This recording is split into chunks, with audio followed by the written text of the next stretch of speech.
A joke about not having emotional intelligence. Hello, everyone. Welcome to today's episode of Spirit and Salt, episode number 31. Our dearest Neo will be with us just as soon as he can. Per usual, let's do a little recap before we jump in, gang. Last time on Spirit and Salt, you guys had you were mid-fight with the Artificer contest here in Cherry Falls. And in the midst of that riveting fight, Kageori had approached the arena as well and was just kind of standing outside the arena, watching with the rest of the onlookers. You guys won the fight. Marble gave a rousing post-game speech, very explicitly and by name, calling out Vanguard and Mick Eisenhower and saying that they were trying to steal his technology and calling for people to be killed.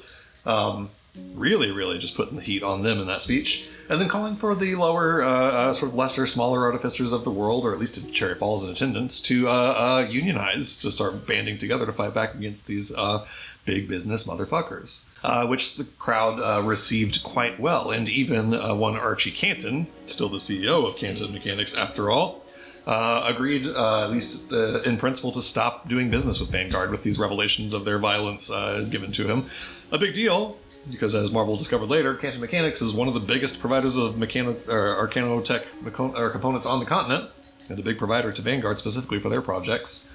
With all that, with the fight won, the prize received, you guys took a moment to talk to Kageori, who explained that he was just here for a quick little conversation, in which he essentially said, everything that you've been through here, with your brothers and the Blackwood and all of that, should be thought of as a warning. And that if you continue to pursue Venera and pursue this lead to New Valar and, meddle with Vanguard's business, you can expect worse things ahead. You guys tried to get some more information out of him, but he was pretty, at least played fairly coy. And then, using some sort of magic involved with his pistol, it disappeared into the ethereal plane. With him gone, and with your prize won, and essentially your business in Cherry Falls finished, you guys started making travel arrangements and plans to go off to New Valar. The plan had been for the twins and Nessa to go off to Okuko for their annual family vacation to rejoin with their parents and go off on the travel plans that they had before all of this nightmare happened. Go said, that's a really fucking bad idea. They should stay with us where they're safe. That led to kind of a long conversation with the whole party deciding what was best to do with the twins, with Nessa, with Ral, how they could be best kept safe. And eventually the conclusion that was reached was that Ral was going to head to Nidus and start kind of poking into clues about Morisco's loss of memory, his Wassa Wassa Galala, this new to branch. Nessa was going to stay here in Cherry Falls and sort of begin the unionization efforts and laying the groundwork for all of that.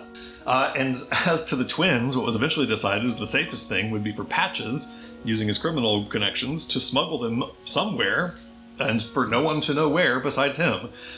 Concerned that information is being taken from your dreams, you know that Patches does not dream, so that's whatever information he has is safe. And essentially all agreed to say goodbye to the twins, not know where Patches was sending them off to, and Patches would send them off somewhere. There were pitches. He talked about possibly sending them to Spyrus, possibly Daybreak City, possibly just continuing on their way to Okuko as planned. Several pitched plans, but no one besides Patches knows which one was embraced. Patches made those plans, ordered a hit on the proprietor of the church here for too much whoring. And then you guys made plans for your travel, going to the docks, looking for a boat, finding that your best travel option, or at least the one that was available to you, was a little shipping vessel called the Seabird, piloted by one Gil Nevitt, who Morisco didn't recognize at first, but eventually recognized as a crew member on the ship that picked him up at sea all those years ago, now with his own ship and with a different crew. Lots to unpack there, but you guys kind of held those conversations off for the upcoming trip.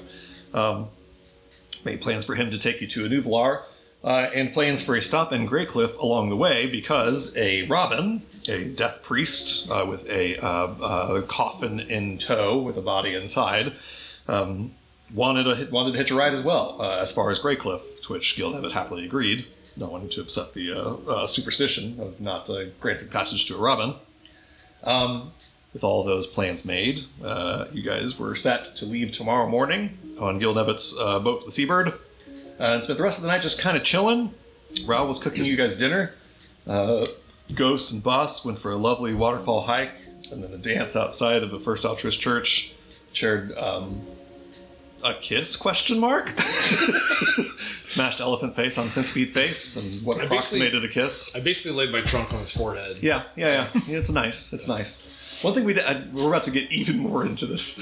One thing I didn't mention at the time that I thought about is, like, obviously Thrycrane don't smooch the way that humanoids smooch, but probably Loxa don't either. I assume your physical affection is like wrapping trunks around each other or something. Right. Correct. So, actually, I was going to paint a picture of that. We'll talk about that later. Both tried to approximate a kiss, a thing that neither of your species or cultures really do, but nonetheless, the sentiment being one of beauty, a beautiful moment. Bones and Morisco performed the absolute lowest stakes heist, just going into a library after it was closed and leaving money for a book. And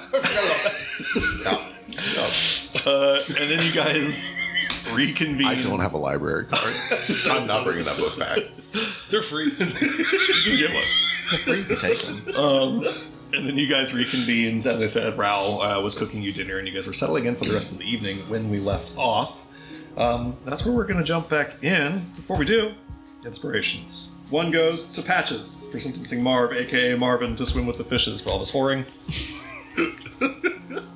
And one goes to Marble for your wonderful post-game speech after the mech fight and planting the seeds of labor unionization in this world. Thank you. I do already have inspiration. Give it to who you Does wish. anyone who doesn't have inspiration? Can I have it? Do? I don't. Give it to Ghost. I gotta decide who I like the most, though. I have to know Ghost everybody. Cade's tough choice. Yeah, I'll give it to Ghost. Okay, Ghost, you have For inspiration his now. smooch. And I already have one, and I'm going to give it to Cadence. All absolutely tricked out with inspiration now for your upcoming journeys. We're going to jump back in. Looks I'd like like to use Marvel. my inspiration. Okay. Great job. It's gone. Really proud of you. It is evening. The sun will set in an hour or two. You guys are in a hotel, sharing a meal probably cooked on Morisco's pop-up kitchen. So, as you guys share a meal and kind of wind down for the evening, if anyone even has any more business for tonight, we can just move right on to the next day. I have one thing. For Yeah, that. go for it. Was tonight when I already did everything with them? Is it all done? Yes, Okay. you were all squared away. You did all that kind of over the course of today, worked all that out. So this is the same night you've come back for dinner with everybody. Okay.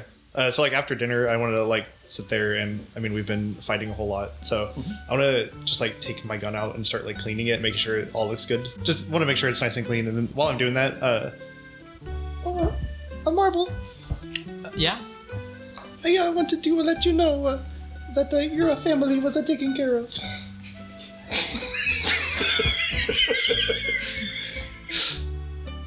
And I'll blow on the end of the bell. I did as you asked for, and I took care of your family. They are in a better place.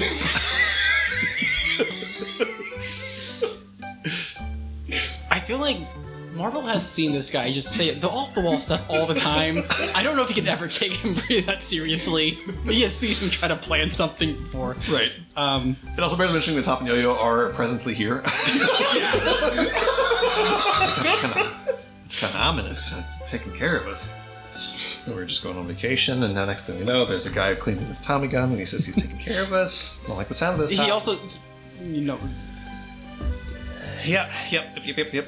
It's just, life comes at you fast. I look to Morisco, interrupting them on purpose as if I don't hear them. It's like I can hear them. It's like they're still here. Shh, we fucking dead. Are we haunting? Hey, football, are we haunting you right now? Are we still here? is someone there? Give me a deception check. 16. Shivers. I use an illusion to make it look like I passed through them. Is this the night? This isn't the night that Top took the candy, is it? No, this is okay. Next night, thankfully, he's not trimming balls right now. It's a good thing we had that Robin here. And then I'll walk up and then I'll like punch him in the arm. Ow! Fuck! All right, you had me for a second. I really thought we were. I thought we were goners. Go ahead, boss. I don't know. We're just chilling here for the evening. Yeah, just eat some dinner unless you guys have other things to do. I realized that I haven't done any of my monk training in a minute, so I just want to step off and I'm going to do a little tai chi by the river, Yeah. Hell yeah. something like that. Head off after dinner, kind of a sunset tai chi out by the river. Juggle a rock like it's a soccer ball. Absolutely. With All my that feet, cool stuff. that sort of thing. Yeah, you kind of go out. It's the kind of the natural terrain out here is not all that dissimilar, at least in like color, from the exterior of the Scriptorium Vox Ethereum, where you last remember doing these exercises. It's obviously much lower elevation and much more water, but the red rocks and stuff kind of remind you of the mountains. The small pillar that's there above the building. Yeah, Can I climb that? totally. Give me an athletics check for no particular, just for shits and giggles. See how it goes. That's not bad. 15? A 15 is more than enough to sort of hop up a little bit at a time and just make a workout out of climbing this pillar, and then kind of standing up on top of it, doing your movements. And Yeah, I'm just standing up there and just, like I said, take a rock. And this is also part of my geomancy thing, just loving rocks and whatnot. yeah, Take a rock and just sit there and just juggle it and balance it on myself in different ways. hell yeah, Kind of combining what I love about stones and also my monk's teachings. love it. Yeah, there's a little bit of magic worked in too, as well as you kind of levitate the rock off the end of your hands for a moment and pull it back to yourself, that sort of thing. Lovely. Eventually, night comes, unless people have other business. I have a couple of little things. Yeah, go for it. First, I go and I just pick up a pendulum, like a proper one this time.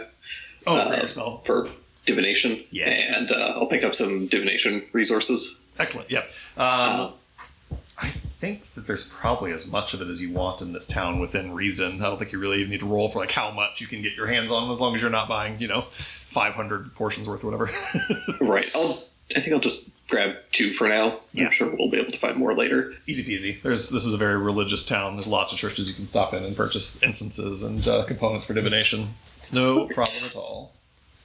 And then the other thing is I was hoping to talk to Top and Yo-Yo since they're still around. Yeah, totally. Their travel arrangements, I think you guys would at least know this much, so you don't know where they're going, but the travel arrangements are for tomorrow. They're going somewhere tomorrow. Yeah. So, And Marvel's probably spending all the time he can with them, but if Yeah, you for need sure. him to leave.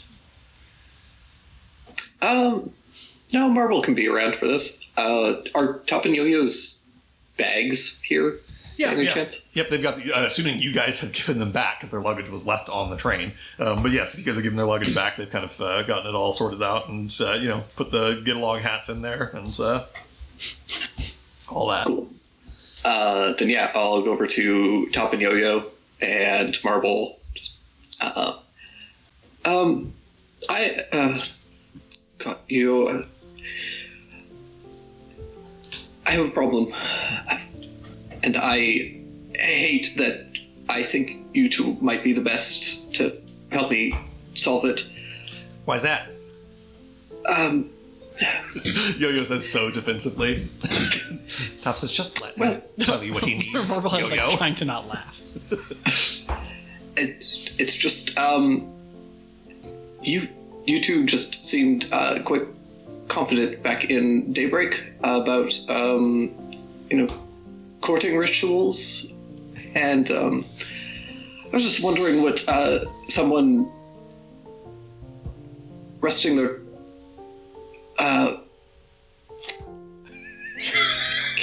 perhaps if somebody kisses you, what does that mean? Nathul, are you trying to get your kisses in? I did not say that, but not exactly. It's complicated. Oh, it doesn't sound all that complicated to me. You're getting kisses in. Kisses ain't supposed to be complicated.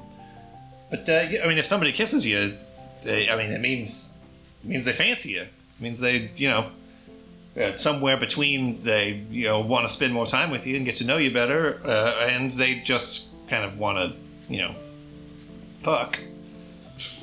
Some people just kiss because they want to fuck, and some people kiss because they want to eventually get married. And there's kind of a spectrum that goes from that's a broad spectrum. But Dish, who you getting kisses from?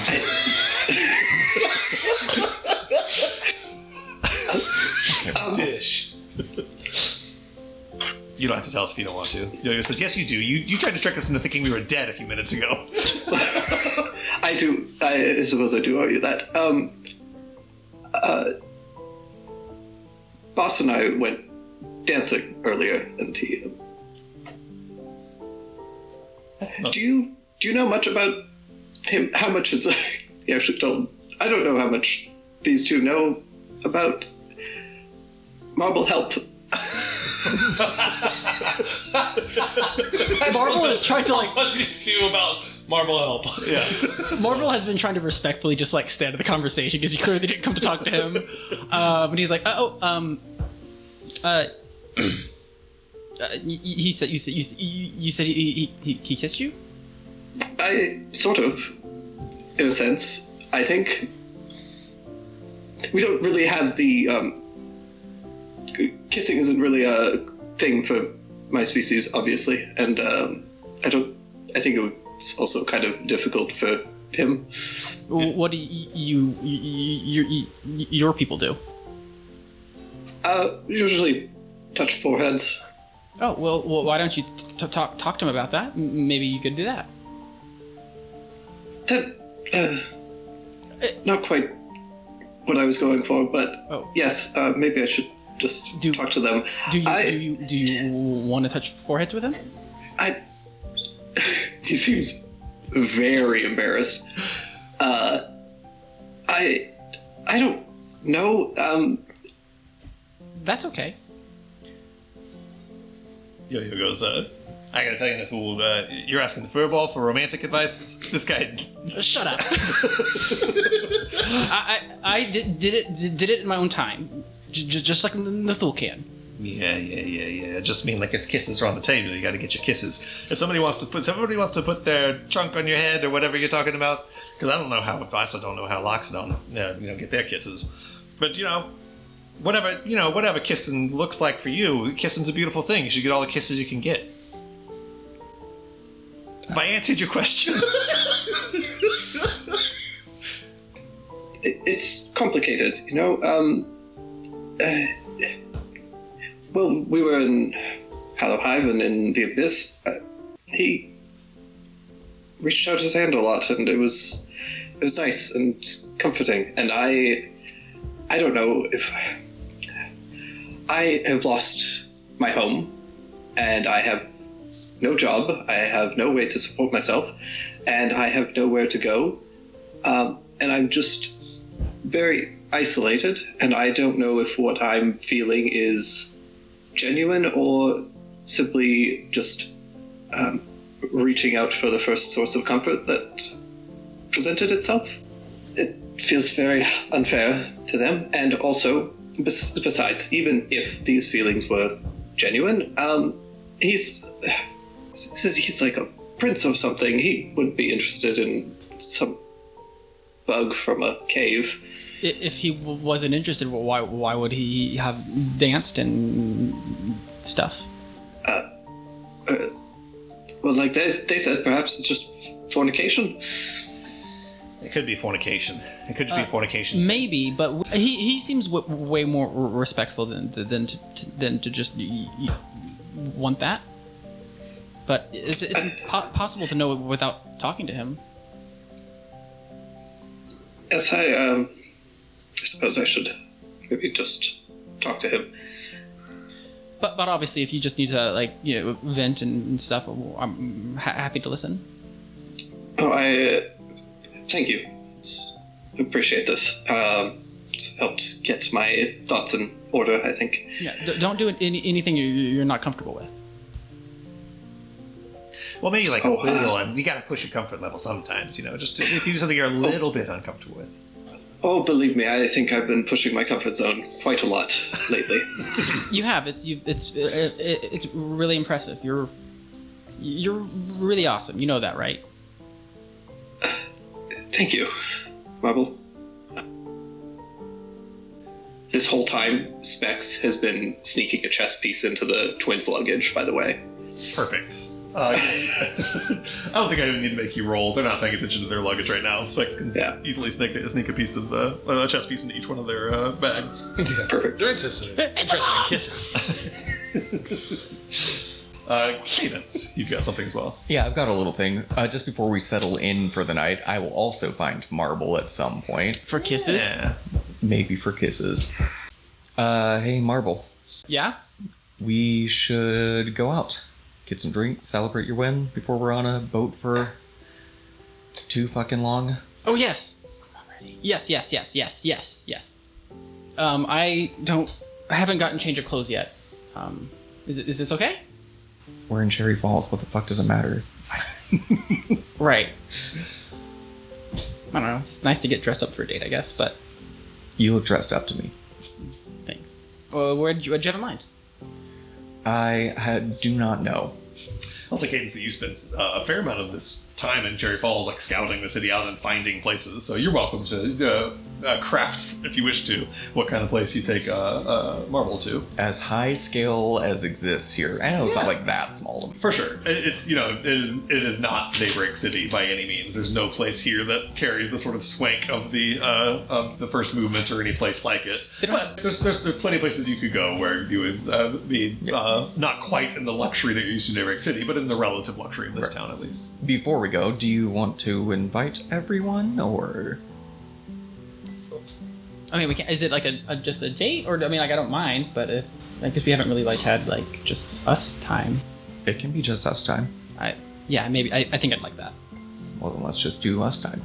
And if we pass a confectionery, I'm gonna stop in. 100%, absolutely. There's candy stores and places where you can get sweets and food and that sort of thing. But you pass, as you're kind of walking through the city's sort of central block, there are several places to drink and places to eat where you can find confectionaries and high-quality cocktails and stuff. As they're walking around, Marble sees his reflection in a window and notices he still has like an oil splat on his face and tries really hard to get it out. That makes it so much worse. It makes it worse. I grab your wrist when you try to smudge it away. Leave it. Oh, okay. Gets a little flustered. You walk into a confectionery, which smells like butter and milk and sweet sugar and baking. Can I get a peppermint stick, please? Yeah. The lady behind the counter reaches underneath where all the candy is being stored and gets you out a bag of peppermint sticks. You can get like a dozen of them for a copper. Perfect. I'll pay the copper or whatever. Yeah. All right. The highest scale place I know is over that way. Cool. You kind of lead to one of these high-rise towers. Again, not the height of Daybreak City's tallest, but still pretty tall. Tall, high towers. And up on the top of one of them is a. It's like a upscaled saloon situation. There's sort of billiards tables and very, very, very fine bourbon. Again, even more so, I know Cadence is a big bourbon drinker, and truly, you've never had bourbon better than you've had here in Cherry Falls, even in Daybreak City. The best bourbon in the world comes from the city. So, would you like to beat me soundly at pool? I can try. I promise you will succeed. I am not good at it. In theory, I think I understand it. Well, let's give it a go. Okay. For billiards, as we established way back in the Gilded Parlor, you can choose to make an intelligence, a wisdom, or a dexterity check. If you have perception, investigation, sleight of hand, or gaming kit proficiency, you can apply those. You guys are going to keep making these checks. Once someone wins 3, they can start shooting for the 8 ball. 13. 23. Okay, so Cadence, you're ahead. You sink the first couple of your balls as Marble hasn't sunk one yet. You can make another check. 9. 22. Okay, Cadence, you're not quite running the table yet, but you've got like 6 balls in, and Marble's only 7. Yeah, Marble's going to try to change up his strategy. As Cadence is playing, he notices that your necklace is like kind of dangling as you're playing, and he's like, I noticed you wear that all the time. Is it significant or special, or is it just something that you liked? My necklace? Yeah. Kind of all of it, I guess. It's the first piece of jewelry I ever bought myself. Really? How long have you had it? Too long and not long enough. Can I see it? Yeah, of course. No, take a look at it. And, can you describe it? I don't know if you've ever described it before. It's very simple. It's just a gold chain with like what essentially looks like a gold bar hanging between like the ends of the chain. There's not much to it. No, I always thought it was really pretty. Oh, thanks. I appreciate that. Cadence, I'll let you decide if this sort of distraction of a conversation affects your billiards playing check or not, or if you lock in and roll with a normal roll. Oh boy, why would you ask me that aloud? I think what I do is, now that Marble's up to shoot, I walk behind him while he's doing like the billiards thing, and I'm like, I lean over him like I'm gonna teach him, and I'm like, hand on his wrist, and I'm like, Yeah. your form is terrible. Let me show you. Thanks. Like this? I feel like maybe leans into you a little bit too much. No, that's about right. All right, Marvel, I'll say you can make your next check with advantage since Cadence helps you out with it. A natural 20 Hell yes. for 27. All right, Marvel, That was okay. That really worked out.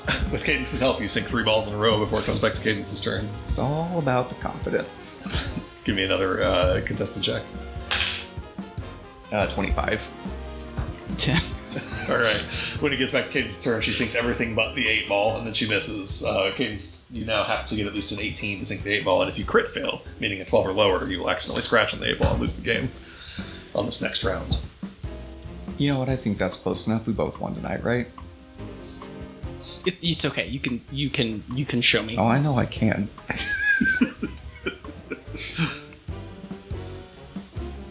Well, I feel like you should.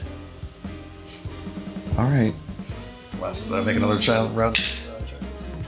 27. All right, cool. With that, Cadence, you sink the 8 ball in dramatic fashion. And I'm going to say that while you're doing that, you see a camera flash, and he takes your photo as you sink it in. Perfect. 4. Ooh, it's really good. 23. 23 is really good. I was about to say that like you get a probably really blurry photo of Cadence like moving into the ball moving, but you time it just before she takes the shot, so everything is still in the photo, but it still kind of looks like an action shot. Just for the time spent here having a couple of drinks and playing some pool, you can spend a pretty measly amount here. Let's see here. Obviously, I'm paying for both of us. For 1 mark, you can easily cover a few drinks for each of you. How many drinks have we had? Cadence doesn't drink that much. She likes good drink, but she doesn't get drunk. She has a really hard time letting go of control. I'm not sure if you've noticed. Really? And alcoholic father trauma? Weird. That was quite the speech you gave. Yeah, just tired of getting pushed around and watching everyone else get pushed around. Don't want to live in fear my whole life. Just, if I make something that he wants, he'll just take it from me. In hindsight, I'm a little worried maybe I put a bigger target on my back, but I don't know how much bigger the target could get at this point, so... true, I guess maybe he did want to kill me. When Kaguya first walked up, I think I misunderstood what he was saying. It's kind of embarrassing, but when he called me tough guy, I thought he was being serious. Because I'm pretty tough, honestly. Like, I know that's like really bold to say, but I am pretty tough. And so I was like, oh yeah. And then I realized he was being condescending. Well, you're tough enough for me, so... Guess fuck that guy, right? Yeah. He fucking murdered Sadie. Kind of gets quiet for a bit and kind of stares off. As Marvel gets quiet and a little distance Cadence, I don't know if you say anything, but you remember in vivid detail the bullet wound that you saw spread across Kageori's skull as he shot himself with that gun to make himself disappear into the ethereal, and the similar imagery that you've seen in crime scene photos back in David City. She gets like a just brief second, the mask slips and she kind of looks past you at like a 1,000-yard stare, and then she snaps back pretty quick. Never again. Not while I'm here. Yeah, well, yes, we don't break. You really inspired me, I guess. I know I kind of threw that in at the end, but I don't know. You're right. When people stick together, we're stronger. Yeah, it's good to have someone you can count on. And you can make an insight check if you want. I will. 21. You get the feeling that she believes what she just said, but she doesn't feel like she has anyone.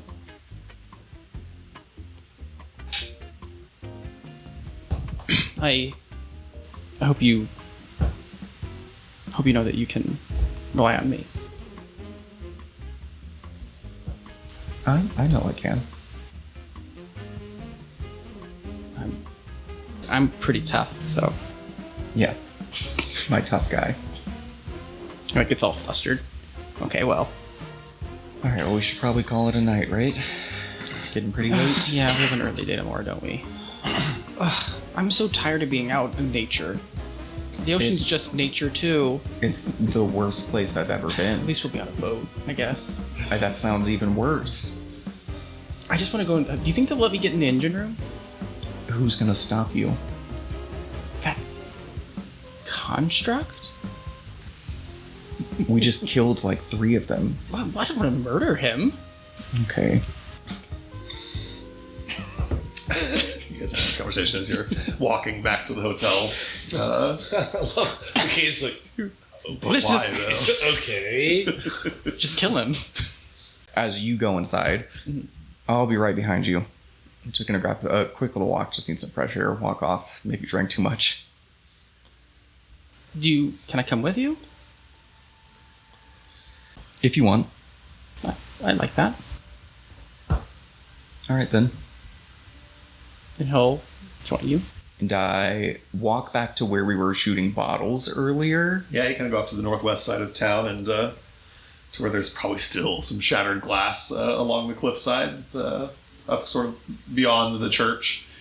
I want to make it very importantly known that Boss did everything he could to clean up all of that glass. Good to know. It's all cleaned up. I thought you were going to say that we look up and we see like a silhouette behind in front of No, the moon. you actually don't. I'll say 2 things. First off, Boss did everything he could to clean up all of that glass. Second, if you look up at the pillar directly in front of the moon, is Boss doing Boss's Tai silhouette. Chi with a stone floating over his hand the Hell entire yeah. time. And I take back my statement. If you guys, Boss cleaned up carefully here, so all that's left are a few shattered stones where bullets hit the cliffside. But I'll reach into my bag and pull out one of my peppermint sticks. Will you throw this for me? Yeah, of course. When you throw it, I'll pull my pistol and aim at it, and I'm going to forego the roll if the DM is cool with it and just say that it misses, and the peppermint stick lands off in the distance somewhere. yeah, And I'll just stare at it in the ground for a second, and then I pull a second one and start like actually eating it. I'm like, well, that's that on that. And I'll start heading back to the inn. a peppermint stick lays in the dust, accumulating little bits of red dust by the cliffside. As you kind of crunch down on a second peppermint stick. That's it. I turn around and I start walking back to the And inn. sort of falling, kind of looking over his shoulder at the peppermint candy that you did take a shot, right? You just I took a shot. I just missed. Out of Not curiosity, on purpose, but you can tell I was aiming for it, but like narratively, I'm saying that it missed. Yeah. gotcha. that's my next question: is should it missed on purpose, or if it actually missed? Interesting. As you guys are now walking back to the hotel once again, Boss, what's up?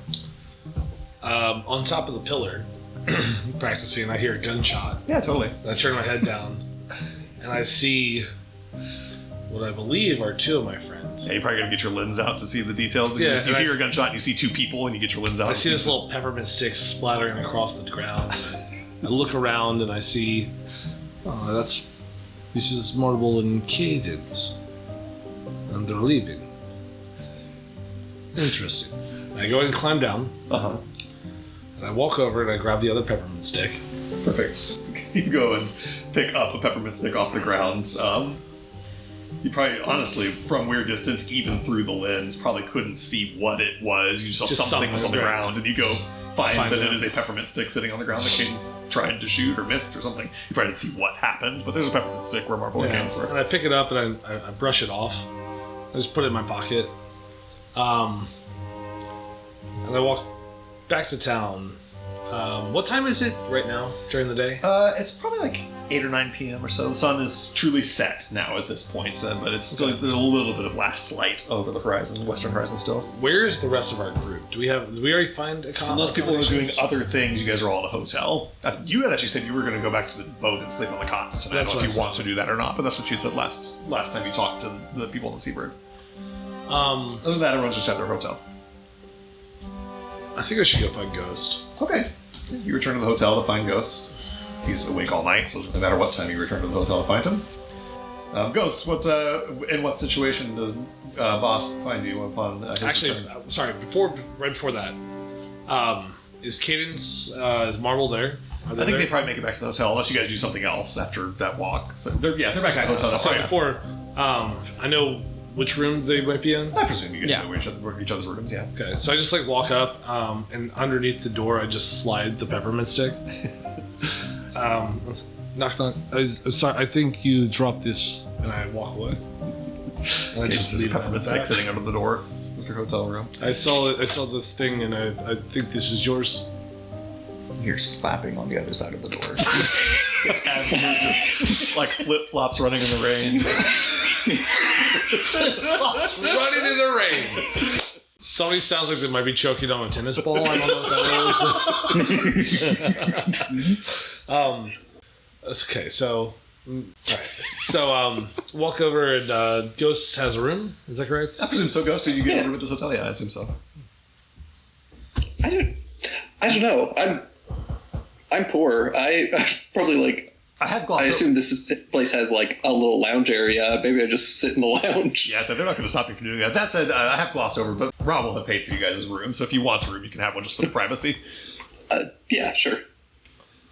I'll a room.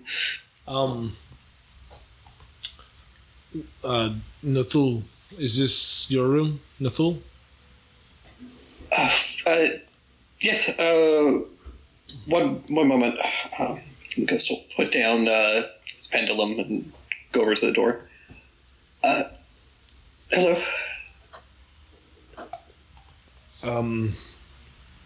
May I come in? Yeah, of course. Is it okay if I close the door? Yes. Close the door. Lock it. I walk over and I sit on the bed and I just kind of pat the space beside me and just kind of, the inviting, please sit. Come over and take a seat. That moment earlier this evening, Yes.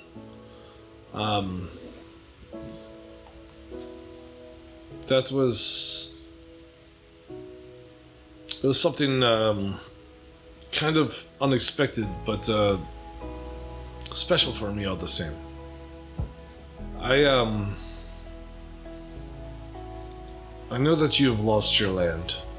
I know that you have been extradited and removed from everything comfortable, at least as far as space is concerned for yourself.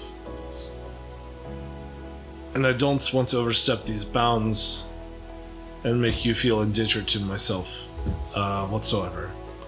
And these are emotions that I carry after what I hope was received as intimate. I know that you cannot be going through easy times at this moment because of what you've lost. And I can't quite empathize because I have not yet lost my land. However, there have been many attempts on the conveyance of my land, and there is currently another one. As we speak, there is a man sitting on my father's throne that does not deserve the place, and I don't know how to feel about this, so I'm sorry I'm rambling. Let me back up. What I did earlier, the dance, the movement I intended, I don't feel comfortable or safe in many of the places I have found myself over these last few weeks, but I do feel comfortable and safe around you. I don't know if this is because of our shared learning and the shared experience of hardship and understanding. But I enjoy being in your space. And I hope that you see the same for me. I do.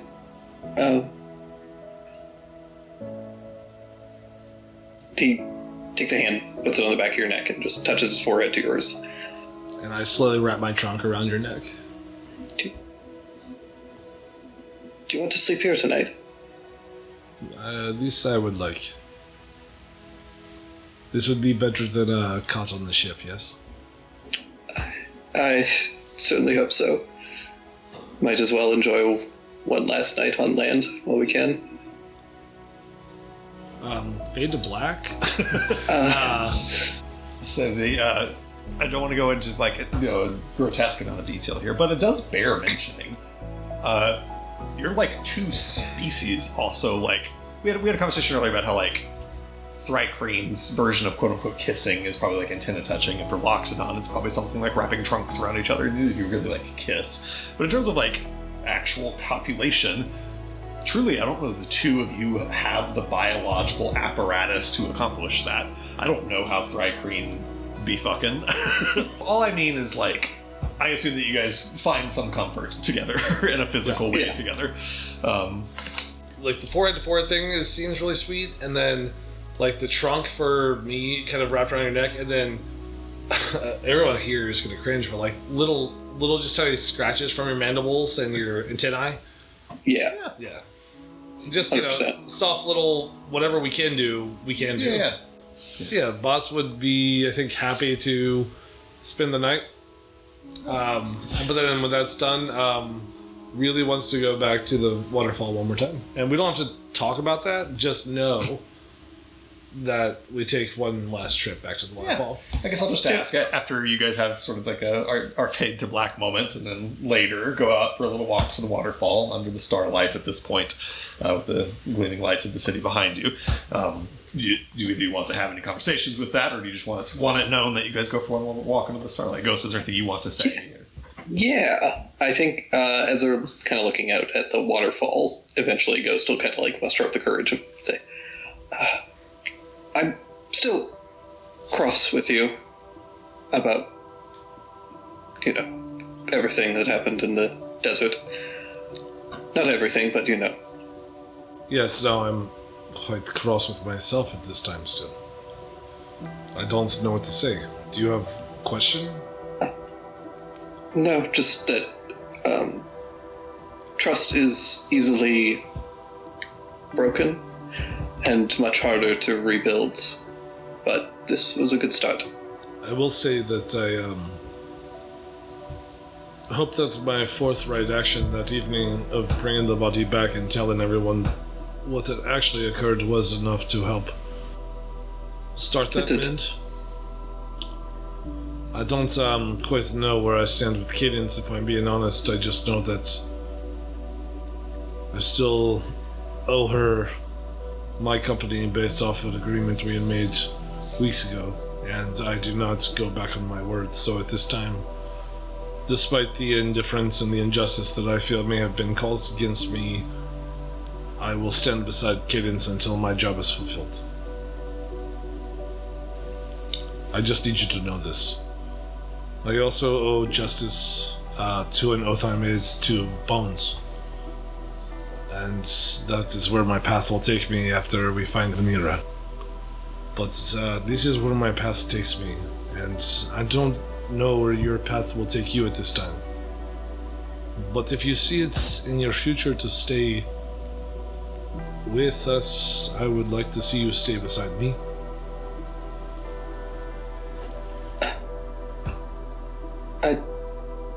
I'd like that.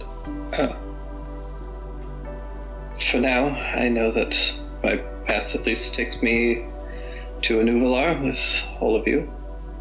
And I hope that in this time together, especially as we get closer to Vanira and everything that's happening, I also hope that Cadence can find herself, because I would like to see what Marble sees. I fully agree with this. I don't dislike her. I will say this, but I don't know if I can trust her. I think I feel about the same. Well, hey, this conversation is taking me in a direction I don't want to go this evening. May I ask you one last favor? Of course. Will you please dance with me one last time here at this Cherry Falls? Of course. With the stars twinkling overhead and reflecting on the mists in the water, you guys have one last dance here in Cherry Falls before returning to your hotel room so that Boss can sleep and Ghost can do whatever else he wants to do in the course of the evening as a non-sleeping species. He's gonna find out what it's like to have your arm trapped under someone cuddling when you're not tired. Right, when you don't sleep and you're unfortunately stuck under I imagine 700-pound elephant. I'm like 400 pounds tops. That's fair. I forgot that. Like, I was basing it on Ghost's weight, but Ghost also has like 7-foot-long tail. Right. I do have one last thing to do that night. Very little thing. I will take out my pendulum and I'm going to do a divination. Okay. Yeah, you set up your little ritual with your like kind of letters set out like a Ouija board and your pendulum hanging over top.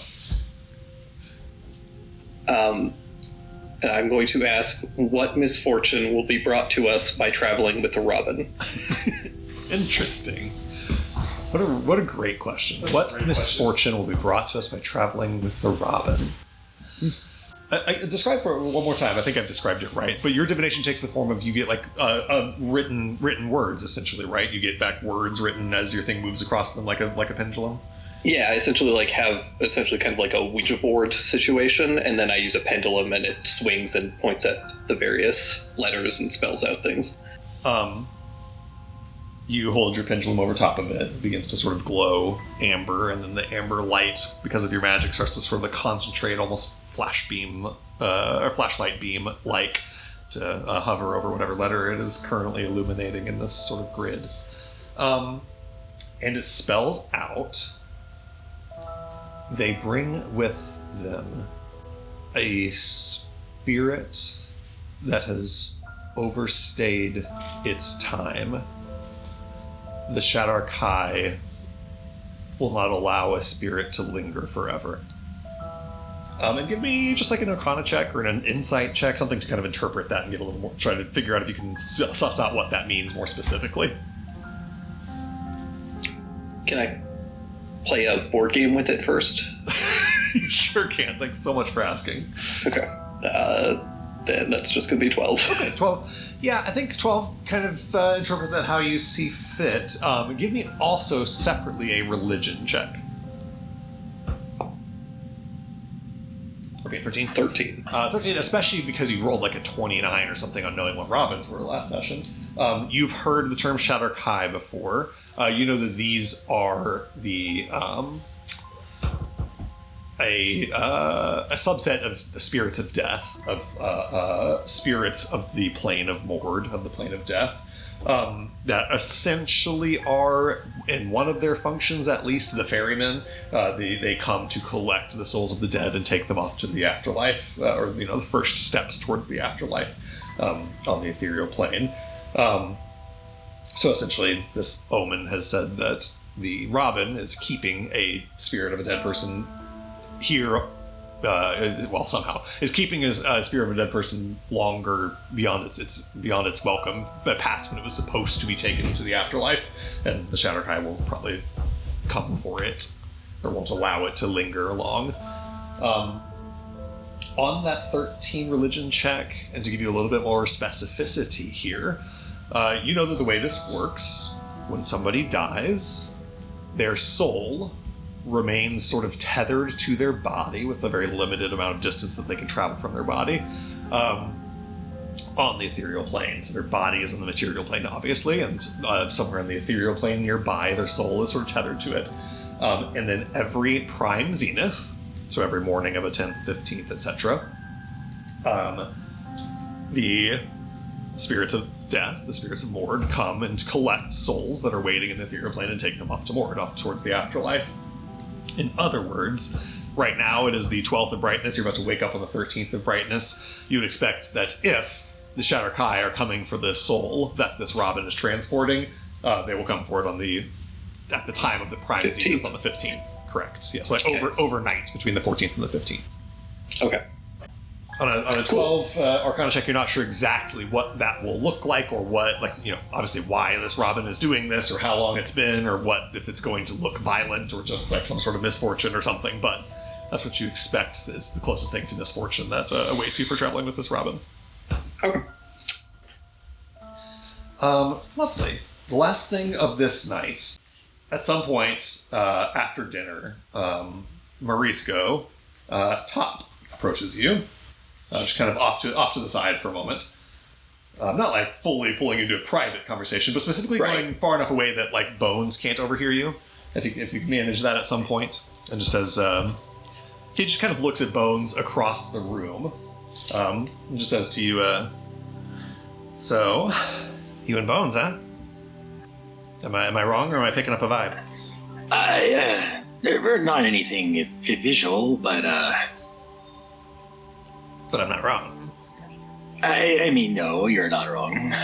It's fine. It's fine. It's all good. I felt like I felt something sort of humming in the air, and I should clear the air a little bit. It's you guys are cute. You guys are cute together. Like you said, it doesn't have to be a whole thing. Just I just wanted to say out loud that I know there was maybe something in the air between you and I at one point, and no hard feelings. I'm happy for you. Yes, no hard feelings. I'm glad you're doing okay. That's good. Yeah. It's been scary, and now we're apparently taking a stand against one of the most powerful people in the world and all of their money. But it's gonna be fine. It's gonna be fine. I know your brother. It will be fine. We will make it okay. Yeah, that's the truth. That's our saving grace.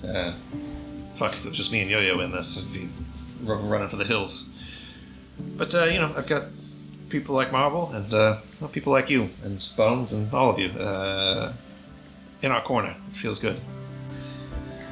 Yeah, that's true. You can rely on us. We're your friends. Yeah.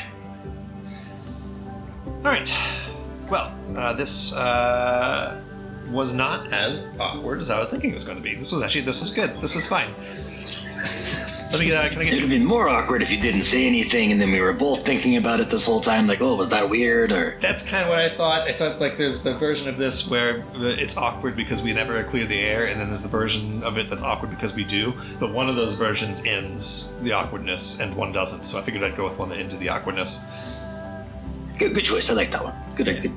Yeah, you want a drink? Oh yes, that sounds great. And he just kind of walks over to the hotel bar and grabs you a drink of some kind. And rest of the evening plays out just fine. Cool. And you guys eventually return to your sleep.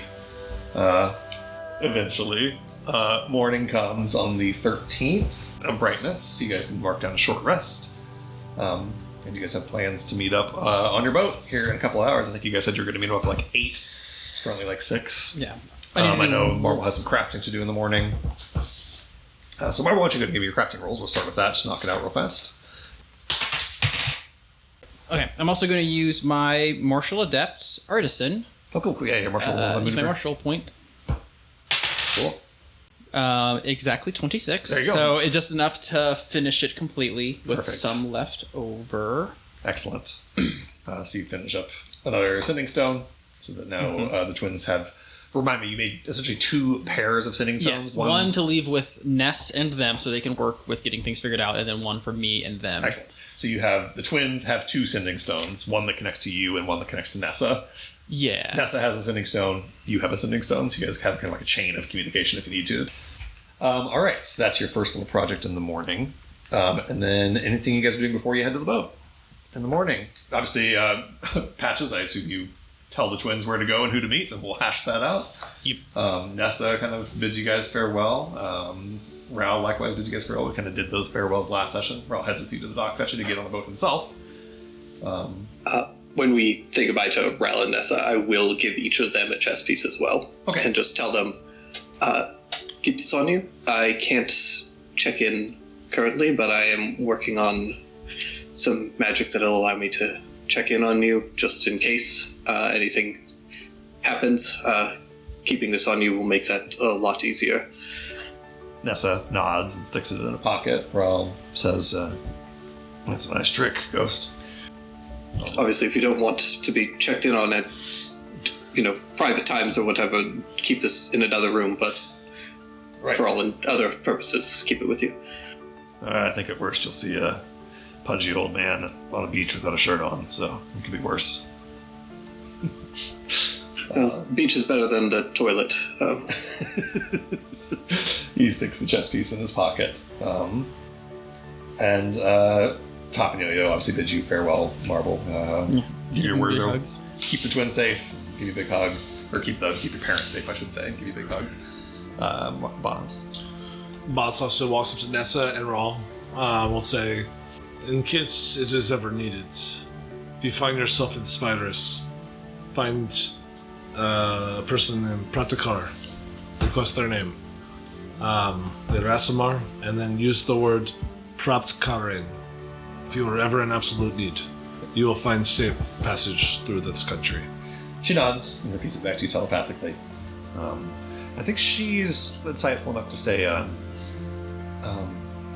if I am asked for where I learned this information or who gave it to me, am I using Bas or am I using Saham? You use Sandai or Basa Magic Feana. She I nods. believe this is going to be acceptable if Pratikar hears these words. They will know. Very well. They will also be able to determine if this is sincere or learned. She takes that advice to heart. The last thing that happens before you guys leave the hotel, as you're like in the lobby saying these goodbyes, a fellow walks up to you that you can see was like waiting in the hotel lobby. He is a big, tall, mountain lion-looking guy, kind of orange-furred, and he's wearing kind of like a brown coat and hat. And has in his hand, kind of off to the side, a little notebook, and a pen is in his front pocket. And he kind of looks at all of you, looks at Marble specifically, and says, excuse me, young man, a moment of your time. Are you Marble Pendleton? Yes. Reuben Lyle, Cherry Falls Gazette. And he kind of just shake your hand. I'll shake his hand. Sorry to bother you. It seems like you all are in a hurry. I don't suppose you have time for a few quick questions. I was working on a story about the artificer competition over there at Canton last night, and talking to the people that watched, I heard you gave quite the rousing speech. Rousing and maybe inflammatory. I just am interested in the story that you were saying about Vanguard and apparently some foul dealings. I don't know if you're willing to go on record about any of that. He just goes, and kind of just like looks around. Yeah. Real quick, this guy legit? Not a real paper? Give me an insight check. Or, so you know it's a real paper. You've seen this paper on newsstands around town. Have I heard his name? Do I know this You guy? can give me a history check. Ooh, 26. 26 is brilliant, yeah. You have absolutely seen the Cherry Falls Gazette around town. You maybe even saw it in Daybreak City, like a specialty, stand. This guy, you, on a 26, know his name. He's a guy who typically is writing sort of special interest stories on the back page, short little blurbs. He seems like what's the word I'm looking for? I want to say small time, but not because the newspaper small time, but because maybe he's like a lower ranking reporter. Sure. He usually gets the small stories. Mostly I'm just looking for, does he have a political angle? Is he No. As far as you know, this guy's a guy who writes like special interest stories on the back page of a Cherry Falls newspaper. Cool. I think I just look back to Marble and I give him a Thumbs up. And then Cadence, you had something. I had Same the question. exact same question. Yeah, I think both right. It's all you're going to get on 26. I then look over to my PR agents. They look at you. One moment, please. Of course. And I'll kind of go over there and pull this type like. Yeah. They'll quietly talk to you. Publicity is that good right now, or? I think so. They kind of look to the rest of the party too. The Top says, I mean, you we talked yesterday, one of the things, it's very bad PR for Vanguard to do anything violent towards you or us days after you accused them of being criminals and ordering hits on people. Bones kind of scoots over and says, this guy is not politically affiliated. He does not work with anybody that's going to try to spin this, as far as I know. This is a motivated, underpaid, poorly recognized journalist who usually tells the truth and will benefit greatly from publishing a big story that is truthful. I think this might be a good opportunity to put Vanguard and their threats into the spotlight. Okay.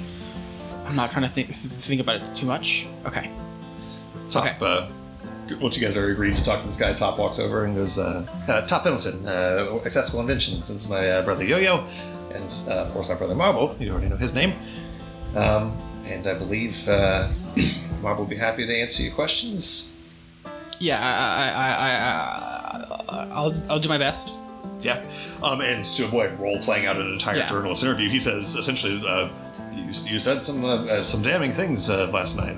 You said that Vanguard is stealing your technology, that they have ordered criminal dealings against you and your family. Can you tell me more about that? Yeah, and I'll tell him about how he came to my office and offered me X amount of money. Yeah. I turned him down. I'll even talk about how we went and tried to do the patent after, it was... Actually, I think we went to do the patent before. Right, this segues into the radio stuff. I tell them all of my story, too. Yeah. Talk about how we came here, found them to be kidnapped. We even include how we were approached by Kageyori after the fight, which people saw, and to the best of our ability, what he said to us. Yeah, he repeats, like, that's what a lot of people at the... I will leave out us going to the factory. I think that's a good idea to leave that out. Yeah, it's fine. If they find out, it's fine. But Bones won't mention it either. Yeah. Leave out the fact that you broke into their factory and stole a bunch of shit. It's easy enough to admit that. He says, that's what I understood. A lot of people that I talked to from the audience yesterday were saying that someone was shot themselves, that someone there had said that it was a Vanguard agent. Well, this is all amazing information. And also including the sheriff being under their payroll. Yeah, absolutely. Yeah. Vampire sheriff now dead. He says that's a whole second story worth of vampire sheriff. Okay. I don't intend to scare you, but this is not a safe story for you to be working. Is this in the earshot of the rest of us? Yeah, I think it's all together. Yeah, you're all together in the hotel lobby at this point. To be clear, do we expect this man to be dead in the next few days? That is whether he decides to publish it or not. I think that you should. I would like it if you did. But that is your decision to make as a journalist. You decide how much risk you ought to take. You see a look over his face, like normally he writes articles about, like, Anchorman style, like squirrels ski-doing. He's uncovering, like, a conspiracy of a major military corporation ordering people killed. And I'll also throw in the fact that I forget the name of the people we competed against, how they're helping head up the union, and that might be safe people to hang around. He says, no, you make an excellent point. Certainly won't start pointing fingers at anybody till we get our ducks in order, but I'll talk to the editor-in-chief and make sure we have the right legal protections in place and so forth. I do not know if your legal protections will be protective. Yeah, no, I see what you're saying. I'll ask you guys.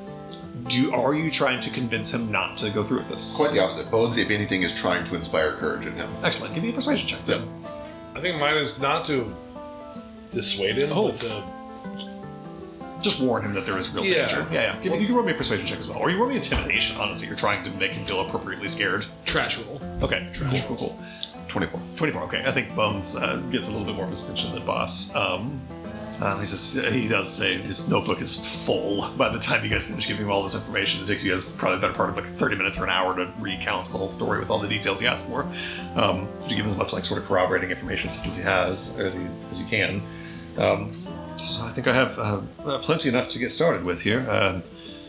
Let me give you my card. And he pulls out a card and hands it to you, Marble, and one to you also, Bones, and says, if you make it back in town, maybe just stop by our offices and see if we have any follow-up. Otherwise, we'll see what we can uncover here. This is quite the story. Yeah, I'm gonna scoot over to Patches and be like, hey Patches, Do you want? Should we share the photo of you with the vampire coffin to be a newspaper? Do I feel like that's a good idea? You feel like the photo of you doing like a peace sign in front of an empty vampire coffin is so immaterial to the story, but it is a cool photo. We brought up the vampire. Yeah. I think what you think is that like probably what would be much more useful to him is like a photo of Marble giving his speech, or a photo of Kageori if you have him. I don't think you do. Or like a photo of Mick or something like damning. I don't think you have any damning photographs. No, we don't. so- It's the closest thing I have. Yeah, I mean, to the extent that like it's a flavor photograph, sure, yeah. So couldn't I'll hurt. start like looking. I'll kind of flip through the Yeah. photos. Flip through the photos. Let me see what I have here. Oh, you guys have a photographer. Well, that's Yeah, I that's did certainly look through helpful. all of them, and that's the closest one. Yeah, so I'll pull out the one in front of the coffin. Perfect. Of all of the photos, this is the only one I have. This is the actual coffin, though, huh? The Yes. Sheriff Statler. Well, that is something. But yeah, we'll take it if you don't mind. Here, let me. And he will pay you a mark for your photo. Hey, Bones, would it be a good idea to give him this schematic of your tower to post as a hoop? I mean, then it would get it out there, and I've been considering it. There is a part of me that wishes to simply release the technology immediately so that people can begin working on it. I mean, he doesn't own a patent here. Is that true? Daybreak City is a different country. The patent was filed in Daybreak City. At the moment, nobody, quote unquote, owns a patent because there's a dispute between your patent and theirs. There presumably is a legal battle starting, and as long ago as it seems, that was like 12 days ago, so that will be embroiled for some time probably. Sure. It was. Sorry, go ahead. What I was going to say is that the patent filed in Daybreak City covers the Praeocassian Union. But publishing it, doesn't just get it in people's hands. It doesn't matter whether or not there's a patent on it. That is the burn it all down open rebellion route, which I am not opposed to, but I would kind of like to see how things pan out. One first. step at a time. Yes. One step at a time. Yeah. But no, I do. I'm very much on board with the idea of if they are willing to play dirty, then so will I. But I would like to see how things pan out first. We have a court date, or we are working on a court date. Yeah. The law exists for a reason, and I'm sure that it will find the truth and set things right. Well, that hurt. Yeah, right? Yeah. What is this character? At some point, Top and Yo-Yo say, or Top Obi-Wan probably says, he says, oh, I can't believe this evaded my mind this long. While you were gone, we did get a response from the patent office in Daybreak City essentially saying that the patent couldn't be approved because another company had submitted a identical patent the day before we did. We appealed that, and now it's sitting in an appeal process that I don't know how long it's going to take. Okay, as long But just you know, I mean, it is in a legal standstill. as long as we have done what we are legally required to do, we can abandon the law once it abandons us. Right. So this journalist, Ruben, takes his notes about Vanguard's misdeeds and shakes your hands and goes on his way. Top and Yo-Yo give you all a hug and depart for wherever Patches has sent them. Nessa kind of waves goodbye, gives you guys the Thrycrane equivalent of a hug, kind of just some, gentle antenna touches. And Ral heads with you guys to the docks to get on a boat of his own, not getting on the same boat as you. All right. You guys Yeah, I remember that. Okay. then head to the harbor. Again, not really depicted on this map because you are upstream a little bit, so you have to take a road down the river toward the actual ocean, towards the coastline. That eventually leads you to the harbors. And eventually reconvene with... we don't have everybody else here just yet. You're still not even quite on the boat. But reconvene with Captain Gil Nevitt, who says, "All right, welcome aboard. I was a little worried about you," he looks at Boss. "I thought you were going to be sleeping with us. It's not a problem or anything, of course. I Just found other accommodations. I'm glad. Honestly, it's there's just not the most comfortable place in the world to sleep in the belly of our boat. I'm sorry that I did not send the word. No, it's all right. It's completely all right. The Robin is here already. She's got her stuff put down in the cargo. Well, if you're all ready, we'll be making trails. putting this town behind us. Is it the expression on open water? I've always said it, even though it's not really the expression on open water, but I yeah, suppose you know, do make trails in a sense. yeah, you leave a wake behind. It's kind of a trail. Making wakes Making does not wakes. have the same ring to it. Exactly. That's why I've always just stuck with making trails. He leads you up sort of a gangplank and onto the boat. Put you guys the tokens on here. Making wings actually sounds pretty good. Yeah. Shake and bake and make some wakes. Are you ready to make wakes? I made wakes with your mom. Oh my god! Literally, Wonderful time. literally got him. Did he just win D&D? He did. Well, let's roll for it. That is how you win. 2. Yeah. Not two. As he steps onto the boat, he says, everyone, this is Henry. This is my son. Henry, say hello. Hello, Henry. Henry kind of nods over you guys. And this is Luza. She nods as well. And I don't know where Booter went. He's around here somewhere, I'm sure. Who? Booter, Booter Manikin, our bosun. Oh, Booter. He's around. He's floating around here somewhere. The rowboat. And if you'd like to come below decks, I can show you down to your quarters. I don't follow everyone downstairs because I know where I'm sleeping tonight. Yeah, that's true. He says that is still below deck, though, for the record. Leads you down this set of stairs over here, which leads to this down here. In this little chamber, the door is open again. It's kind of tight squeeze down here. But you can see another fellow that you have not seen yet. You see Marble, probably to your wide-eyed, dilated cat eyes, the engine room. And then to Marisco's wide-eyed cat eyes, the engineer. You see that the engineer in there is a Tabaxi, tall guy, like maybe 6'4", kind of muscular. He's wearing like military fatigues, kind of unbuttoned with a kind of dirty, greasy shirt underneath it. He kind of wipes his hands on like a towel hanging from his belt and shakes hands with people. He says, Bird, nice to meet you. Because you're a cat. Okay, sorry. Bird Maddox. Um, Marble Pendleton. Nice to meet you, Marble. Shakes her hand. Says, I was told someone was asking about the engine room. I'm happy to show you around if you want. Oh, yes, please. Why don't you find your quarters first? We got plenty of time to look around in here once you're settled in. Yeah, I'll be back. All right. He's got a little sheen to his eyes.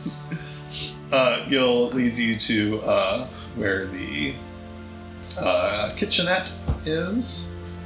And there's a little dining table, little mess hall, whatever you want to call that, and then leads you in here to the front of the boat, where there is just a bunch of cots hanging from support beams on the inside. It says, like I said, we're not exactly a luxury accommodation. We're not meant to really be a passenger boat, but it'll do. You'll sleep all right down there unless you get seasick. And if you get seasick, well, I suppose you wouldn't sleep very well on any boat. And then as for you, he looks at Cadence. He leads you back to this middle staircase here, and down into the cargo hold. You can see down here are just some boxes and crates and wine barrels and stuff like that. And a down coffin. here is also the most perhaps notable thing, a coffin. Heavy wood with iron bands, and then down here also is the Robin, kind of just settling the coffin in. Kind of you see attaching like ropes down to sort of like hooks in the floor to make sure it doesn't slide around down here. Just kind of nods wordlessly to you, and then Gil opens up this door here and says, "This is first class." He says, "It's not much, but it's a bed instead of a cot, so It works for me. You're welcome to it. Sorry we don't have, anything more first class than this." I'd say beggars can't be chooser, but I've never begged for anything, so. Make a deception check. Not true. Explicitly not true. He has no reason to disbelieve you. You definitely carry yourself like someone who's never begged for anything. He says, so, make yourselves at home. We should get to Grey Cliff in about 4 days, give or take. And then another 2 from there to the rest of the way to Nuvlar. it should be pretty smooth sailing. We don't get too far from the coast in this boat. We can't do really overseas stuff with our particular motor. But I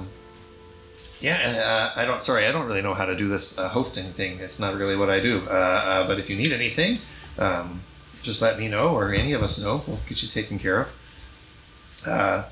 So why don't you all settle yourselves in, and we'll get moving. I'll go upstairs and make sure the rest of the crew is ready for you, or for us to go. And he kind of heads back up to the main deck. How big is this bed? The actual bed there is so little. It's like a twin. It's a prison cot. It's a twin bed. Yes. Should I sleep on the floor?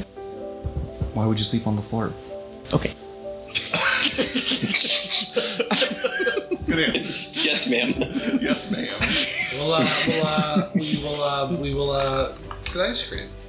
That's the vibe you just gave me. Right. So you guys can kind of take a couple minutes to kind of unpack your bags and settle your stuff in, and not long after, you kind of hear the engine come to life. I go straight to the engine. Once you just like set your bags down. I'm and like, just after I say, okay, I drop the stuff down and I just instantly leave the room and pretty much run to the engine room. You just fully run back to the engine room, where you can see as Bird eventually gets the word from Gil and there's some crew that are like ready. Gil kind of shouts down and says, "All right, we're ready for ether."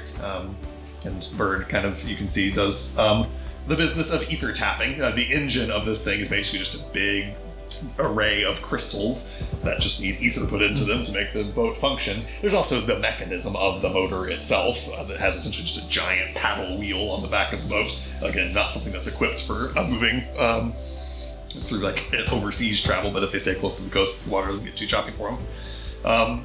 And you watch Bird kind of go about the business of ether tapping. As he does, he says to you, "You ever work on boats or anything like that?"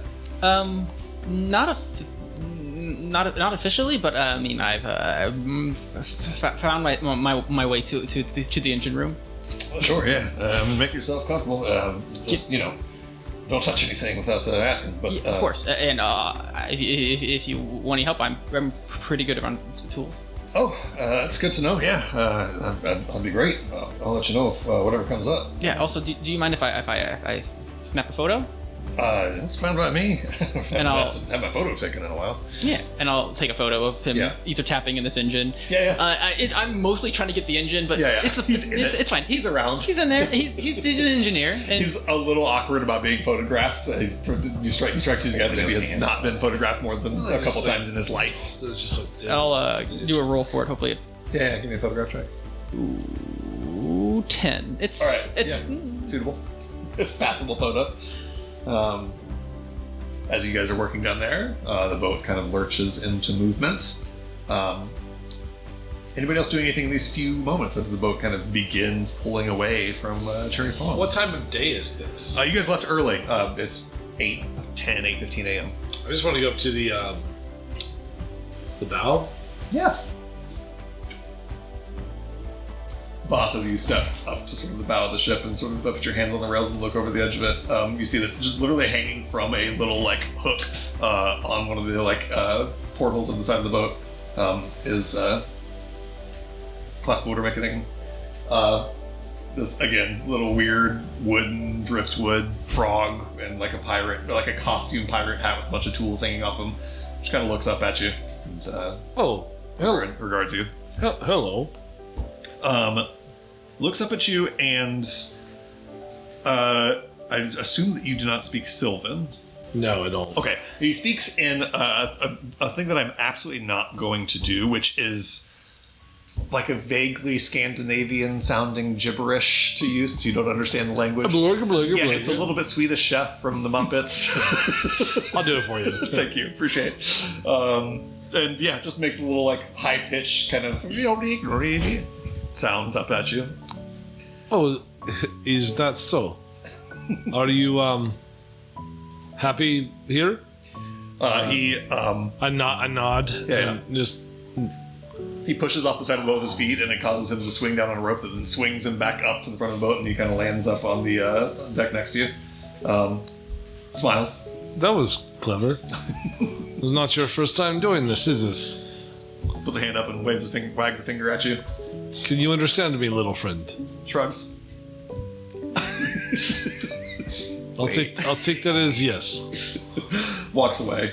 Kind of goes over here where he finds a little loose screw and starts tightening in it. It's loose by a millimeter, but he's got to make sure everything's just perfect. Hold on, come back here 1 sec, please. How did you do the rope swing? Show me once more, please. He reaches to his side and pulls out a little length of rope and hands it to you. Oh, okay. This is not long enough for me. This is 4.5 feet. Yes. He smiles, so happy. Okay, great. I tie it to the little, what do they call it? The little knot hole in the front, whatever. Yeah. And then I just hand it to him and tie it to try to point it at his waist. Yeah, he takes it. And looks at his own waist. Looks at you, a little confused. And I circle motion. He takes it, wraps it around his wrist a couple times, and then leaps off and does the swing thing that he did a second ago. Swings around on the front of the boat and lands over the deck. I hand him a gold. You hand him a 10-mark bill, and he looks at it and just kind of hands it back to you. Nope, this is yours. Shrugs, takes off his costume pirate hat and sticks it in his hat. And How much money is on there? A couple coins fall out when he does it, and he doesn't bother to pick them back up. A couple coins just sitting on the ground now. I'll pick those up. How much was Yeah, that? it's 1 silver mark and 2 copper marks. So. Oh, I'm back up. Give you change back. Also above deck, you see Lusa and Henry are kind of checking over various things, just kind of keeping an eye out. Honestly, as you're this close, they're mostly out there just kind of watching off either side of the boat. You're still kind of in shallow waters and in that port with other boats. Gil is kind of actually in the captain's sort of... The helm? The helm, thank you. That's what I was looking for. Meanwhile, back in the engine room, you see a bit of a sweat develop on the forehead of Bird Maddox as he does some of the more intense tapping that he has to do, which again is not that intense. But Of course, Mariska's there. getting the boat away from harbor is a little bit harder work than just moving over open water. So he's working fairly hard. Again, half of his job is just tapping ether, which is fairly straightforward, and half is the actual work of engineering, working on the engine mechanically. Marvel, you kind of watch him at work. Mauricio and Bones, you guys walk in as well. I'm sorry, I walked away for 3 minutes and I missed Bird. Yeah, you see Bird. Yeah, Bird's here. Bird's here. As you guys walk in, he says, I don't usually get this much company in the engine room. Hello. Bird. Hi, I am Marisco. We both have weird names, so I just wanted to see, did you eat a bird when you were little and they named you after that, or... Oh, no, no, I get that a lot. It's actually Y, B-Y-R-D. I don't eat any birds other than, the birds people eat, chickens and such. Okay, I was just checking to make sure there wasn't some weird trend of attractive feline men on ships named after the first thing that they ate. Smooth. That's the smoothest thing I've ever heard. So smooth.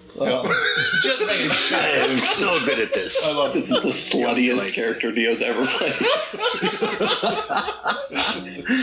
I have done nothing slutty. I have talked to the man. Bird kind of smiles at you and says, yeah, it's just the, get a little glisten of sweat on you doing hard work. Yeah. tend to look more attractive than you really are. It's a bit of a ruse. You said you were Marisco. Yes. See, whichever. Cat was saying something about you. I guess he knew you from some other job he had once upon a time. He didn't tell us much, but... Yes, a very long time ago. They found me at sea, and I washed up on... Well, I didn't wash up. I guess their boat wasn't on the shore, but they pulled me up and, took me to land. Oh, shit. That's something. That's quite a story. He didn't tell me all that. Yes, it's been a long time ago. He might have forgotten. I honestly surprised he remembered, but I guess you don't always get small children, washing up on your boat. Yeah, you'd think you wouldn't forget that anytime soon. Well, welcome aboard, I suppose. And Frontier's an engineer. He looks up at Marvel. How about you? He says to Bones.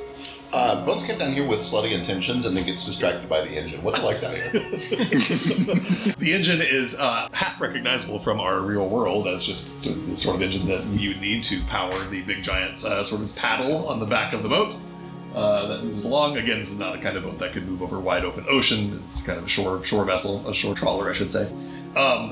The arcano-mechanical sort of aspects of it are that inside of the engine is just an array of crystals that he is just putting ether into. The crystals are doing the work. Green smoke is tapping? Yes. Okay, got it. That's kind of ether emission from essentially tapping ether. So what Bird is doing is half tapping. He's just pulling ether into the world and putting it into these crystals, and then the emissions come out as that green-black smoke. Got it. There's kind of a smell of sulfur and ozone down here coming out of that as well. And the other half, what he's doing is just physically engineering, working on the engine itself, the mechanical components of it. Again, the one sort of aspect of this that's not all that accurate is there's a big pile of coal here that does not actually exist in our world. That makes sense. Yeah. This is a map from somebody else. Okay.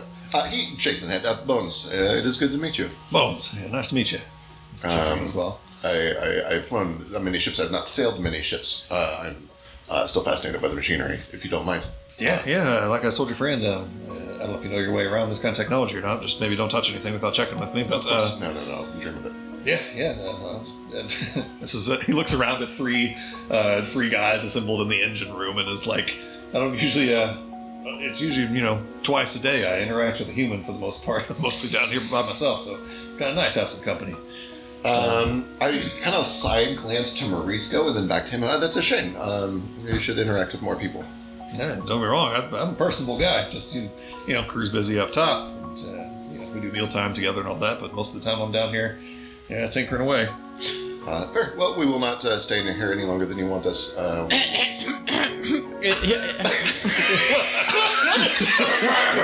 He does that. He just starts like tapping his finger to try to communicate with Bones. He's like, I really, really, really want to see if I can hook my engine up to this engine. Do you think you can try talking him into it? This is my friend Marble. He's brilliant. Yeah, we met. Brilliant. Oh, yes. Has he told you anything about... we just met. I assume he has not had the time to tell you about the engines that he's developing with Salt. No, not at all. Yeah, I heard he was.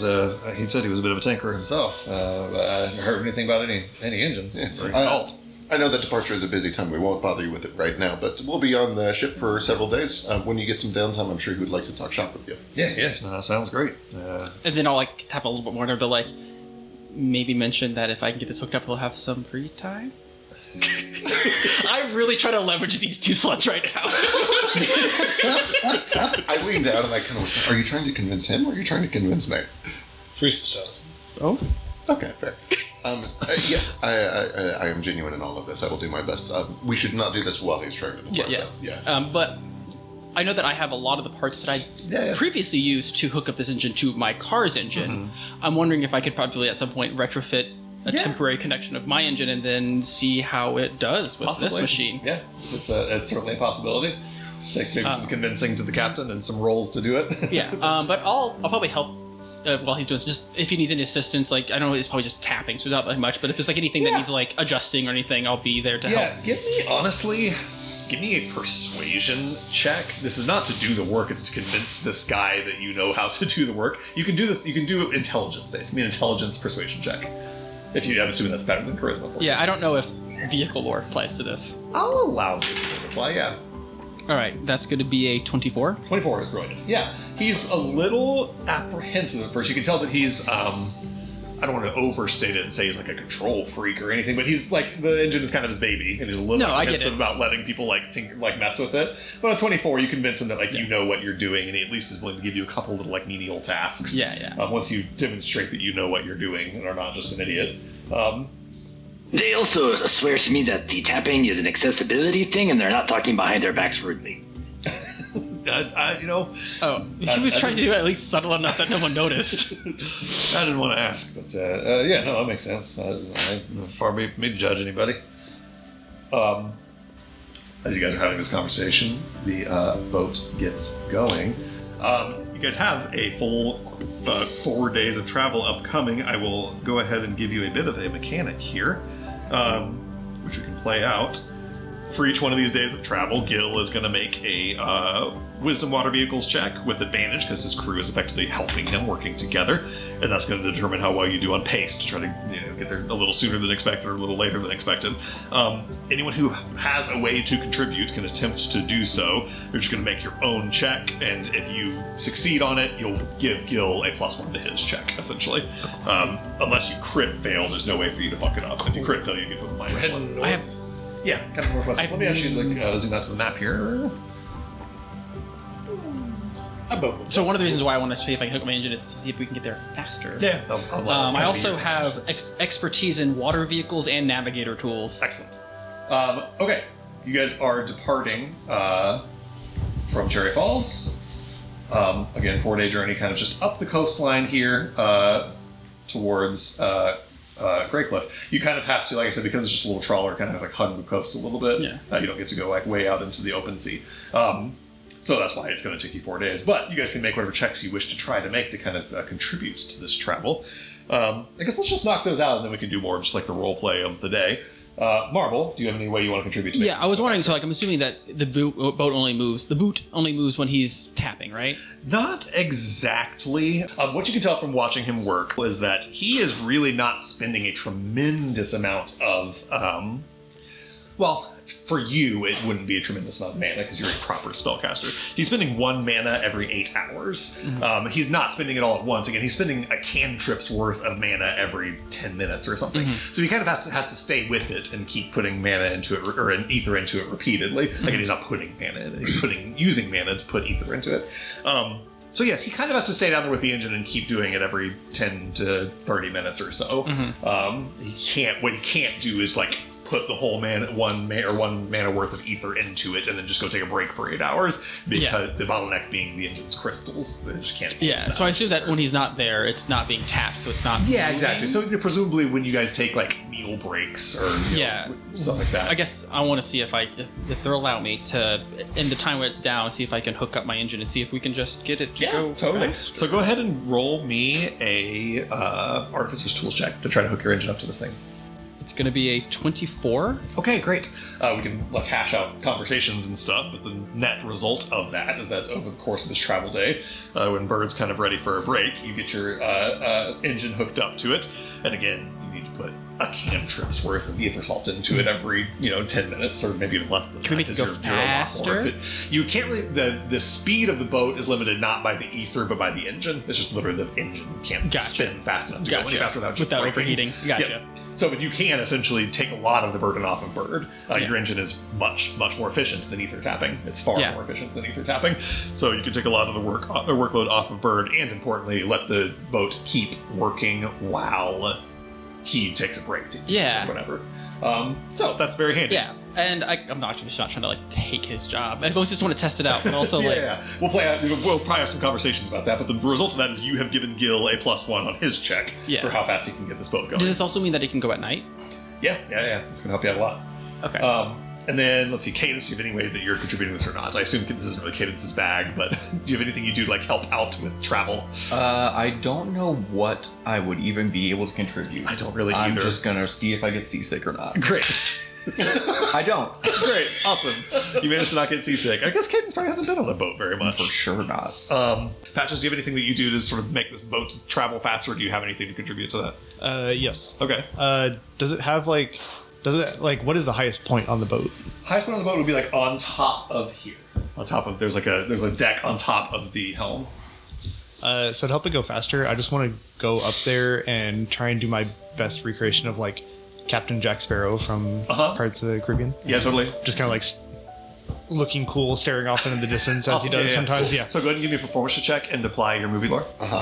See if 16. Incredible. Does Lusa notice him? Lisa 100% looks up and notices you and raises eyebrows at you. The shark lady. And then just like out of nowhere, like everyone's busy, and I'm just like, I forgot to meet Jar of Dirt. Reference that only I get. Everyone's like, absolutely no one understands. You also don't have a jar of dirt. Don't even have a jar of dirt. Prove it.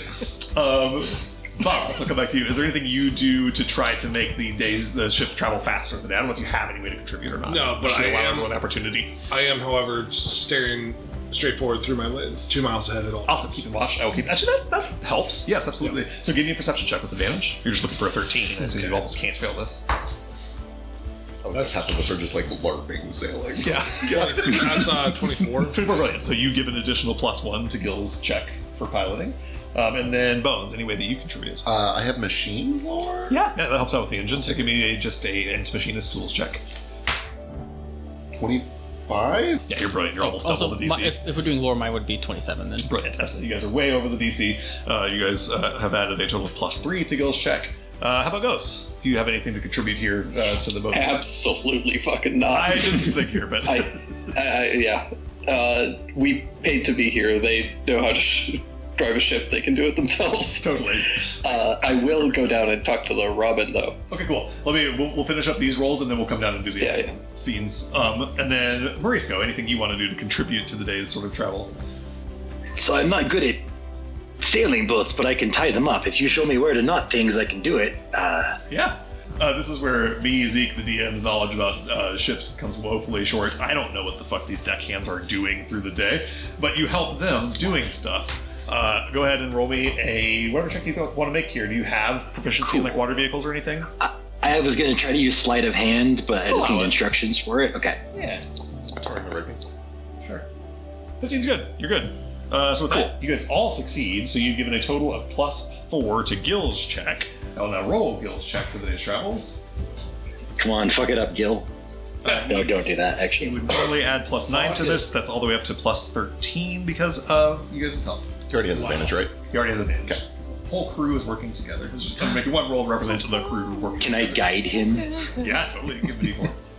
Cool. Drive better, please. Okay, so it's 15 plus 14 is 29. He's already way over the DC you need. Another 30. I think you have a 30, which is fucking nuts. I didn't even put a 30 on my table of how fast you could make this go. But we're gonna bump it up past what I said.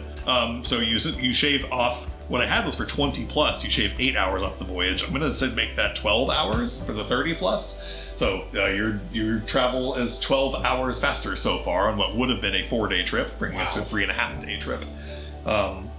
So, with all that done, that all represents a day's worth of stuff that you guys are doing to help contribute. Now we can move into a little smaller scenes throughout the day. I'll come to first Ghost, talking with the Robin below deck.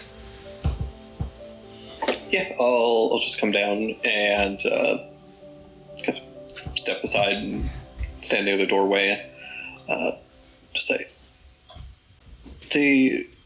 you are aware that the Shatterkai will be coming on the 15th. Oh, we're just saying it.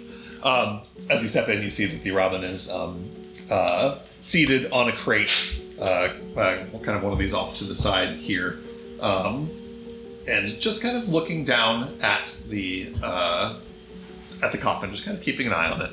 Again, wearing these kind of black hooded robes, fairly simple, nothing flashy. A little ceramic pin of a pink apple blossom on the neck, and a porcelain wolf mask, kind of half skeletal. You say this, and they kind of look up at you. There's kind of a long silence. They say, "The Shatterkai come for all souls of the dead after they depart. In their time. We may not reach Greycliff by the next time they come. You need not worry yourself." Well, if they won't cause trouble for the crew or my companions, then I have no reason to interfere. But if you don't mind me asking, what's in Greycliff that's so important? They turn their head down towards the coffin, and they say, "The family of the deceased. They have not had an opportunity to say farewell. It was his wish to return home, to be buried. It has been a long journey.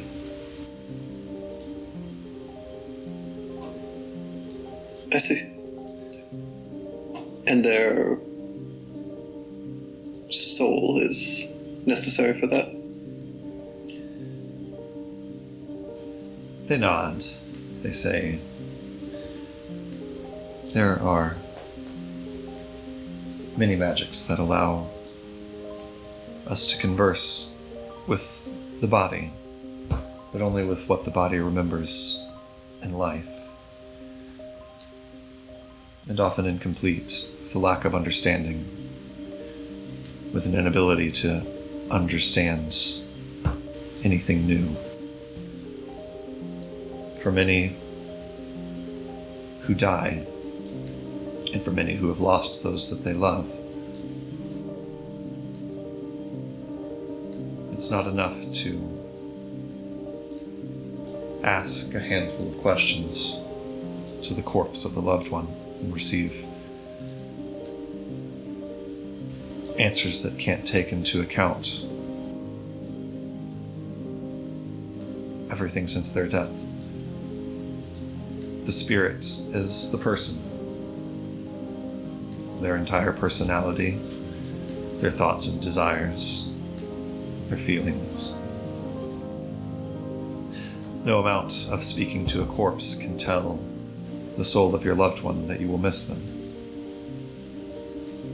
Tell them that you love them. For this, you need a spirit.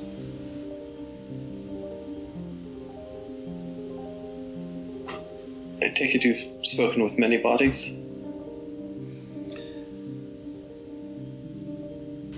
Indeed. In truth, less often than I speak with spirits, but still, plenty of bodies as well. If you don't mind me asking, how do you get them to tell you about their life in as complete detail as they can manage? It is difficult. In truth, the answer to that question, there's very, very little difference between the living and the dead. The body cannot process new information since its death, but it retains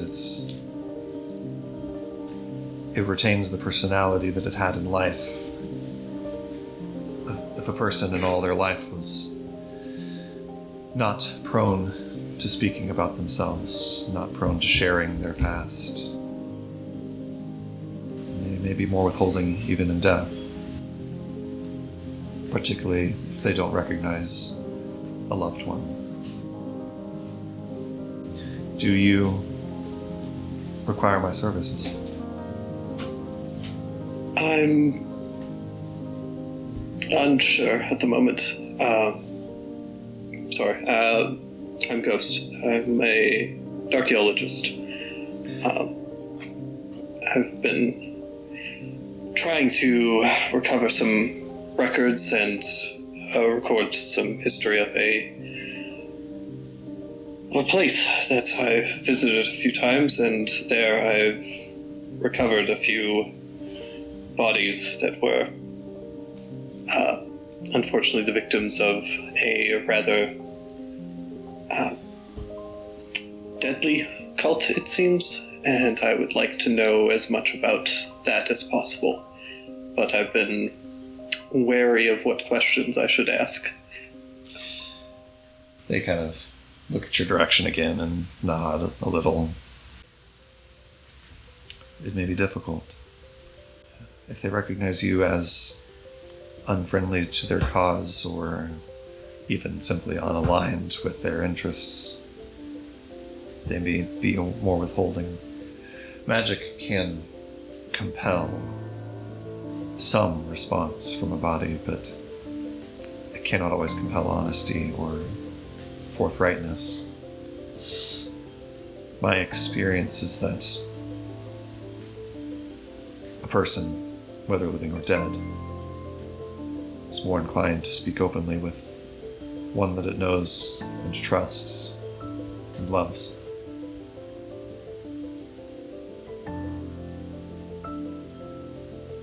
Unfortunately, I know painfully little about the victims. That is difficult. I am happy to assist in any way that I can. It's probably a bit superficial at this point, and I unfortunately only have the skulls, but perhaps you could perform some last rites for them. They nod. I am well versed in the last rites of many different cultures and religions around all of the globe. It would help to know where they came from, what their traditions are. Our function is to see to it that a soul passes into the afterlife peacefully and with comfort. The souls of any bodies that you have found as an archaeologist presumably are long, long gone. I imagine so. But I'm happy to exercise any funeral rites that are appropriate to their people.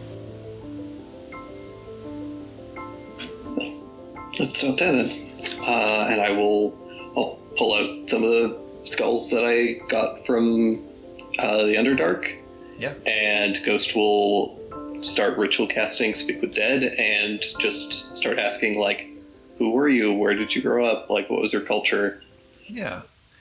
Yeah, and just remind me, I think I know, but just to remind me, and also probably our friends at home, these were bodies of essentially people that you found as sort of victims of the Devorators, people that had been like sacrificed in the at the Isle of Ash and so forth. Well, I have an item called Sack brackets contains heads. Have you deadass been like recording a bunch of heads that you've collected? So heads found in the cave of the Isle of Ash. I have a Thrycreen cultist head, the head of a Thrycreen victim, and then just an unknown Thrycreen skull, an unknown dwarf skull, and an unknown orc skull. Okay.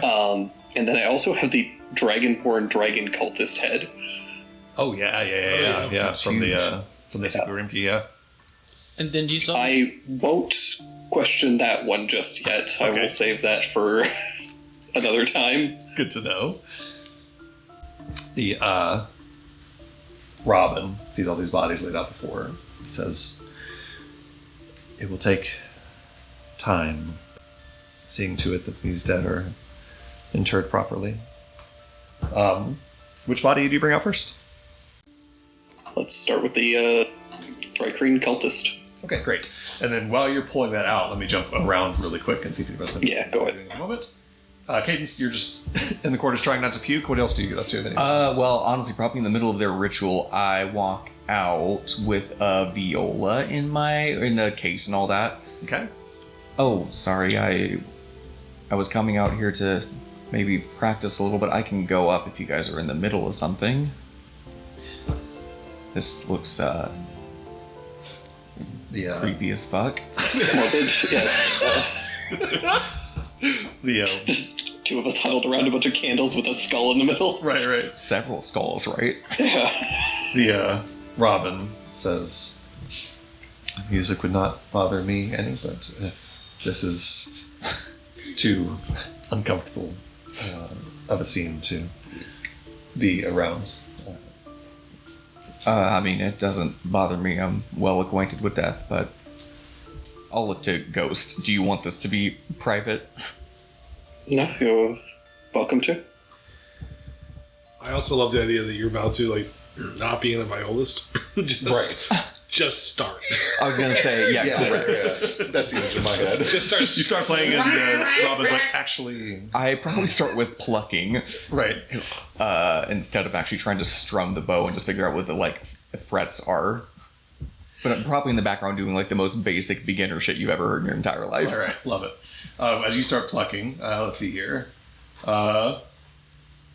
Marble Morisco Bones. Any of you guys up to anything? So let's play out actually the thing that you did already, Marble. You get your engine out and start getting it hooked up to this engine. I probably wait while he's like tapping, just getting everything ready, so that all I have to do is just in very little amount of time, just throw it on there and just have it go, and then spend the rest of that time probably just while I'm waiting, transcribing a spell scroll for Ghost. Okay, perfect. It takes like 8 hours, so I'll work work on it over off the course and on. of the day. Yeah. And I don't know if I assume that you can talk while you ether tap, and I'll probably just make small talk about the engine and Sure.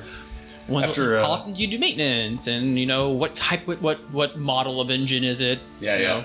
Where do you get your parts? Yeah, he's happy to kind of talk you through all of that. After you guys get an hour or two into the travel, he's kind of through the highest workload part of this voyage, which is departure and then arrival also. So he kind of is able to back up a little bit from it all, and you've explained what you want to do with your engine. He says, a good time now to take a shot at it if you want to. Yeah, I would like that. I shouldn't take me much. Yeah, he stays close by, and you just kind of, using the parts that you bought, or not bought, but took from Camp Mechanics and also from the Vanguard factory, kind of splice your engine into this thing. As you're working on it, he says, that thing really runs on salt, huh? Mm-hmm. It's pretty efficient. It's wild. I don't know a whole ton about Arcanotech. Everyone always told me salt was out of fashion. No one really used it. Yeah, that's just because we didn't do it right. Yeah, I believe you. I heard it was dangerous, but you seem like you know what you're doing. It can be, but this is one. I have some safety features. And he kind of watches you work. He seems kind of interested in it. After you get it hooked up, he says, damn, this is... don't tell Gil about this. I'm going to be out of a job. Yeah, our secret.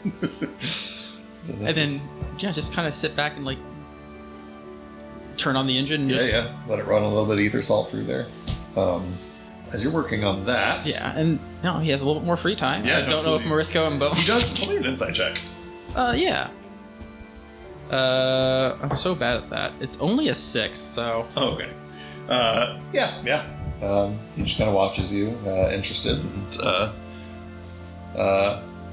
yeah.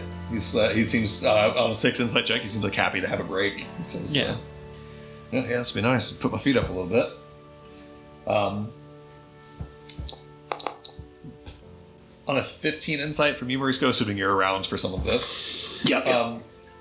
You can tell he seems a little apprehensive. You see, he makes the sort of tongue-in-cheek comments, like, don't tell Gil about this or I'll be out of a job. And that's not all the way tongue-in-cheek. He watches this ether salt-powered engine moving this boat more efficiently and faster than he can, and knows that you don't have to pay this engine an hourly day rate, and is actually a little concerned that this thing could take his job. He's not super duper worried about it in this moment. I kind of had a feeling he was thinking honestly.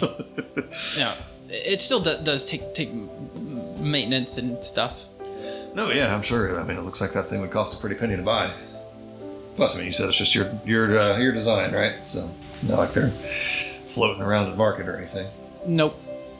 I don't mean to. Sorry, I'm coming across standoffish. Just this has been a good living. Working on this boat, a lot better than stuff I've done before this. So. Right. It seems like an honest living. He would be ashamed to lose that opportunity. So. Yeah, no, I don't mean to. You can't stand in the way of progress. It's gonna happen. It's gonna happen. It's probably this moment that Marvel actually realizes how, not only is his engine going to make life easier, but it's actually going to displace a lot of workers. He probably just never really thought about it. It's just yeah. It's every single technological advancement displaces somebody that was at one point doing. It definitely takes a bit of the wind out of his sails, so to speak. Yeah. There's a reckoning that I don't know if Marvel has really thought of before this. Bird says, I first learned to tap in war, and beat the hell out of fighting on the front lines. But got back home and lived in the middle of nowhere, so no one really needed a tapper. Ended up here. It's been a good living. Do you have a family back home, or are you just a single man making his money while he can? It's just, I got a baby brother, baby sister, and my parents, all back in Pacanosa. We used to live in, some little town you never would have heard of, but had to move so we could find work, and it's a nice city. I like Pacanosa a lot. Good food. I'll ask where the conversation goes further. Bones, are you in this room or are you doing something else? Yeah. Okay, yeah. We'll say Where's Pacanosa? Pacanosa is the sort of New Orleans place that you guys visited very briefly. That town that you guys got po' boys and... Got it. Understood. Yeah. Okay. Different war. If you need to know where it is on the map, it is... Yeah. What I'm fishing at is which war? Which side of the war was he on? He clearly seems to be talking about the war. The war. When people say the war, there tends to be just one war they're talking about. Same one you fought in. Awesome. But on the other side. Great. Good. To be more specific, the Prexel-Trinian War, the essentially world war that happened, 4 years ago, 3 years ago, something like that. Enemies to lovers. But yeah, you definitely would have been fighting on the opposite side of that war from you. Above deck, Patches is doing Pirates of the Caribbean on the top. Eventually, I have each hour of dirt. Just keep saying that, just constantly. Henry, one of the deckhands, you see that him and Luce are standing next to each other and kind of quietly talking to each other and occasionally looking up at you. And then finally, Henry looks up at you and says, "You all right up there?" Oh yes, sir. That's fine. You can stay up there all you want. I just I'm just helping keep the boat safe. Great. That's I mean, that's great. as you can tell, I hasn't been attacked or anything. So clearly, it is because of me. Yeah. We appreciate you having an extra eye out. Lusa and I just had and she punches him on the shoulder. He says, "Ow!" Lusa Oh yes, so you may speak. kind of walks up the stairs. You may speak. This giant great white shark woman, she steps up behind you, Patches, and says, "Let's be very clear. This is my ship. I keep it safe. But I am grateful for help. As long as I stand up here next to you, I'm a little taller." I mean, why don't we keep it safer together? Give me a persuasion check. 4.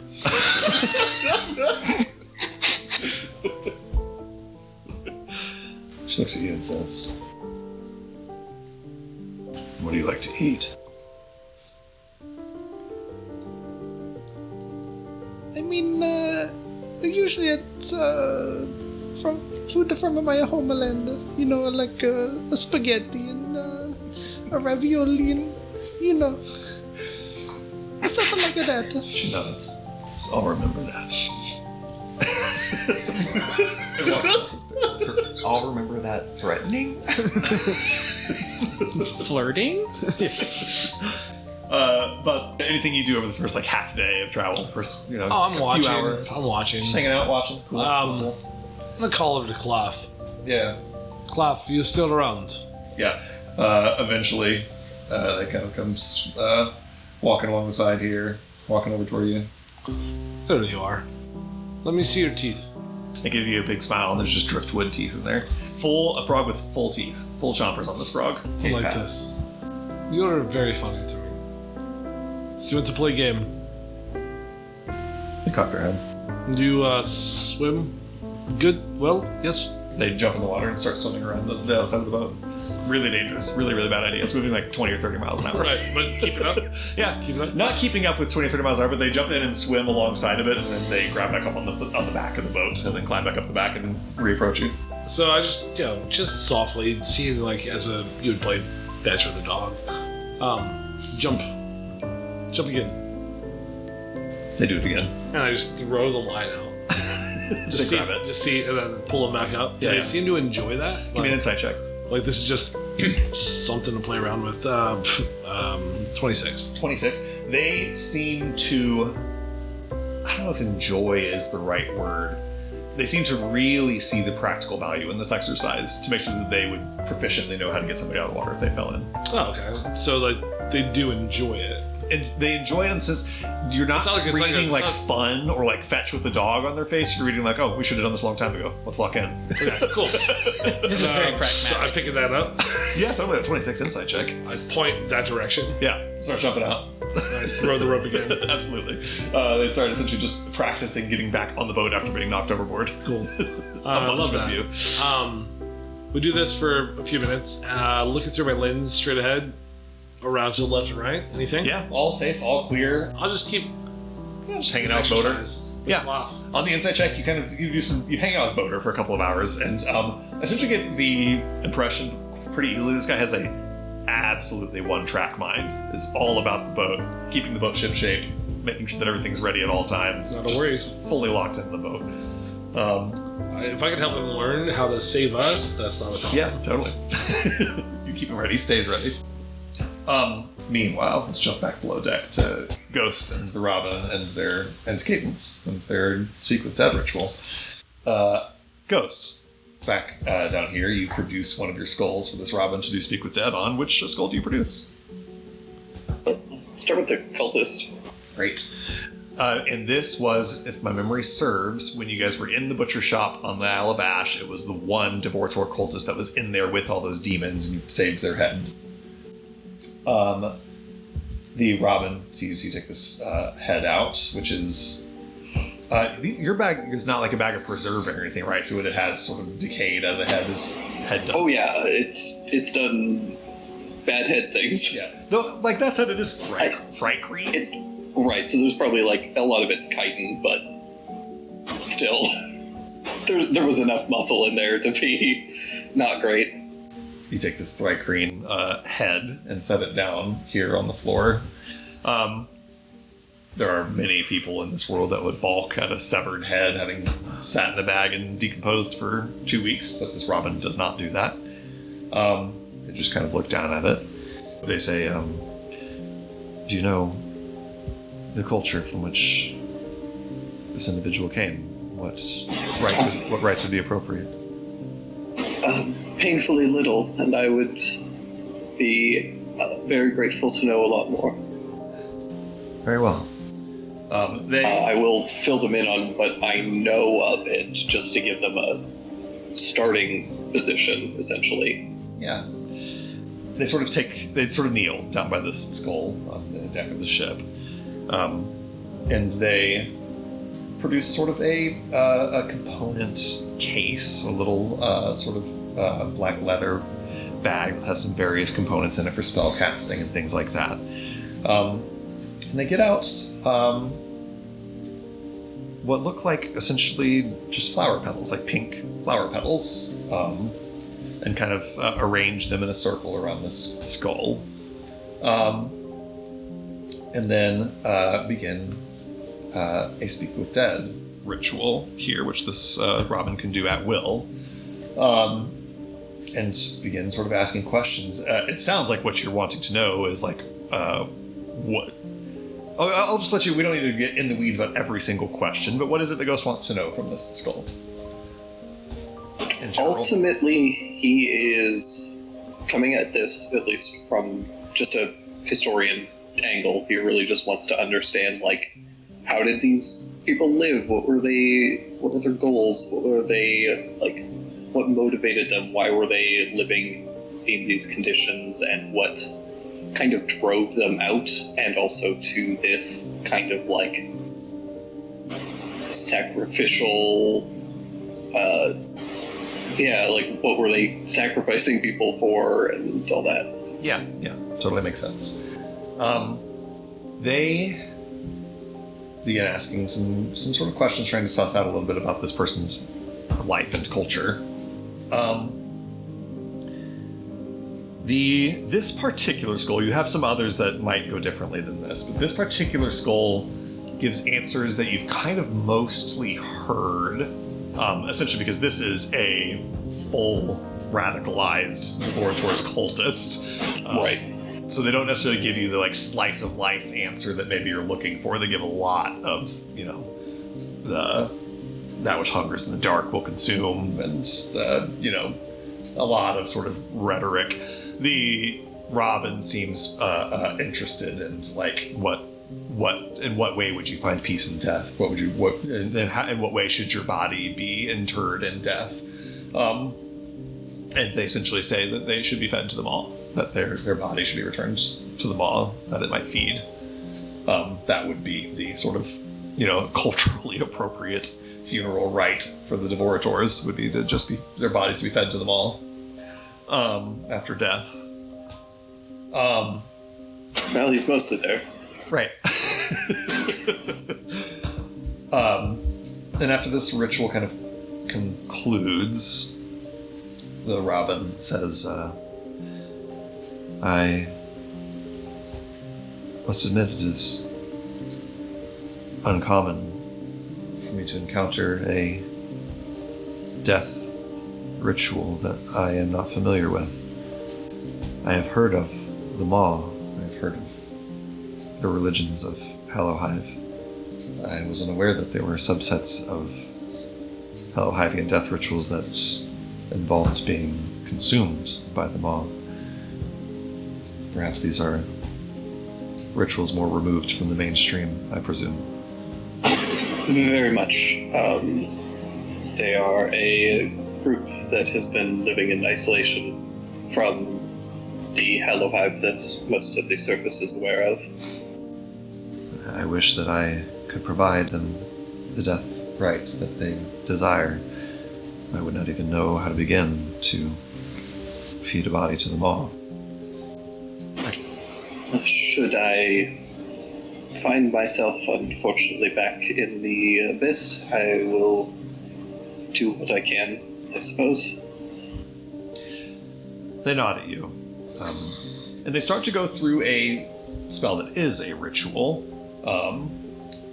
From their component patch where they took all those pink flower petals out, they produced 2 copper coins, and they set them on the eyes of this head, and they perform a ceremony ritual, which essentially prevents the body from becoming undead, and a couple other little things.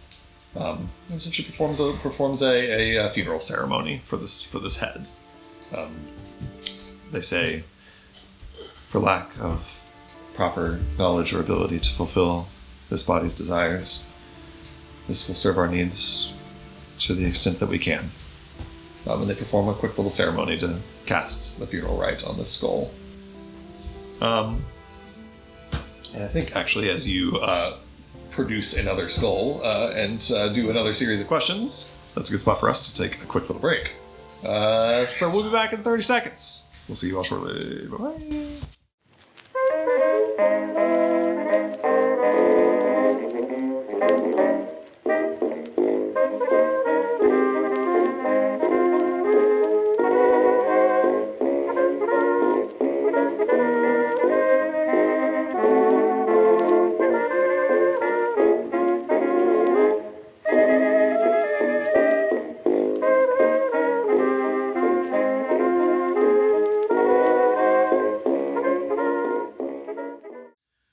And welcome back, everybody. Welcome back. We left off as in the cargo hold of the Seabird. Cadence was plucking at her viola, learning how to play it, and Ghost was producing a second skull to do another Speak with Dead ritual. Or have this Robin do Speak with Dead ritual on his behest. Ghost, what's the next skull you get out? I guess I'll go for the Thrycreen victim, which I think was the most recent one. It was the body on the table. Yes, that was the body that was like on the table of the butcher shop, like being butchered. The Robin kind of just gives you. They take the copper coins back off of the eyes, and they hand the skull back to you. And then they gesture down for you to place the next skull in the middle of the circle. Is there so similar? You're just trying with this one. Is there anything more specific you want asked to you, or again, just trying to suss out who these people were, what they were trying to, or how they were trying to live, etc. Yeah, I'm just kind of doing flavor. Like if something important comes up, then cool. But mostly just kind of trying to figure out who these people were and that sort of thing. This one is much more kind of willing to speak openly. And basically explains in kind of short cryptic phrases that you can piece together that they were a citizen of Hallowhive, that they were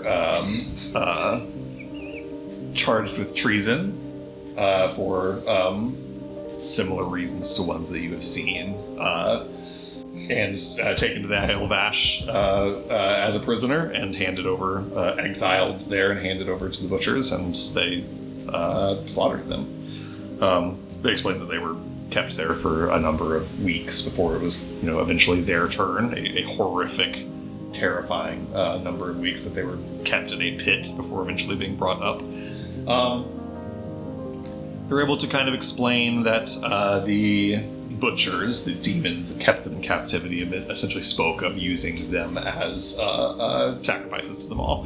That all of these bodies that were being cut up and stored here were to be gathered to create essentially a massive sort of sacrifice offering to them all. And worth noting, it seems like it was not a...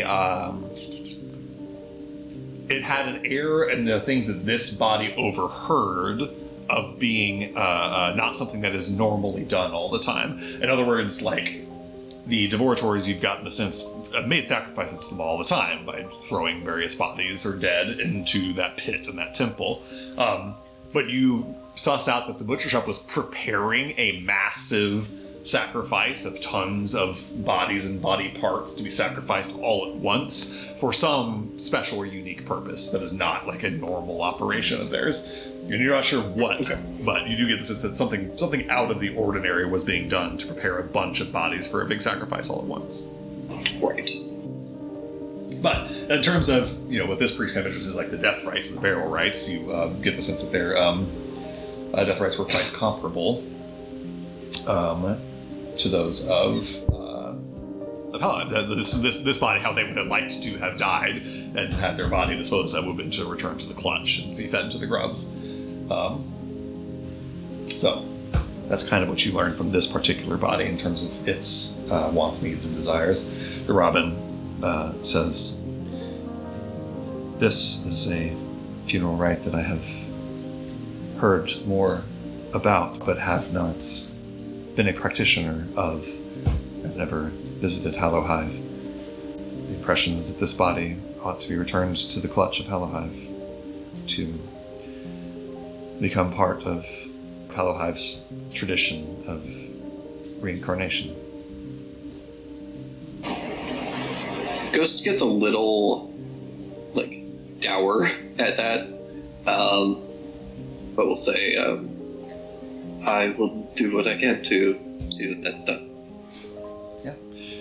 They once again perform another ceremony ritual to ensure this body cannot be made undead. And we'll come to the next one. What skull do you put out next? So when I grabbed the skulls, I had tried to get a bunch of different time frames. So I tried to get one that's really old, one older, and then one more recent. Yeah, I remember that. I don't remember which was which. But let's go for the oldest one. Okay. See if we can get more of a picture of what things were like prior to this big butcher shop event. Yeah, speaking to the victims at the bodies of victims at the butcher shop, going back to one older and then one even older than that. You get similar stories. I think at least one of these was not a Hallowhive citizen. They were just somebody from the Underdark. One of them was I forget the species exactly, but one of them was just a citizen of some smaller civilization or pocket of people in the Underdark that was essentially abducted by Devorators and kidnapped or whatever and brought here to be sacrificed to them all. That one particularly doesn't have the same story about a massive group of sacrifices being prepared. They just were brought here and butchered to be sacrificed. And then the oldest one, similar story, person that was being butchered to be sacrificed to the maw. That one was a resident of Toroth, of the Isle of Ash, of the settlement there. And essentially explains that they were deemed heretical. They were caught trying to flee Toroth to go to Halahive. They were trying to flee Toroth and go to Halahive, and for that crime, they were deemed that was criminal, that was deemed heretical, and they were put to death and sacrificed to the maw. Gotcha. Cool. And yeah, I think that's about all I got for these guys. Yeah, For now. From the one that was from Toroth, you are able to get a little bit more like a slice of life. I don't know if you learn anything that you didn't already know from your like deep dive into the archaeology of Toroth.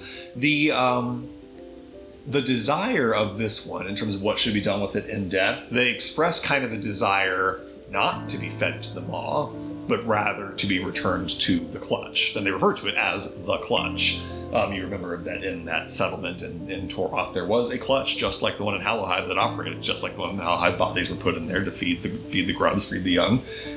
So presumably not every body is fed to the maw as a sacrifice. That may have just been that weirdo, wacko extremist.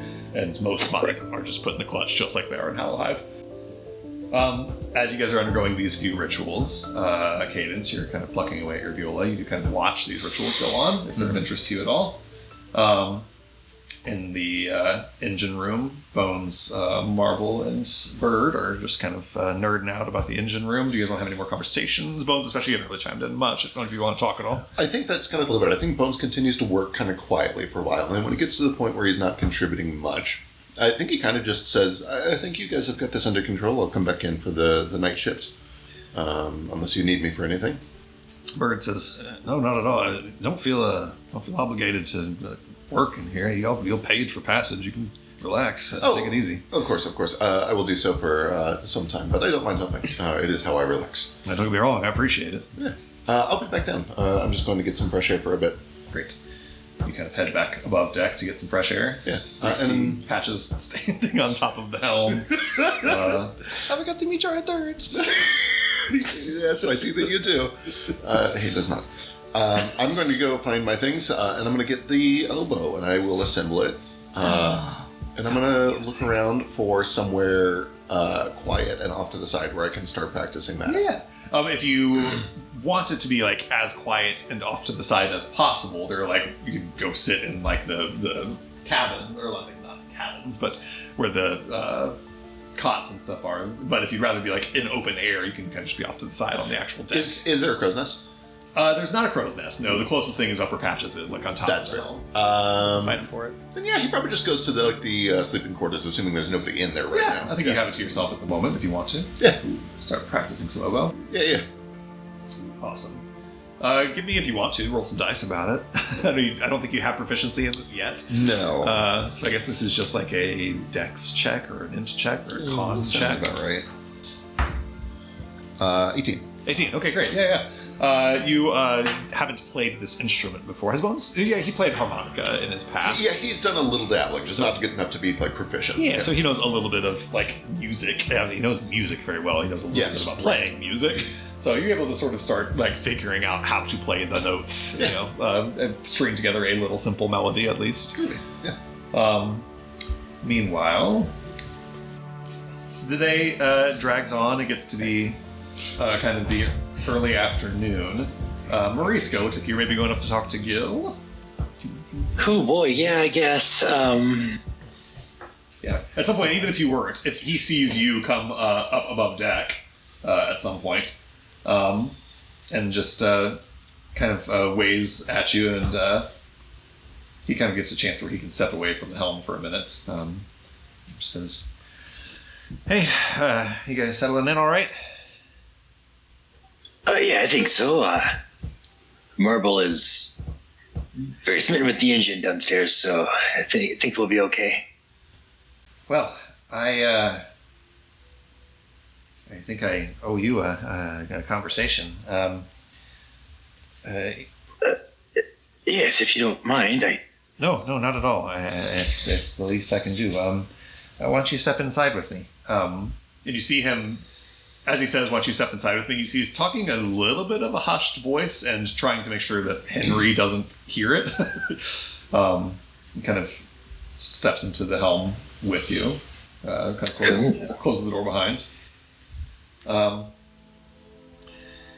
Says, I don't even quite know where to start. Where did you find me at exactly? Yeah, I suppose you don't know what you don't know. You remember, obviously, Captain Daku and the Annabelle and all that? You still remember all that? Obviously, I guess you wouldn't remember me. Yes, it's a little foggy, but I do remember bits and pieces of it. We told you it was a fishing vessel, and you had to fish to kind of... It was a front. The Annabelle, it was a smuggling boat. It was not really a fishing boat, except as much as it needed to be to cover up its real business. When I was younger, I didn't have as good a head on my shoulders as I like to think I do now. I was dumb and young and rebellious, and I met Daku and wanted to prove my worth and make something of myself, and I decided to join his crew for a smuggling job. It was fairly innocuous. We were just moving drugs, and when you're young, it's like, who cares? Right, yes. And I worked on his boat for, 5 years. It was, for the most of it was pretty innocuous. It was drugs and contraband. Every once in a while, it was things that turn your stomach a little bit more. We had jobs where we'd start moving weapons, sometimes moving criminals that were evading the law for who knows what crimes, maybe terrible crimes. And, I was able to kind of look past them and just keep my nose down and do the work, because money was money and the freedom was nice. You can rationalize a lot of things. Right. You seem to We all make mistakes. I mean, I did not have income growing up, so I had to make do. So I understand. He nods at you. He says, "Still, it's no excuse." He kind of gets a little wistful for a second and looks out the window towards Henry, and then kind of focuses back in and says, "I was starting to have some second thoughts about all of this work when the job with you came up, and that was kind of the final straw." With me? I thought that you found me at sea on a different job. On but he kind of takes his hat off and sets it down on the desk, kind of paces for a second, says, "That's what we were supposed to tell you. The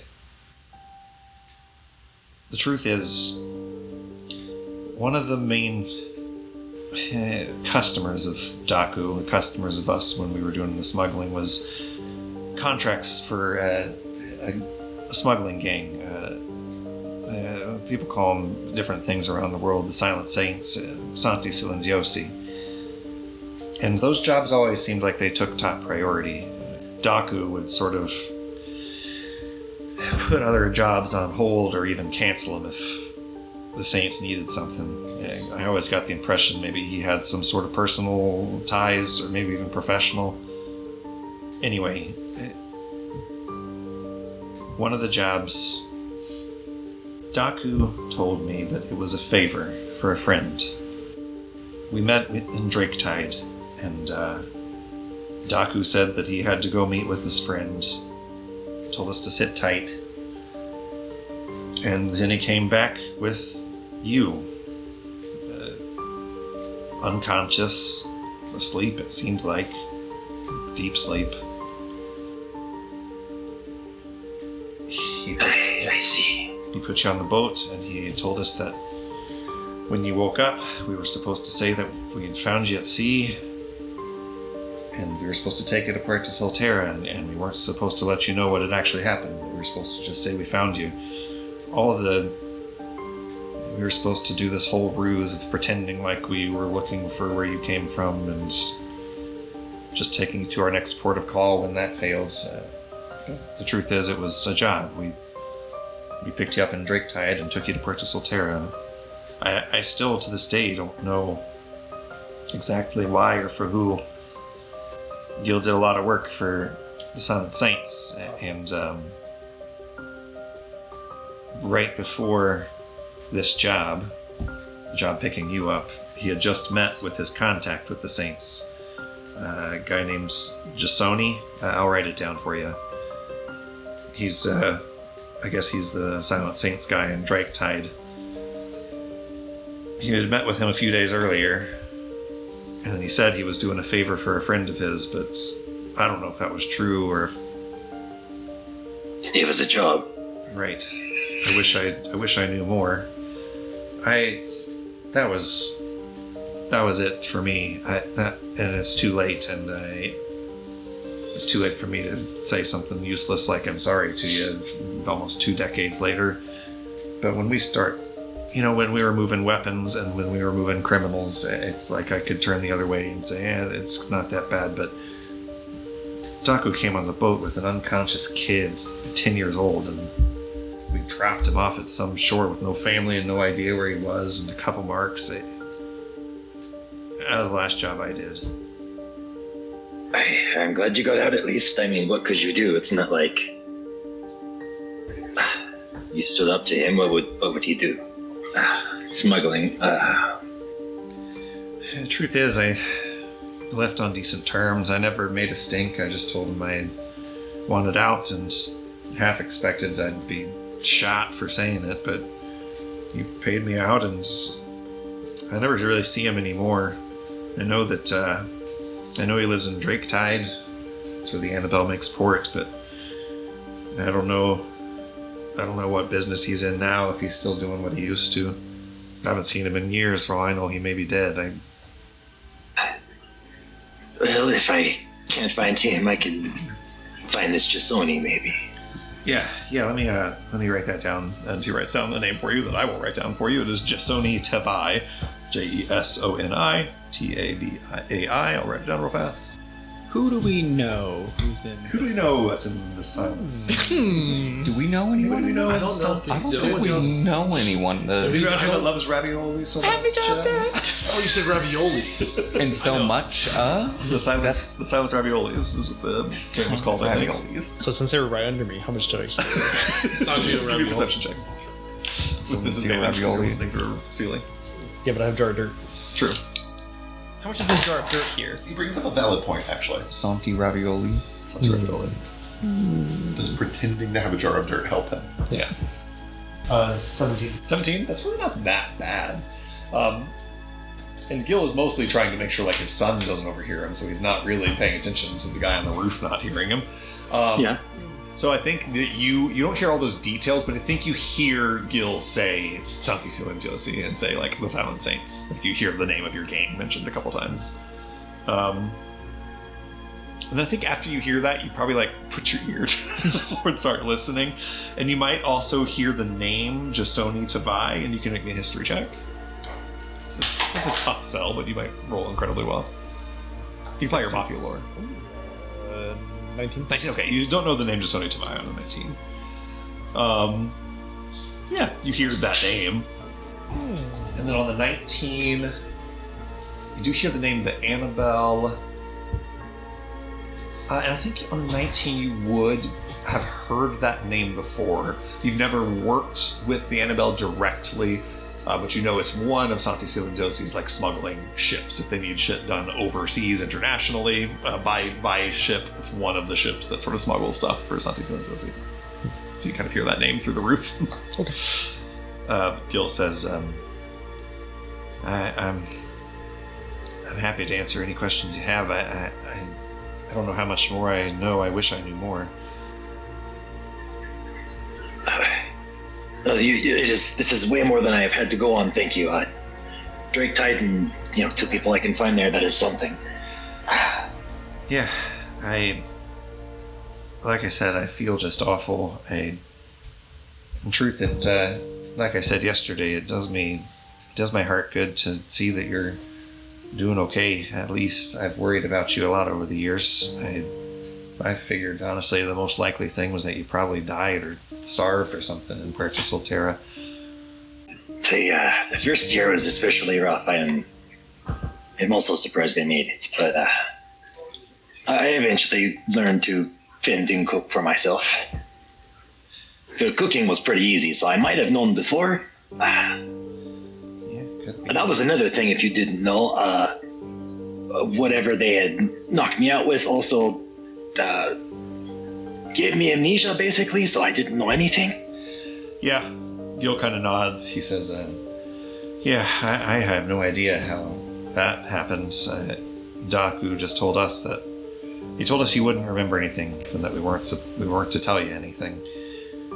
He gave us the whole story that we were supposed to keep up, and we kept it up. Yeah, I mean, I was clueless. I mean, good job, but That's a crazy thing. He gets a bit of like a bit of a wry smile. He says, "Hey, I'm not proud of it, but honestly, I tried to just keep quiet, and I wanted kind of no part of it as soon as I knew what was happening, but I also couldn't. I mean, what was I gonna do? Tell you that no, we didn't find you at sea. You actually came from the Drake Tide, and sorry you don't know anything about who you are." I'm not trying to make excuses for myself by any means. I probably would have died trying to get the Drake Tide, so... Yeah, it could be, I suppose. I think it is fine it happened the way it did. You were telling me now, I cannot undo it, so... Yeah, I suppose... It is fine. I suppose I'm just glad the world's as small as it is. I truly never thought I'd see you again, let alone a situation like this, and be able to do you a favor and try to make up a little bit of what I did wrong. Not even close to all of it, but a little something. I think... I don't know if you call it fate or destiny, but it brings people back to each other. He nods. In my experience, anyway. Yeah, he nods. He agrees with that quite firmly. Says, yeah, I don't believe really anything happens for an accident. Fate's got a way of bringing people together that need to be together. Would you, I got no business at all asking you for a favor, but he looks out the window again towards Henry and says, he doesn't know anything about my past life. I've told him I worked on a fishing boat. I don't know, maybe I should be honest with him, but I think he is old enough and steered in the correct direction. I don't think you're going to veer him off course by telling him what you used to be. You're a better man now. yeah, maybe it's selfish. Maybe I don't want him to know because I'm embarrassed or something, but you're probably right. I probably should just level with him. I think it would mean a lot to him that you trust him with that. He looks out the window. Give me a persuasion check. I don't really know my father, so it's just a feeling, but persuasion, where is it? There it is. Ooh, 27. He says, he looks out the window towards Henry, and he just says, you have a kid, and I know it's gonna sound trite and cliche, but it just goes by so fast. You look out one day and your baby is a kid, and then your kid is an adult, and you still can't help but he's damn near a man now. He's starting a life of his own, and I still just see my little boy out there. I don't want him to be ashamed of me. But you're right. You're right. It doesn't do me any good to keep secrets. Boss, go ahead. You got to hand raise. Just the quickest question. I missed how many years ago? I know I'm not like personally hearing the conversation, but I am curious. I actually thought this might be what you were raising your hand for. You can read lips and see directly into there, so you know everything that they're saying. Oh, I can. I think it was 1887. Yeah. So I think in 1887, so that was 17 years 17 ago. years ago. But yeah, worth mentioning, boss. You're kind of out front on the bow of the ship, hanging out with Clapboard Overneck, and then you glance over to the helm through the window. See the conversation and start watching. See Gilliam and Gilliam Briscoe talking. If you wish to, I assume you like watch Yeah, for a second. if I saw it, yeah. Yeah. So you pick that conversation up as they're talking. I drop eaves. You do. You do. You also see Patches Never had a lay down on the ceiling and listen with his ear.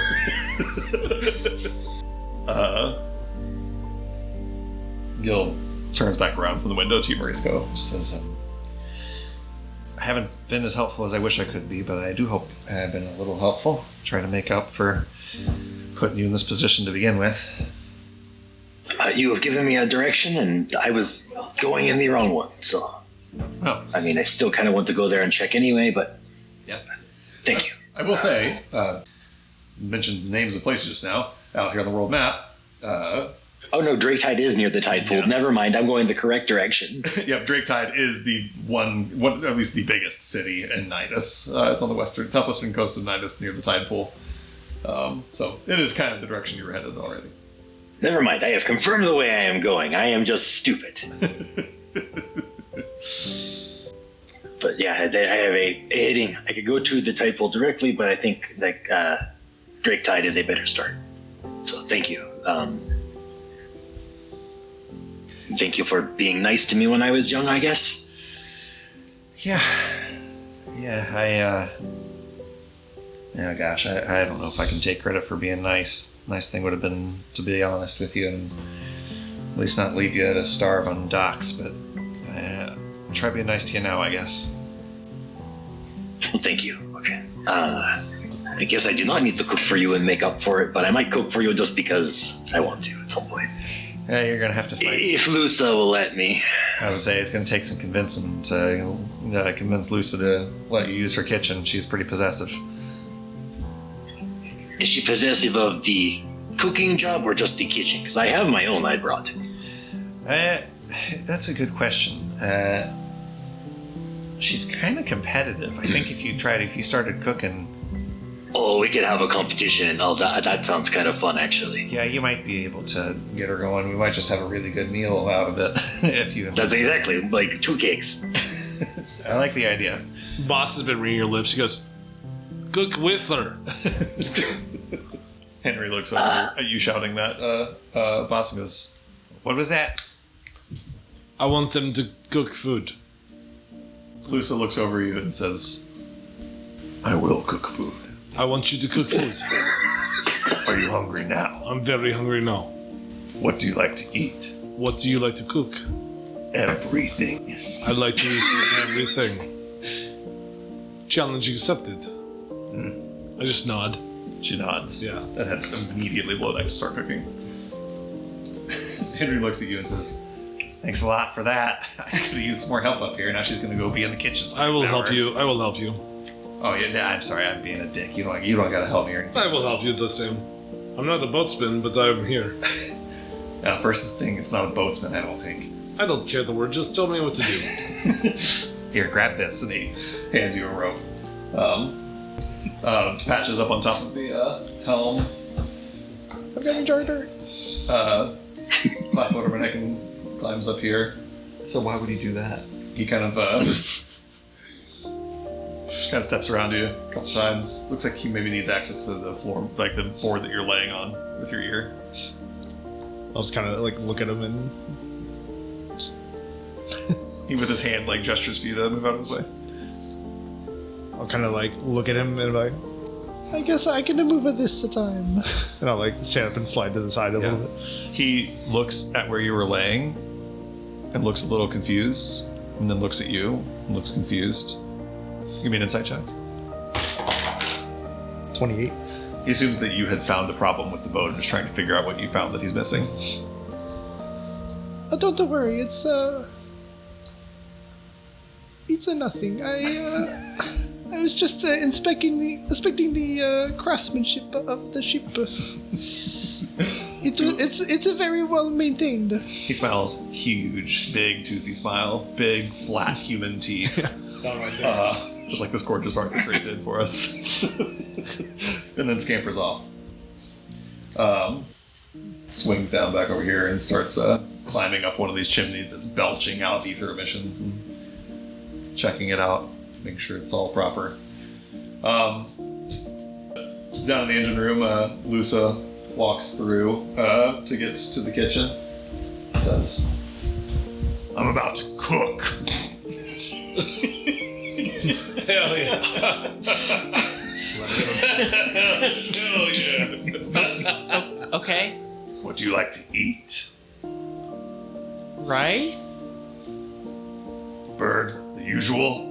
And the bird says, yeah, I'll do Lusa, thanks. And she pushes past to go to the kitchen. What's the usual? At lunchtime, I always just want a sandwich. I don't care what sandwich she surprises me with, so I guess my usual is surprise sandwich. She's a great cook. You're gonna love it. Okay. Does she have rice? You're gonna actually be blown away at the stock of ingredients she keeps in that kitchen. She sprung with her own money for a bunch of cupboards of holding, so she could put a bunch of ingredients more than could actually fit in the ship. Morisco is our cook. He's gonna have some competition on his hands if he cooks here, because, well, he also might have some competition if he tries to go in the kitchen, because Lusa won't let nobody go in the kitchen. I kind of want to see that. Yeah, I wouldn't mind to see it either. Bones, as you are playing the oboe, the door to the cabin where the cots are flies open. He says, "I'm about to cook." Congratulations. What do you like to eat? Whatever you prefer to make, your favorite thing to make. Great. Turns and walks out. You guys hear thudding down the stairs. I'm about to cook. I don't know if anybody else is turned on. I am wildly turned on by this. Great. What do you like to eat? It's a ship, whatever you have, I guess. I have everything. Insight check. 19? It seems impossible that she has everything, but she seems quite confident that she can make pretty much anything you Pick want. something she She's cannot got like an possibly advocate make avarice or you. something, yeah. Not paella. Gold leaf. Wait, what's that thing that dies if you get too loud around it? A souffle. I would say it'd be fun to make a souffle on a rocking ship, but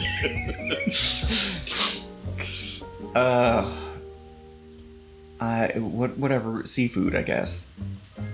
You! She looks at Ghost. I don't know if he's back yet. We'll find out what Ghost wants when he returns. Yell at Robin. Yeah, what does he want? Yeah, you yell at Robin, and Robin says, I am not hungry right now. Later. Deep breath. Fine. Insight. Okay, new Absolutely theory. infuriated. The Robin's an undead and he's running from the Shadow Kai. Goes back above deck. Screw out a couple people. Can you incorporate stone fruits? Stone fruit. You have like peaches or like a mango or something of the sort. I know what a stone fruit is. That's not the question I asked. Can you incorporate? Of course I can. Thank you very much then. And I flip a copper. She swats it out of the air. I catch it. It goes tick, tick, tick, tick. No, I catch it. You mean dexterity saving throw? Yeah, please, love. Oh, you've deflect missiles as a monk. You don't need to roll fuck all. You can just catch it. Yeah, that's a 15 out of the way. Awesome. Just keep your money. You're a passenger on this ship. Then do it. I think she likes passive aggression, right? So like, I say, then go do it. She likes aggressive aggression mostly. I'm about to fuck. I can tell. What happens? Relationship ended with ghosts. when No, an no, no, elephant, no, a no, we're bug and an or at a shark walk. We're gonna into bring a all bar. three together. Yeah. Let's see what happens. What about that parawiggler? Oh, you know what? She forgot to knock on the door of the helm. Gil and Morisco, your very sentimental conversation is interrupted by Lusa pushing the door open, saying, "I'm about to cook." Love her. Gil goes, "Oh yeah, I could just do a sandwich today, Lusa. Thanks." And she looks at you, Morisco. "What do you want to eat?" Morisco?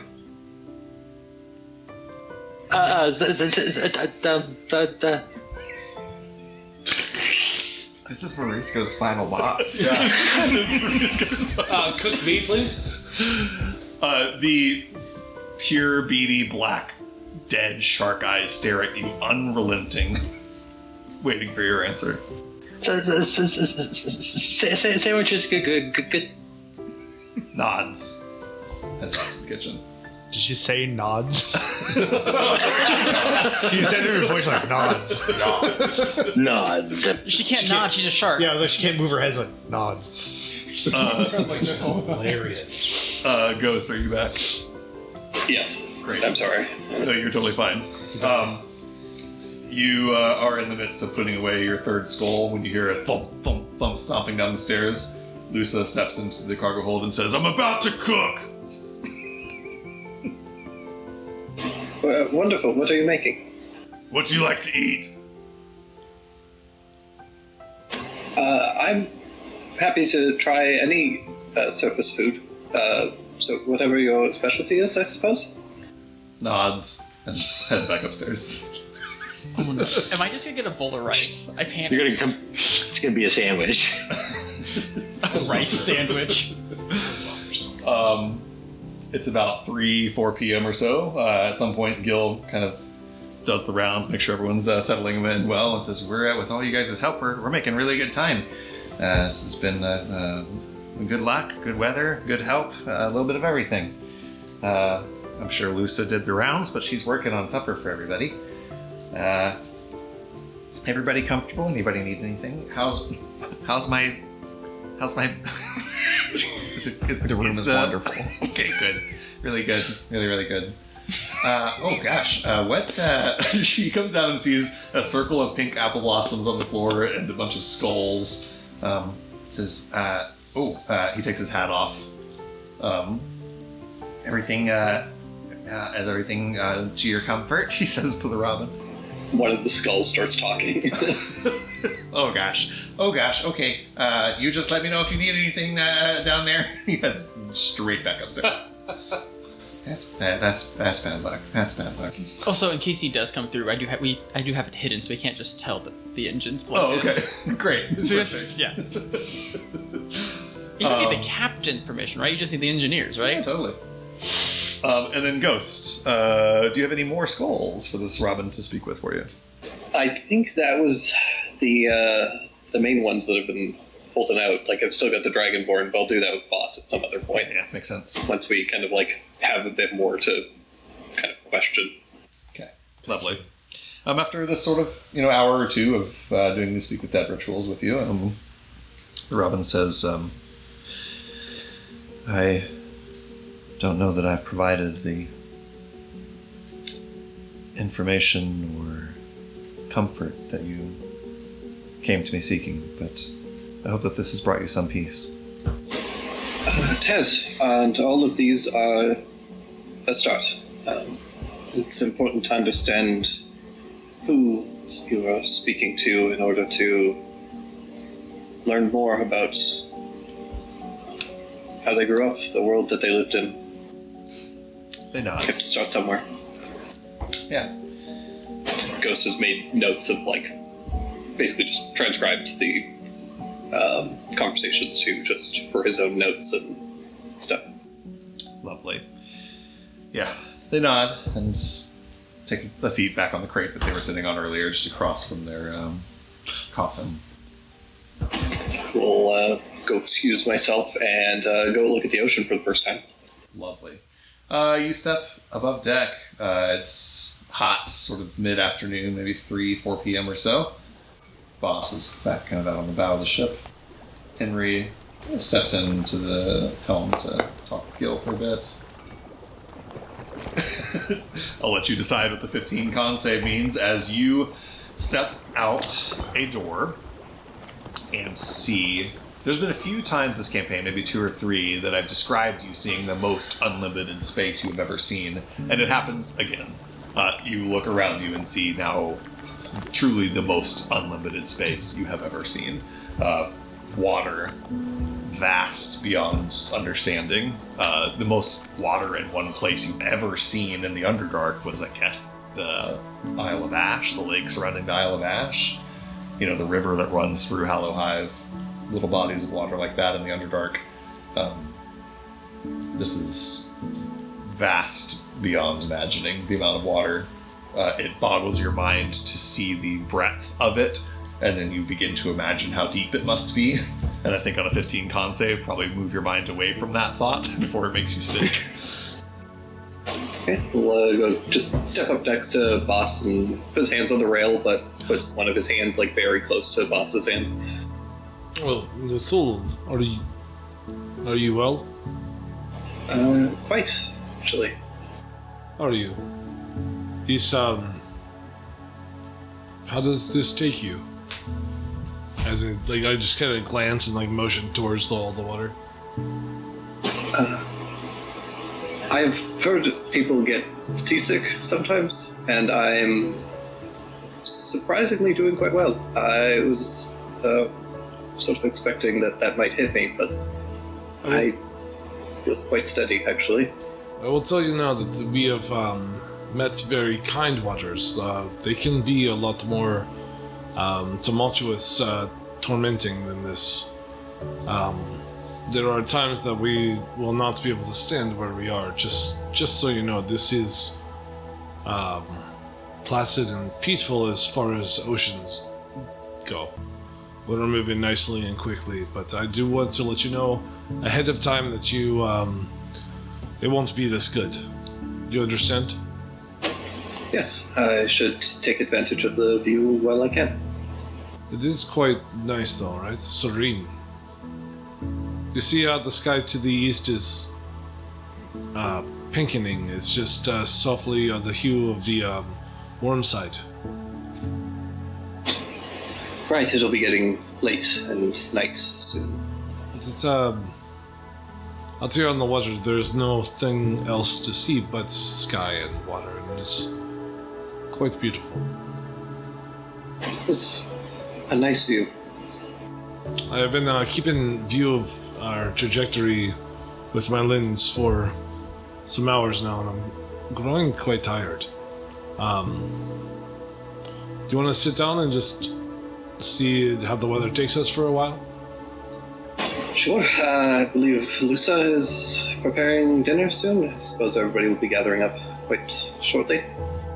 Yes, this is nice, but I don't really care to leave the bow. Is that okay?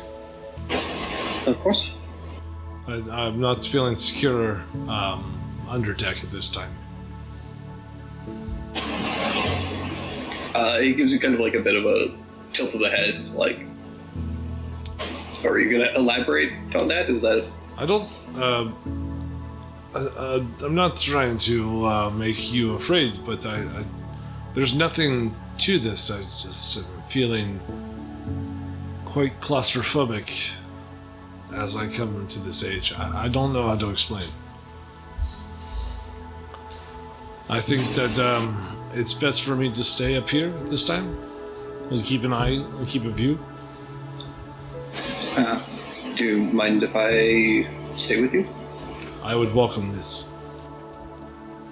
You guys stand at the bow of the ship, the wind kind of blowing across you, the smell of sea salt in the air.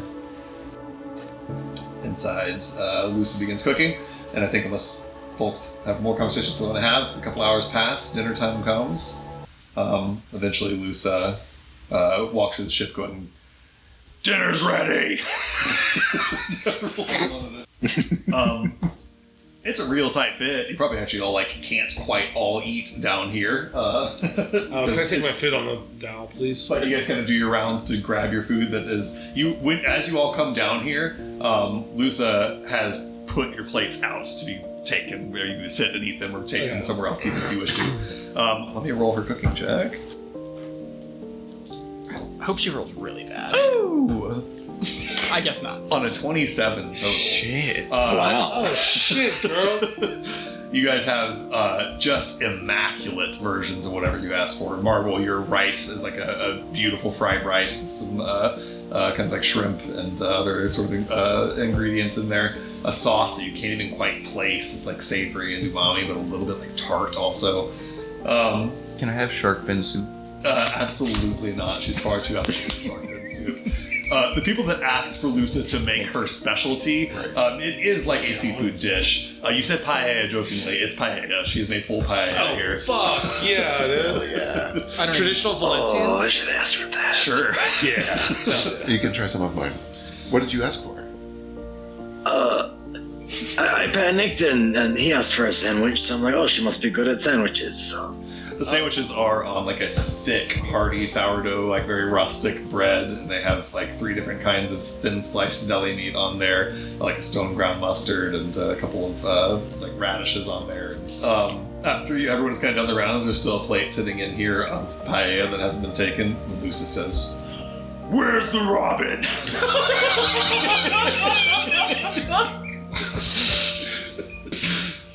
She grabs the plate and goes storming down to the cargo deck. Is she always like this? Bird says, "Yeah, she's intense, but you know, she's intense in a way that is beneficial to the crew and to the boat. So you know, She's got passion. wouldn't like to be on the wrong side of her. I'll tell you that." What did she make me? Right. How much integrity does she have, Z? Yeah. There's a bird in that one bears as a DM, which is you have to honor the dice rolls, and you rolled a 4 persuasion check to try to get her to like not take unkindly to you. So Was it so bad that then she takes kindly to me? no. She makes you one of the most beautiful plates of ravioli that you've ever had. It's like sausage stuffed, gorgeous sauce that seems like there's no way that she whipped up in 2 hours, so she must have had this sauce cooked a while ago or something. And you can tell, give me a perception check, and apply your Rafi lore to understand Italian food. 23. 23. You can tell that it's not her best. You can tell that she didn't try as hard on yours. Yours is not a 27, yours is a 22. She only gave you a 22 cooking check on your She's pasta. like, fuck that guy. But I'm still gonna have. I still have state. I'm gonna try She a has little less. integrity. Correct. Yeah. Right. She ain't gonna make She's spitting it. That's what it is. She's about to cook. That About means to something. cook. That means something where she's from, you know? She's so cool. I am willing not to forget this. Good.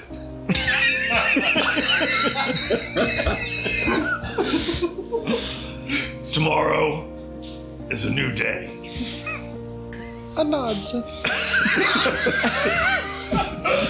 Henry goes, "Did he just say Anansa?" Gil says, "Don't be rude. It's people have different customs."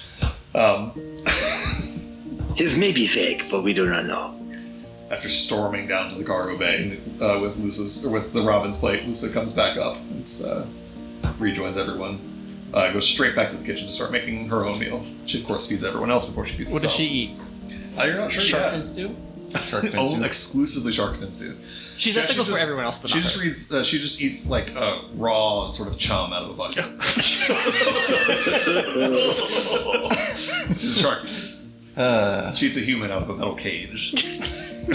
Help me! Help! That's why she has magic cabinets, so you can't hear them screaming.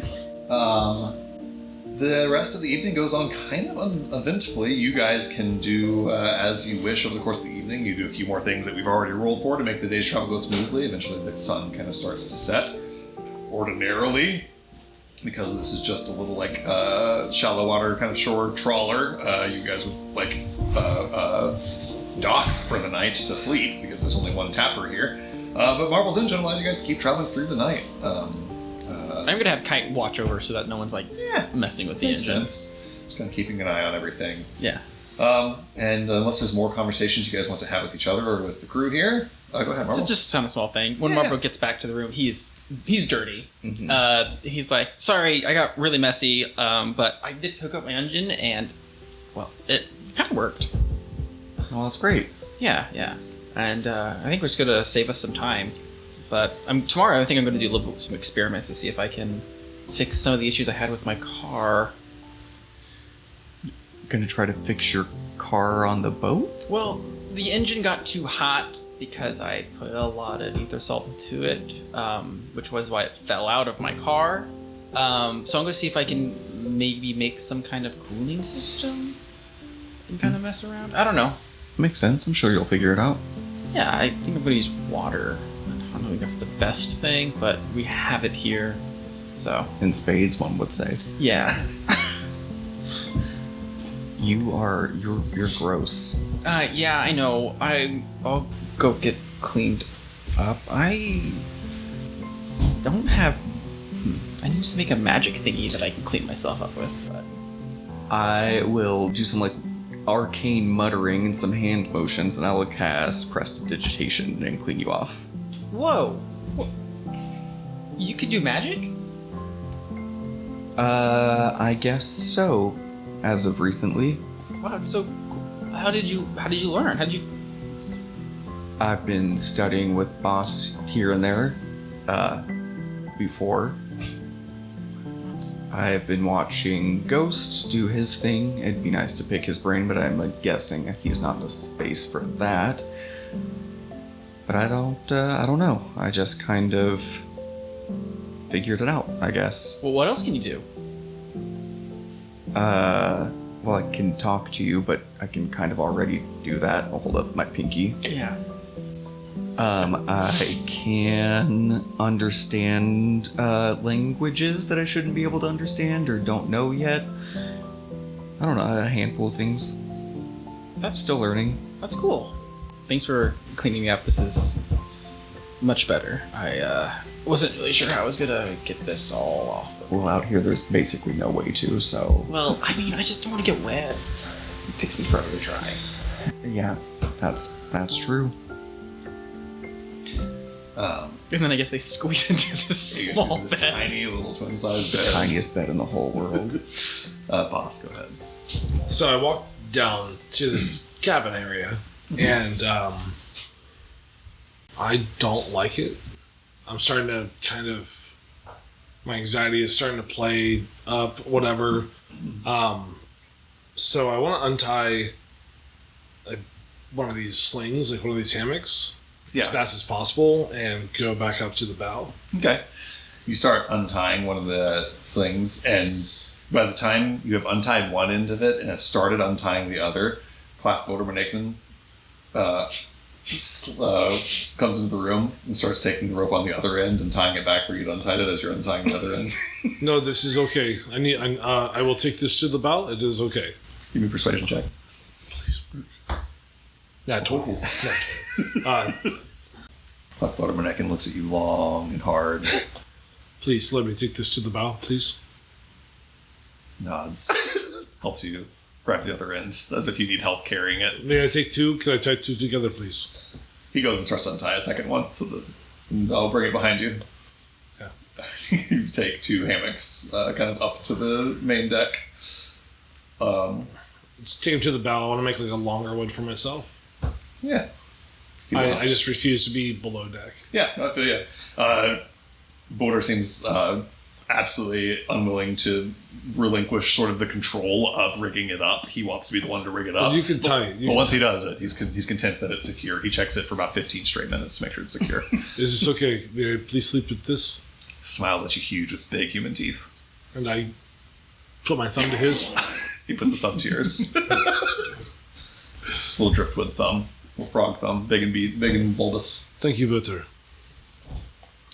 Bones, go ahead. Just whenever we're settling down or after dinner, whenever we got time, I will ask Marisco, Do you have chords or music, or can you just write them down for the song you played back on the train that one time? Sure, I could do that if you like. Perfect, wonderful.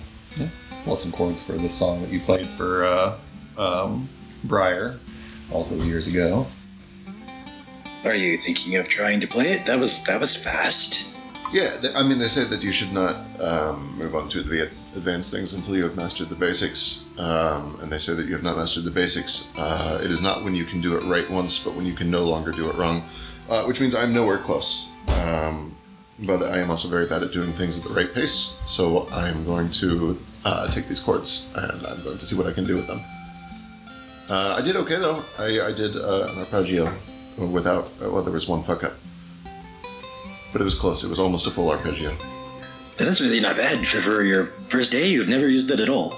Yeah. I did harmonica badly for a while, and this is kind of like doing that, except much harder. So, I'm basically an expert at this point. A musical prodigy, I see. Okay. Well, great. I would love to hear when you feel, you're ready to share. You can come with if you want to hear me play badly. If you would like to wait until I can do it well, you should wait. No. It would be nice to see the progress. Otherwise, it is just, Perfect. Then I'm probably going to be doing night shifts in the engine room. You're welcome to come up. I don't need to go down just yet. I'll probably play up on deck so I don't bother people too much. I would love to listen, sure. If you will have me. Uh-huh. How was engine room? Engine room is fine. It is glistening in there, but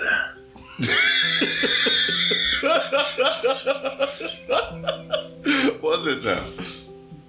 It was. There was not even my choice of words, but they are accurate. It was a good choice. Fair. It seems that Marvel as well was having a good time, so I'm glad. Oh, what about you? You seem to run down to the engine room pretty quick. Are you also interested in the engine? I am actually quite interested, but I wanted to.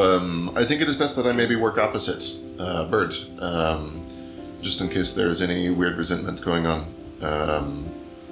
He and I, we're on opposite sides of that war. It may not be clean. I hadn't considered that. I guess that makes sense. Yeah, I mean, if he has not said anything, but I guess you have also not said anything. Right. I don't deal with this too super often. I do not mind him one bit. I don't fault him for what he was made to do. But I think it is easier to simply give him space unless he wants otherwise. Sure. I may prod him a little bit to see how he feels about the war, Yeah. I mean, he was not on the front lines. He was a ether tapper, but... That is true. I guess we were both kind of playing the back ends of our fields. It probably makes it a bit easier, I suppose. But I will test the waters for you. That is I do not blame you for wanting to keep your distance and from him and keep both your sakes. Fair. It is not a big deal if this is a burden. I don't need you to do it, but you can't. Burden. Sorry. Jesus Christ.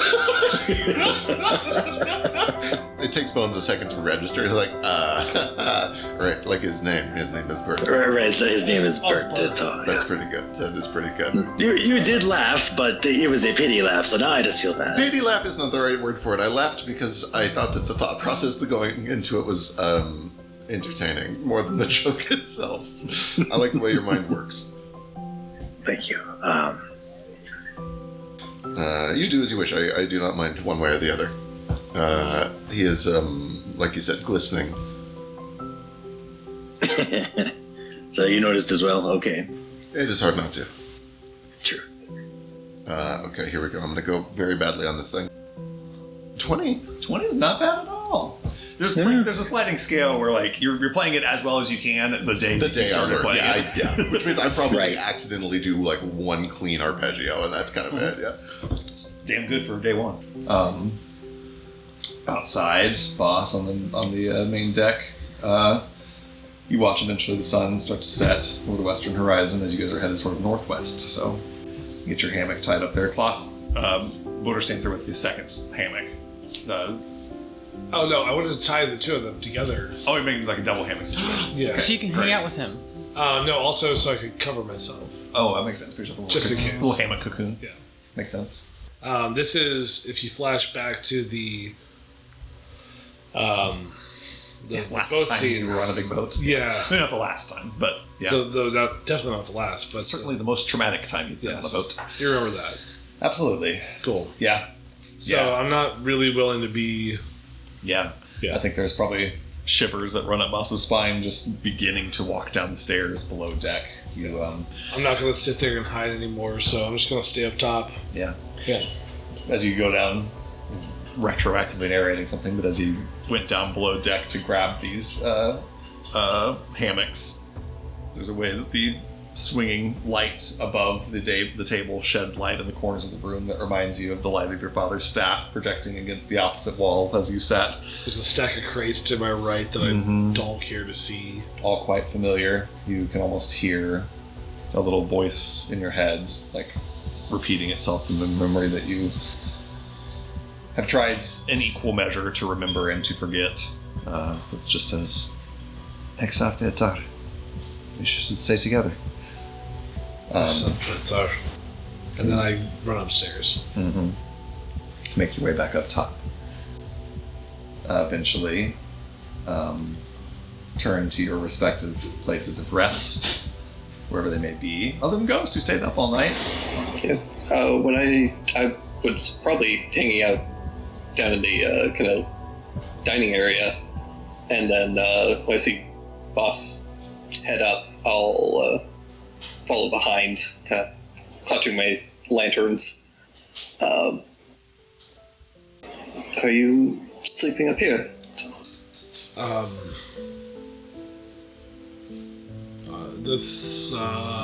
plan at this time is to try to sleep up here, yes. Is there something wrong down there? I cannot be below deck, to be honest with you. I have no desire or will to stay below deck. I must stay on deck. Quite cold up here. Yes, I do have my robes on top of my clothing, and I brought 2 different sheets of hammock to hopefully quell the cold a little bit, but this is where I must stay. I do encourage you to go below deck, it'll be much warmer. This is not against you, this is, how do I say? This is not against you, this is just for me. Alright. And Ghost is going to, first of all, take Specs out, let Specs snuggle up with Boss, and then he's going to throw his trench coat on top of Boss, too. And then he'll head down below deck. This I appreciate, thank you. I will talk to you in the morning. Yes. Stay warm. With this help, I will. Ghost, can you roll me an insight check? Yeah. There is 16. 16. There is a feeling that you are acutely familiar with that I don't think you've seen on Boss before. In this moment, it's like looking in a strange mirror. Boss had told you a number of, I think, way back in Pacanosa, some 8 sessions ago or something, that traveling on a boat was going to be scary, but that he would be with you and keep you comfortable and keep you safe, and to rely on you if you felt afraid, or to rely on him if you felt afraid.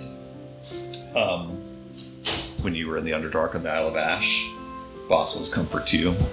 You went to a place that was deeply traumatic for you, that took you back to some terrible memories of terrible times, and he was a rock to you in a time when you needed one badly. You read on Boss's face an all too familiar feeling of being reminded of a terrible thing that has happened. You read trauma on Boss's face. On a 16, I don't know if you know really where it's coming from, but the look on Boss's face is the look that you had on your face when you were on the Isle of Ash, and you said, "I don't think I can keep going. I don't think I can go across." The look on Boss's face when he brings hammocks up from below deck and brings them up here is like the look on your face when you said you couldn't go back to the Isle of Ash, in terms of him going to the below deck of this boat. I am going to go down, and I'm going to grab one of the stools, and then I will come back up and I'll just sit next to Boss. Lovely. Grab a stool and bring it back up above deck and kind of sit next to Boss. Ghost feels, I think, the coldest he's ever felt. On the open ocean, under the dark of night. There's something about being on water that drops the temperature pretty substantially. The wind blowing across the deck. But you pull a stool up next to Boss. What are you doing? You do not need to be here with me. I appreciate the sentiment, but it is very cold up here. Go to sleep. I'll just put one of my hands on your forehead. He just pulls out a book and starts reading. What are you reading? And why am I feeling sleepy? Because it's the middle of the night, and unfortunately, your species requires sleep for some godforsaken reason. I will. Oh, okay. And I fall asleep, I think. With the sort of gentle pressure of the hand on your forehead, Boss, and the comforting sort of grounding way, you eventually drift off. Ghost, you sit there, and it's not so cold as to be deleterious or harmful to your health. It's just kind of uncomfortable. For a guy who grew up in a climate-controlled environment, it's probably pretty bad. No, to be clear, it's uncomfortable and bad. I'm not going to be rolling saves to take exhaustion or anything crazy. It's right. It kind of hits Ghost without his coat. That it's like, oh, this is like actually really awful, and he'll go and like pull out his kind of clerical vestments, which are very bulky, kind of wrap those around himself. Yeah, I think a heavy sort of vestment, cloak, and hood is enough to shield you from the amount of cold that you're exposed to tonight. It's still uncomfortable. Your face is still cold in the opening of your hood, but it's nothing that's harmful to you. It's just, and you don't need to sleep. It's real hard to like fall asleep when you're super cold, but you don't need to sleep anyway. You're kind of dealing with being kind of cold. Anything else before we go to sleep? Henry takes the helm while Gil comes into the quarters to go to sleep, along with Lusa. Puff, Woodernicken seems to not need sleep. He just keeps wandering around the ship all night. Bird seems to kind of not to know what to do with themselves. Marble and Cadence head to their room. Marble, what you got? Yeah, because the ship is going all night now, I want a turn at the helm during the night. Okay. So I probably go to bed kind of early, and then, if they let me, I will then very excitedly skitter up to the helm so I can pilot. You can certainly try. You wake up in the middle of the night, and I would have asked beforehand. I'm not gonna Yeah, so give me a persuasion check. Do you go talk to Gil? We'll play that out a little bit as everyone's kind of settling in for bed. You walk up to Gil. He says, "Everything comfortable down there? Any can I do anything else for you before bed?" Well, I was hoping that if since we're going to be going at night, if I could maybe home. Oh boy. Have you done this sort of thing before? Kind of, sort of thing. Maybe under observation. Yeah. I give me a persuasion check. I'll give you advantage. You've proven yourself throughout the day to be capable. Natural 20. Incredible. Gil says, that's harmless enough. I can't let you do it all by yourself or anything, but you'll be with Henry. Henry, you don't mind to show our friend the ropes, do you?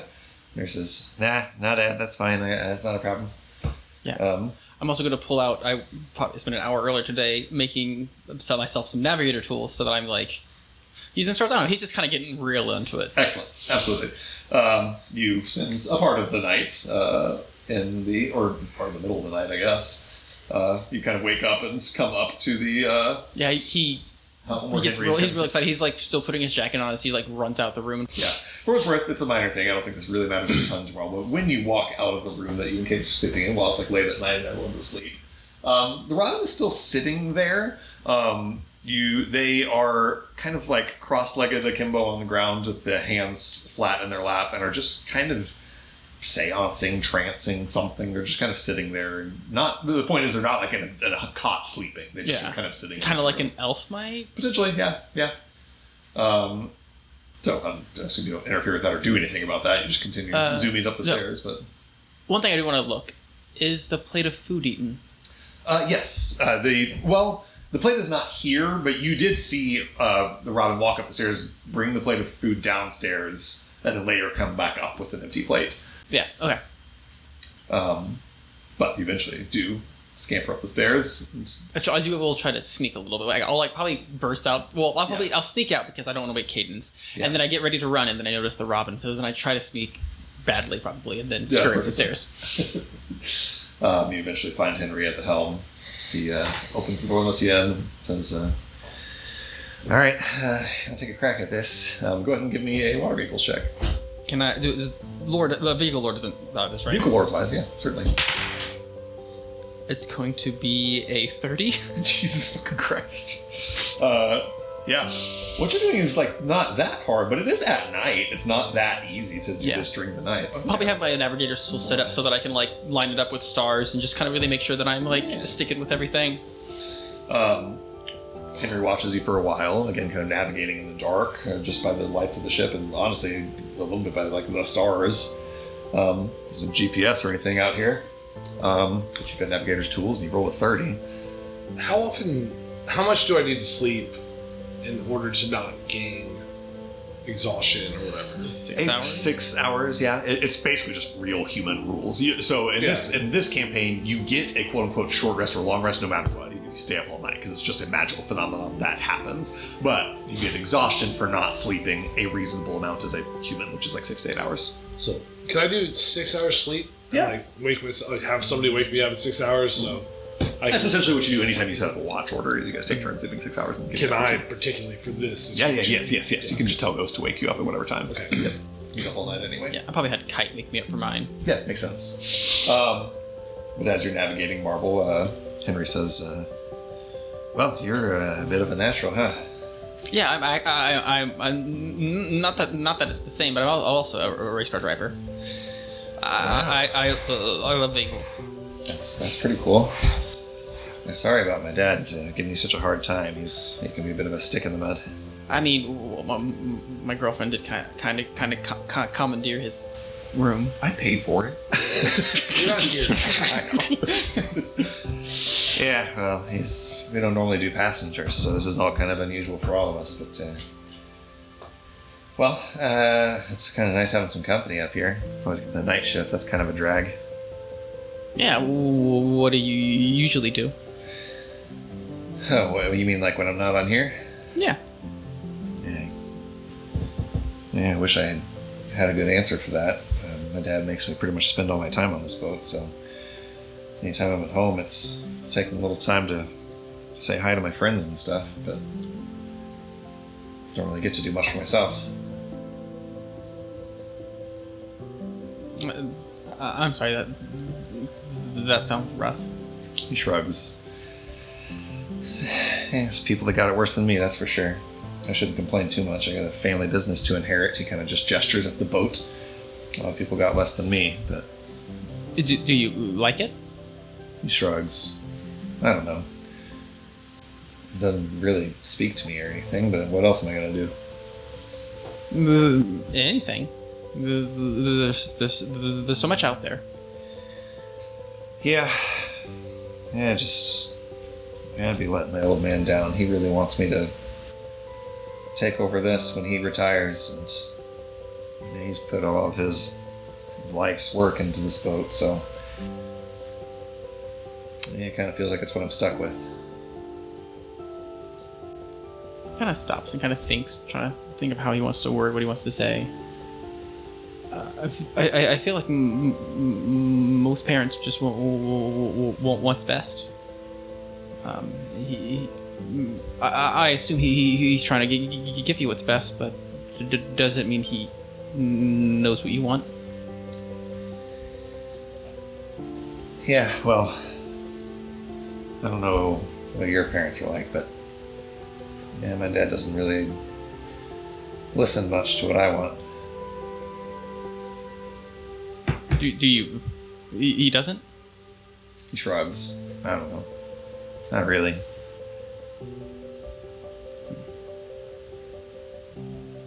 Do you play games?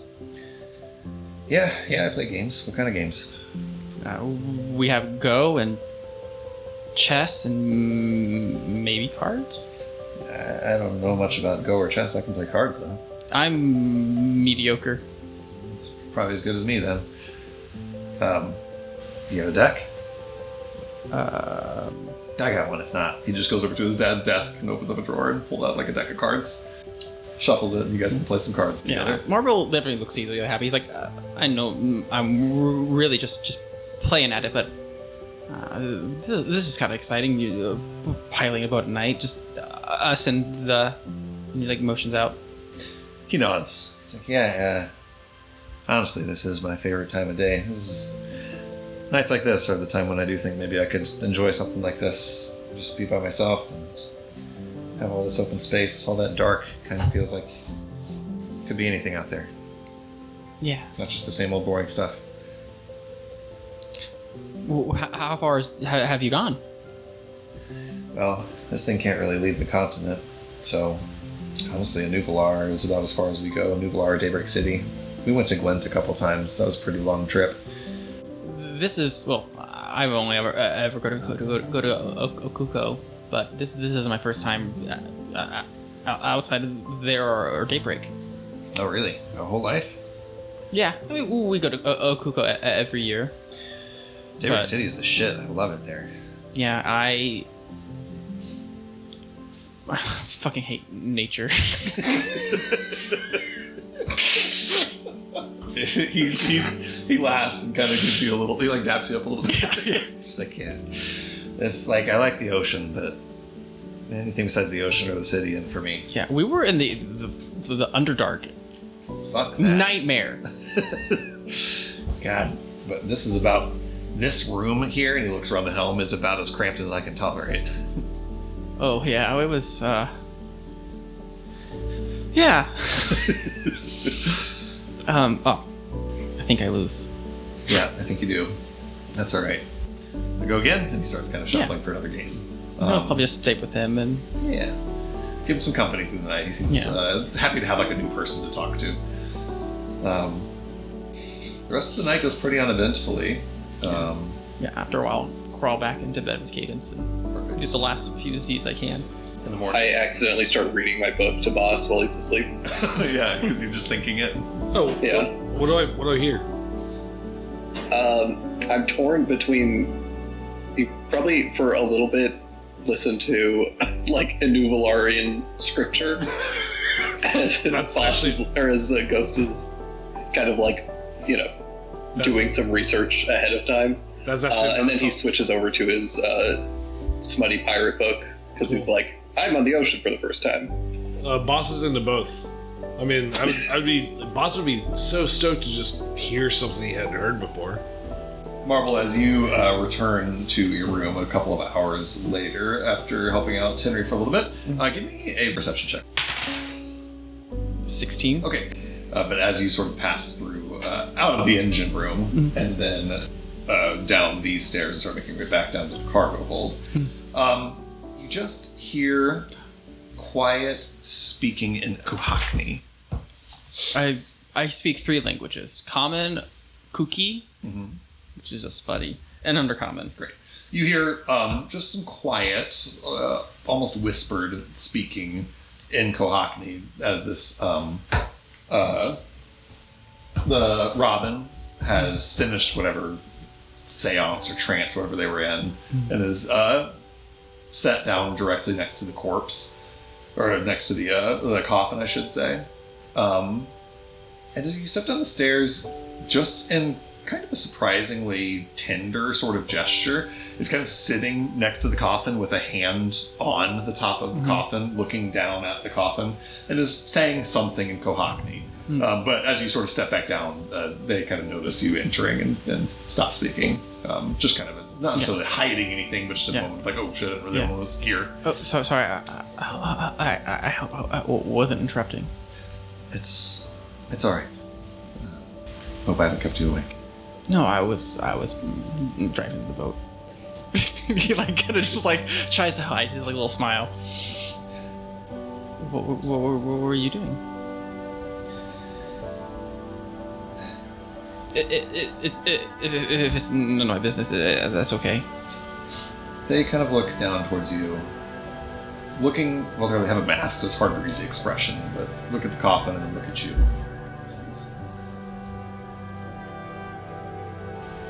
This spirit is nearly returned to where it belongs. I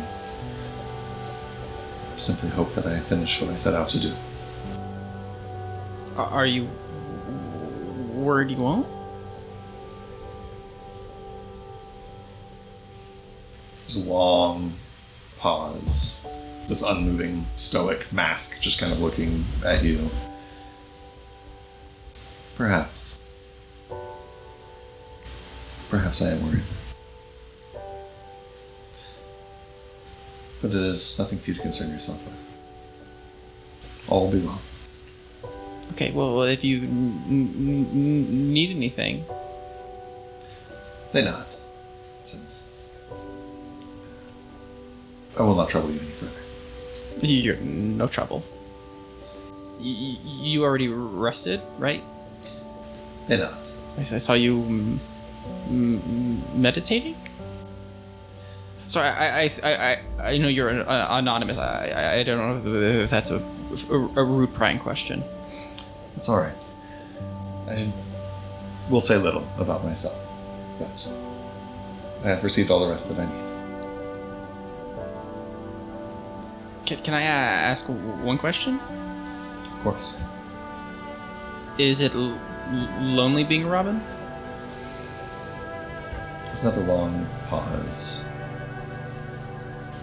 They look down at the coffin, saying, "There are times when it is lonely. But far more often, no.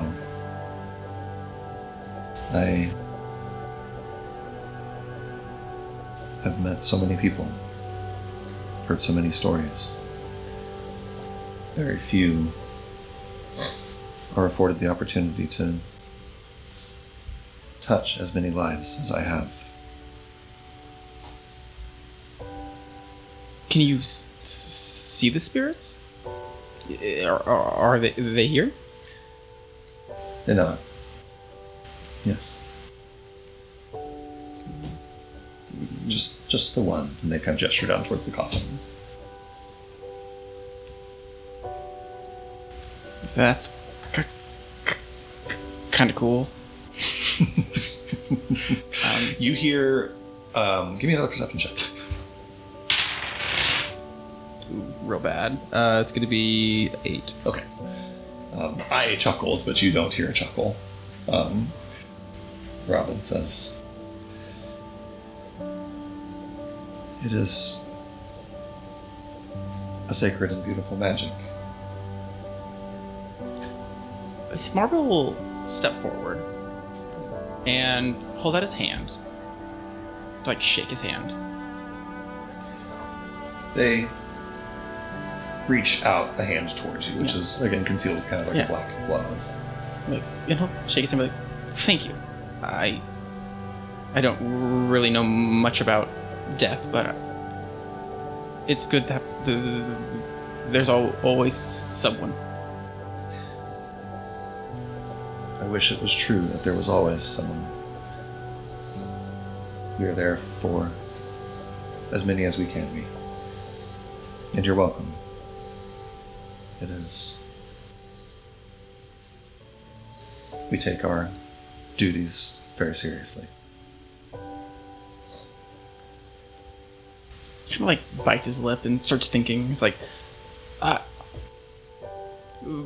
you don't have to answer now, but could I at some point get your picture? I was going to show my family all the things I did on the journey. In my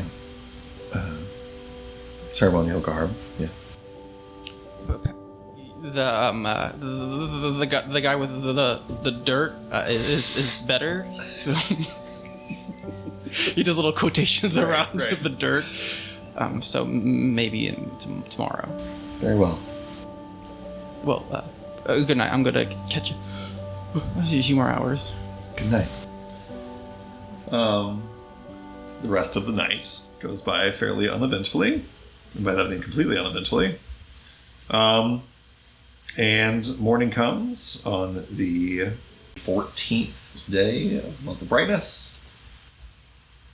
Do we wake up to our breakfast announcement? I was just about to. So I'm so very glad that you- I am about to cook. No, I have cooked. You get to choose your dinner. You do not get to choose your We've breakfast. established quite clearly that zeniths happen at about 6 a.m. Typically while you're still asleep. Your body just kind of restores without you ever really even knowing that it happened. So the zenith happens while you're sleeping. Patches. The first swaying of the morning. Your hammock rocking back and forth in the waves, your eyes slowly drift and flutter open. Lewis's face is 2 1/2 of 1 inch away from your nose. What do you want for breakfast? It's a new day. I mean, is it actually going to be a good this time?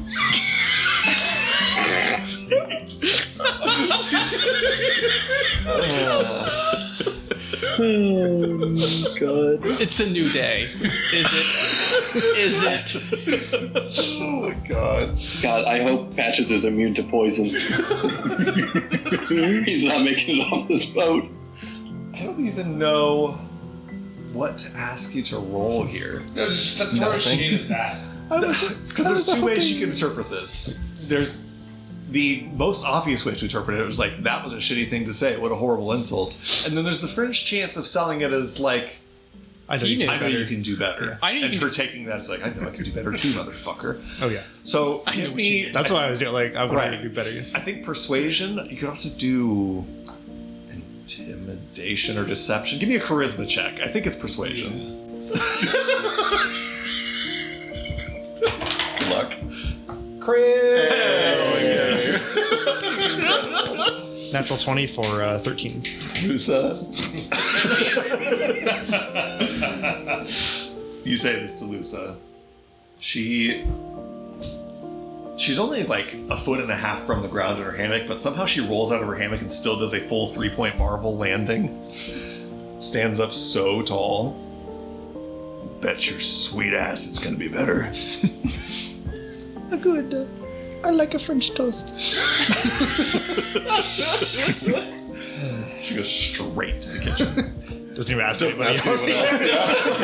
We're all getting French toast today. Everybody gets French toast. But it's gonna be the best French toast. Hold on, let's roll her quick step. It's a funny thing. The rest of you wake up, an hour or so later to the smell of sweet, delicious custard of the French toast being prepared, cinnamon and vanilla, on like a thick sort of challah bread. And when it's presented, it is immaculately delicious, so good. Not quite as good as last night's dinner.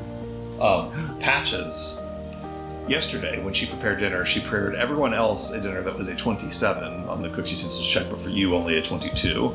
The French toast cooking check that I just made was another 22. So this French toast is exactly as good as last night's dinner, but not better. Embarrassing. Oh no. Don't say it. You're a passenger. Say it. I'll just sit there and I'll eat quietly. And I know she's just like watching to see. Absolutely, she's just dead eye staring at you. As you like come to get your plate, she has a whole tray of various toppings. She's like, What do you want on your French toast? I have berry compote. I have maple syrup. I have freshly whipped cream. I will take the whipped cream. She gets a spoon out and ladles you some freshly whipped cream onto your French toast. I'll sit there and I'll take a bite and take a second to eat it and be like, realize that it tastes exactly the same. Yeah. And I'll take that second and be like, interesting. Just say nothing else and continue eating. I'm going to carry the same nat 20. She interprets it in the right terms and is just like, I can still do better. She looks at you and says, You're so sweet. dinner is another meal. I like take my napkin and kind of like dab the side of my mouth. Like, we will see about that. Oh, God. I thought I was gonna have beef with this woman and Patches. Patches is taking all that heat for you. Lovely. We're going to zoom out here just a little bit. You guys can do another day of travel. Everyone who wants to contribute the same way as they contributed yesterday, I presume, give me your checks again. This is checks from Boss, Ghost, sorry, not Boss, not Ghost, Boss, Bones, Patches, I think, was helping. That was a nat 20 for 30 on perception. Hell yeah. So I'll be watching 2 miles ahead all day. Awesome. So Boss succeeds, Morisco succeeds on an 18. 25, Bone succeeds. And the 17 performance. 17 performance from Patches, awesome. 25. 25, okay. So that is another 4 successes on things that are relevant, and Patches also succeeding on doing a Pirates of the Caribbean cosplay on top of the boat, which does not help. Wait, you can get your car out and you can do the Titanic scene. True. Absolutely true. And then I'll go ahead and roll Gil's check here. This adds a total of plus 13 again, like yesterday. A nat 20. God damn. Okay, so that's a total of 33. So that it's basically the same thing as yesterday. You're going to shave another 12 hours. You've now shaved, by the end of this day, a full day off of your 4-day trip. Meaning you're going to by the end of this day will be only 1 day from Greycliff, and possibly less than that if you continue to roll well. Incredible. So that's sort of the zoomed out scale travel of the day. You guys went through another day, making very, very good time. Moving sort of along the coast of Kohan, having left the Pro-Costume Union now well and truly, and sort of following the southwestern coast of Kohan up towards Greycliff, possibly by the end of the night able to get there by the following morning if you roll that well again. So that's the zoomed out scale of your day's travel. You guys are welcome to play out any scenes that you wish to play out over the course of this travel day. Come to Marvel first. You get a hand raise. Yeah, so probably like one of the first things in the morning after talking, whenever Cadence wakes up, I'll be like, okay, this last night I saw the Robin like whispering something to the coffin in like a language. It sounded like, Oh my god, did it really? yeah, I don't know. I just thought it was kind of weird. Marvel, give me a performance check. I think this is actually a performance. Yeah, I think we found an actual performance check. 11. 11, okay. I think you can tell that what Marvel is trying to do is replicate someone speaking in Kohackney, but you have no clue what words he's attempting to got form. And then I just want to craft after that. Got it. I don't know if you want to respond to that other than okay. I mean, thanks for telling me. Yeah, but I'm going to try to finish your item today. I think I'm really close. Oh, good. I'm gonna go, do you actually need it with you, or...? Yeah, I mean, it's like half finished, and he'll like point. There's probably like some sigils and stuff drawn on it from yesterday. Well, when you finish it, let me know. I'm gonna go practice on the deck today, Okay. I think. It should be like an hour. Alright, so Marvel, you spend a little bit of time crafting. Yeah, I'm Okay, sounds about going that. to cast enhance ability on myself to give myself advantage. That's for an hour, which should be enough Yeah, time for totally. the crafting. Not that I needed it. For a 26, exactly what Brilliant. I Yep, needed. it's your best Your item results. is complete. Incredible. As I walk out, is the Robin there?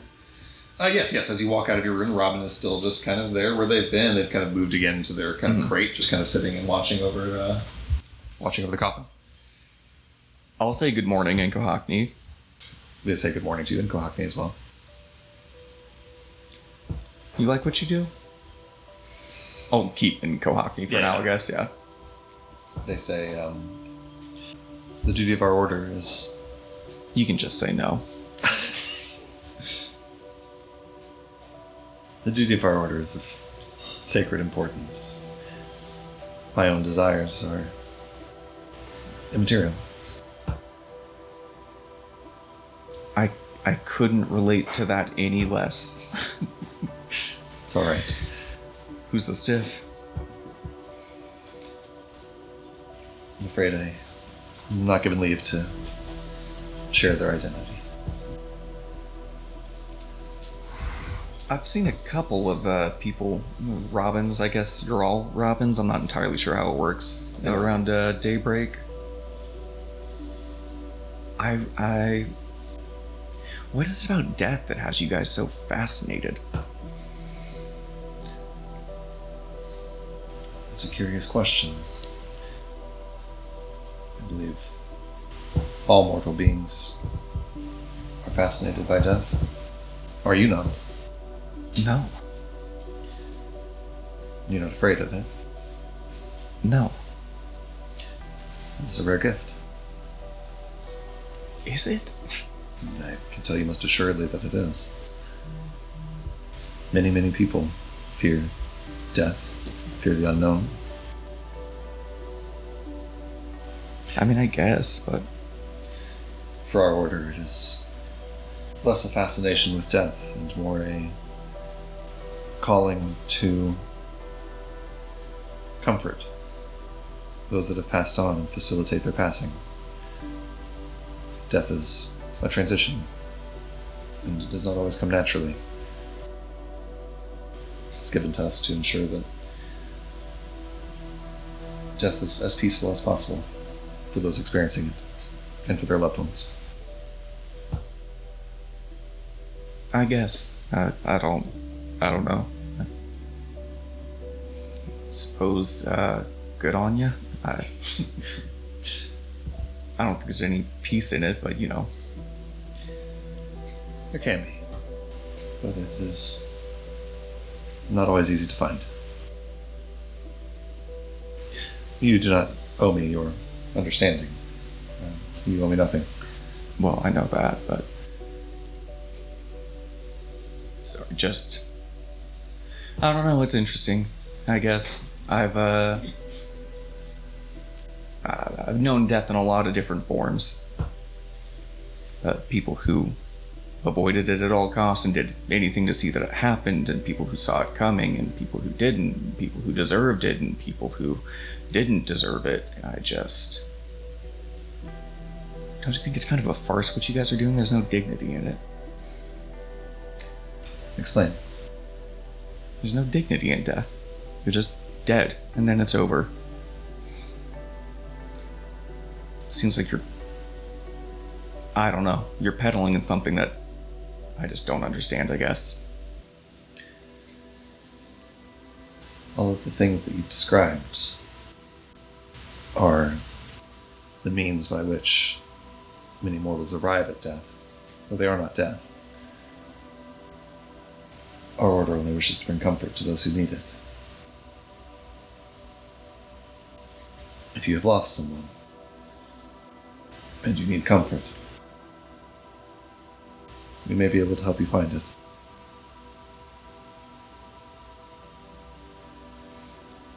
I appreciate the offer, but there is no comfort. It's just death, and then it's over. Death is a doorway. There's far more on the other side of it than there was on this side. Guess we'll find out someday. All do. Alright, well... Have a good day. I think that breakfast is ready. They nod. They get up and kind of actually follow you upstairs to go get breakfast. I say follow you, but go upstairs also to grab their French toast. As you do, I walk past. It's okay.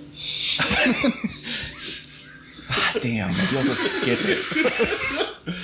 Does he eat his French toast in the coffin? They grab their plate and bring it back downstairs and sit down with it. But Marple, this is kind of a weird question. Is your door open? Do you leave your door open or closed? Like tinkering. I don't know. Did Cadence close the door? I wouldn't think so. I don't know if he's probably just in there. He's probably just Okay.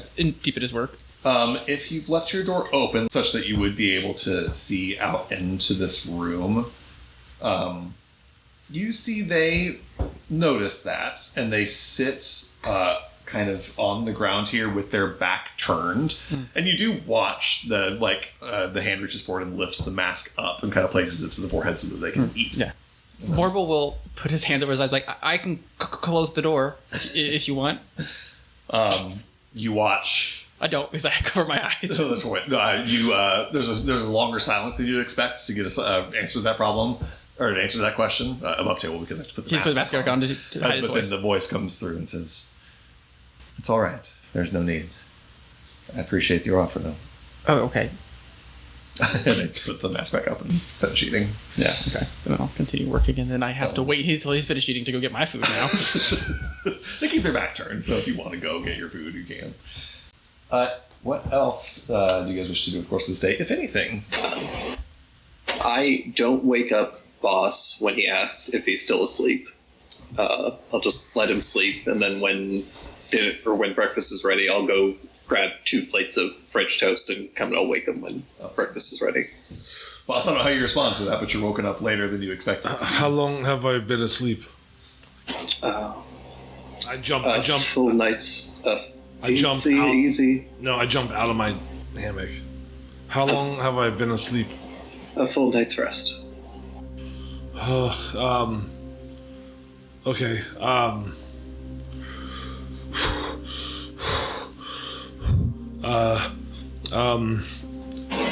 be Just put a hand on his shoulder. Nope. I pull it back, and I'll be right back. And I just kind of rush to the back and look down the stairs. I don't really have anything I'm looking at, but I look down the stairs really quick, and I just look around the bow, pull my lens out, and just do a full sweep. Yeah. You roll a perception check if you wish to, but I can just tell you above table that there's nothing really to see. You look all around. And 21, yeah. Yeah. You look all around and just see distant ocean in every direction. Everything seems clear. The weather is fine.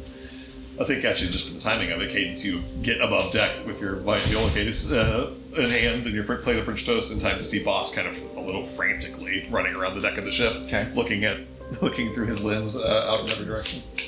You okay? Hey. Yeah. Eyes on me. Yes.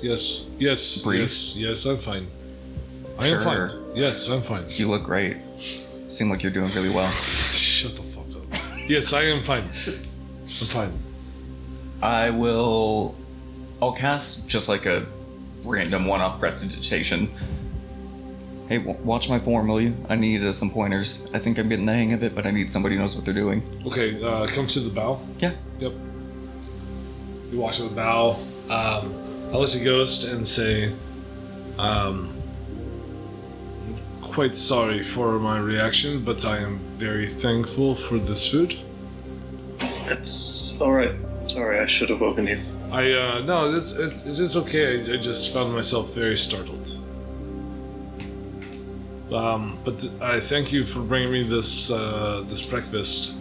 I am going to help Cadence at this time with some practice. Sure. Okay, thank you. Thank you. You can stay with Ghost if you prefer. No, we're here on the bow. We're doing practice. Okay. Yes.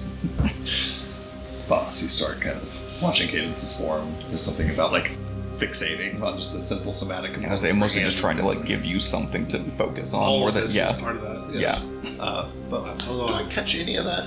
that's up to you. That's kind of happening above deck. But if you would have come up above deck with your If it's breakfast, been served, okay. Yeah. Okay. Bones is gonna kind of slip off and find Shark Cook Lady. Okay. Yeah, you come up deck to see what's going on with Boss, and then go back down to the kitchen where. Actually, you know what? I'm gonna start with Patches. Let me go to Patches first. Great. I think he's doing Pirates of the Caribbean on the. Patches, Is he doing the same bit, or is he doing a different bit? He's doing 48 hours of the same bit. Patches, I have heard you say multiple times that you have a jar of dirt. Is that true? Can I borrow it? I look around. I have a lost me jar of dirt. Oh shit. Okay. Well, thanks anyway. Now I'll go to Shark Lady. Go back right down below the deck. What is your wand? I start like running around doing the Jack Sparrow. Like, Yeah, looking for Where's the Jack? The bit has moved to the next stage. A knock knock. Did you get enough to eat? I did. Thank you very much. I do have a bit of a weird request. This is a very weird request. Are you ready for that? Anything. Okay. I hope that you mean that.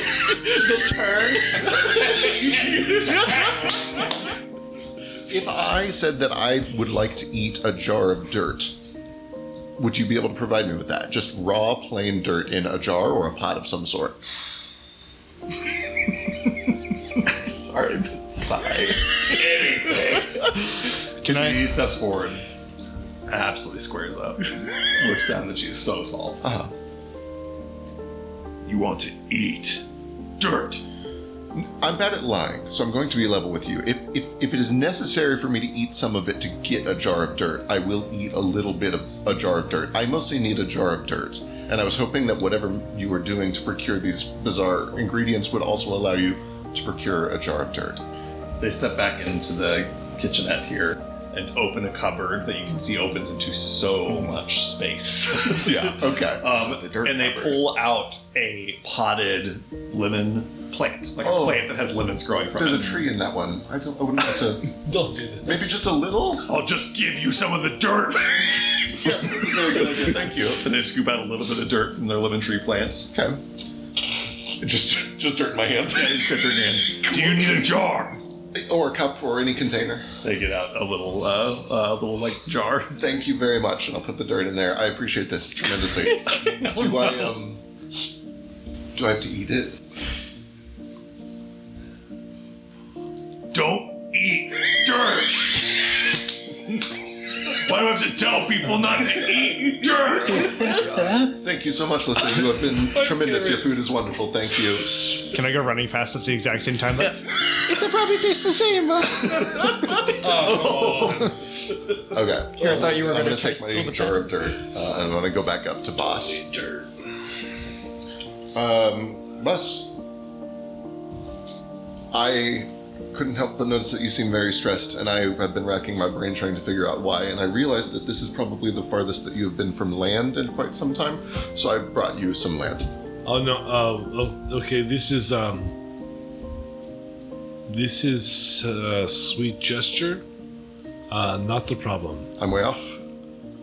No, but actually, I could say at this time that I look back. Yes, if you don't want it, I'm going to give it to Patches? Patches. He seems very upset about not having his jar of dirt. I will say it's not dirt for me, but I believe it might be dirt for Patches because Patches keeps going. I have dirt. I have dirt. Well, at the latest I have developments, dirt. he does not have his dirt. He has lost his dirt. That's what I'm saying. I don't believe Patches has dirt. Okay, well, if you do not want the dirt, I will take Oh the no, dirt. I appreciate. I should. Hold on. Thank you for the sentiment, but no, I don't quite need dirt. Please give this to Patches. I believe Patches needs dirt. from down below, just. Okay, so give him this dirt. I don't want this dirt. Okay, I will take the dirt then. Great. This is kind gesture. You're doing what I can. Thank you. I'll go find Patches. Yes, Patches is scrambling around below. We there. must Jar of speak dirt. soon, though. Patches. Oh, yes, of course. We can speak whenever. I have nothing going on. Patches. Patches. I found your jar of dirt. Me dirt. I've got me jar of dirt. What is the jar of dirt for? I just run away. I run straight back up to the top and Back just. up to the top. And absolutely start doing the same. I have a jar of dirt. Yeah, exactly. Good. All right, I'll walk back up and I'll just kind of lean over the rail next to Boss. Great. Are you finding closer to what you need to find? That is I mean, I don't know. I don't know. I suppose technically, yes. The first thing that I need to find is a level of security so that I can go about these adventures without worrying about my family back home, and that begins with finding security from observation and divination and oneiromancy. So in that sense, yes, we are inching closer to the next step of this multi-step plan, yeah. Aneiromancy. Yeah. This is priority number 1 at this time, yes? Priority number most immediate, yes. Yes. What is our best offering? Our best what? offering? How do you say the best option? Our best option for dealing with an IRNC is to find what is allowing them to do it and to remove it. Sort of. Actually, that is the second best option. The best option is to find a defensive measure that we could use regardless of their offensive measures. Defense is generally more general than removing their weapons. So, How do we start with this? I've already talked to Marble. There are amulets that he can make. The problem is that they are very lengthy to make and very expensive, but that is our best option, and I believe we should start working on it. Expensive? How much? With money. You would have to talk to him to get the exact number. Marble, how much to make amulets for all of us? Marble. What? How much to make the anti-oneiromancy amulets for all of us? 500? For each of us, or 500 to do the whole set? 500 for a amulet. I have 180 marks, so I am personally a little under 2/5 of the way there. We still have the crafting supplies split up between people, but even then it's kind of pretty close, and it would take me at least 3 days to make one. I think that the sooner we start, the better. I believe that at this time, I could happily make myself one, and also I would gladly give 200 marks to another to start theirs. We just must believe that we can move forward as fast as possible. I do not want to stay here longer, I agree. knowing that we will be unsafe to move forward. We must move forward now. I agree. Yes. I have urgency for myself, but I have agency to move forward with you.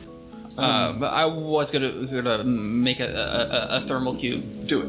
for Nathul, so he doesn't freeze to death. Great craftsmen work best under threat and under inspiration, and I believe they work better under inspiration. Finish what inspires you, and then after that, I think if you are capable, it might be good to work on the amulets. Bubble, I should be fine without the thermal cube. It was quite cold last night, but I think with some robes I was alright. That's nothing. No, this is Have this you is seen important. snow? No. It is going to get quite Okay, cold. Marvel will then get out his little tool and he will cast control water to make ice and be like, touch this. Keep your hand on it. I've seen ice. Jeez. By the lamp, that's frigid. This stuff falls from the sky in flakes when it gets cold instead of rain, and it piles up on the ground. Doesn't that kill people? Yes. Yes. Why are we going here? This is why you need protection. The thermal cube will make it so it's a nice 95 degrees Fahrenheit. The point of all of this, do the cube. It is a matter of urgency. It will be necessary for some of us to survive. But I do think if we can start on the amulets, that might be a good idea. So next session I can finish with 11 marks. I just can't do it this session. Cool. Sorry, I know we've hashed this out before. What is the benefit of these amulets? I know what they do, but like, what's? We've made our position abundantly clear. We are known enemies, but we also benefit from them not being able to constantly survey us. Information is important. Being able to know somebody's location is important. Being able to move without them knowing our location is important. Why would you not want them to know where we are? I don't know how much these are going to matter It will take against Vanera. I don't know much about Oneiromancy or Vanera, but it is my understanding that these... It will take me 18 days to make everyone one. If I do great and mechanically roll roll the highest tier. Well, it also bears mentioning, I don't know if you factored this in just now, and you guys I don't know this in character. Ghost doesn't need one; he doesn't sleep, therefore doesn't dream. Also, Patches doesn't dream. Yeah. We said that like as a tongue-in-cheek thing at one point, but he really canonically, for real, does not dream. Now, I don't think anyone knows that besides Patches, but maybe that comes up in these conversations about protecting people's dreams. I mean, Bones' response is, I know that 3 weeks is a bit of a long time in terms of traveling and adventure, but I am going to need this for the rest of years. You will need this for the rest of years. Anyone else who makes an enemy of them is going to need it for years. We may as well take the next 3 weeks to protect ourselves. It also protects us from any other enemies we make along the way. The biggest problem is if I'm working on that, I'm not making us anything else. For the time being, I can provide us with some privacy, at least at night. That is wonderful. What have you got? I can set up a warded area. It should be able to cover covers a very large area. It will be able to secure all of us, even if we're in separate rooms. Phenomenal. That sounds wonderful. Largely. Good. The more we learn about Vanir, the better. We may learn that there is another way to stop this, or that it is unnecessary to stop it, or that it is impossible to stop it. I thought that I had a better idea, but it seems that we may be facing more danger than I had proposed. So Yeah, it seems indeed that we may. let's approach cautiously, I agree. but fervently. I want to move fast. Those two things are usually in conflict.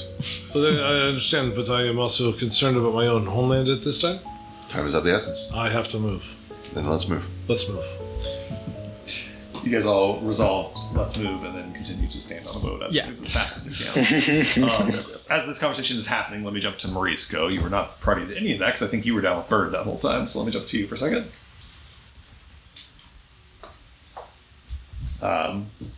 You step in, he says, he's got a cup of coffee in his hands. He says, hey, morning, Morisco. Good morning. If you don't mind, I might hang out here again. I helped up a little bit, but, it's cold. Yeah, no, you're welcome to stay as long as you want. Get you some coffee and French toast already? It's good stuff. Yeah, it is pretty good. I will not say that. That's rude. What were you going to say? I could probably bake better French toast. Just saying. That's a tall claim. Louisa wouldn't let me in the kitchen, though, so I guess you might have to wait until land for that, if ever. I imagine Do you go on shore leave whenever you go? Like, I don't know how, are you just very back and forth? Do you guys wait, or... Well, I'm not real sure what we'll do this time. It kind of depends on the job and the situation. This time we're headed up to Nuvalar with a shipment of, it's mostly foodstuffs, wine, that sort of thing. And ordinarily, we try to set it up so when we make a drop somewhere, there's something to pick up, so we're not wasting time carrying nothing. Every day we move this vessel around without any cargo on it is loss of money.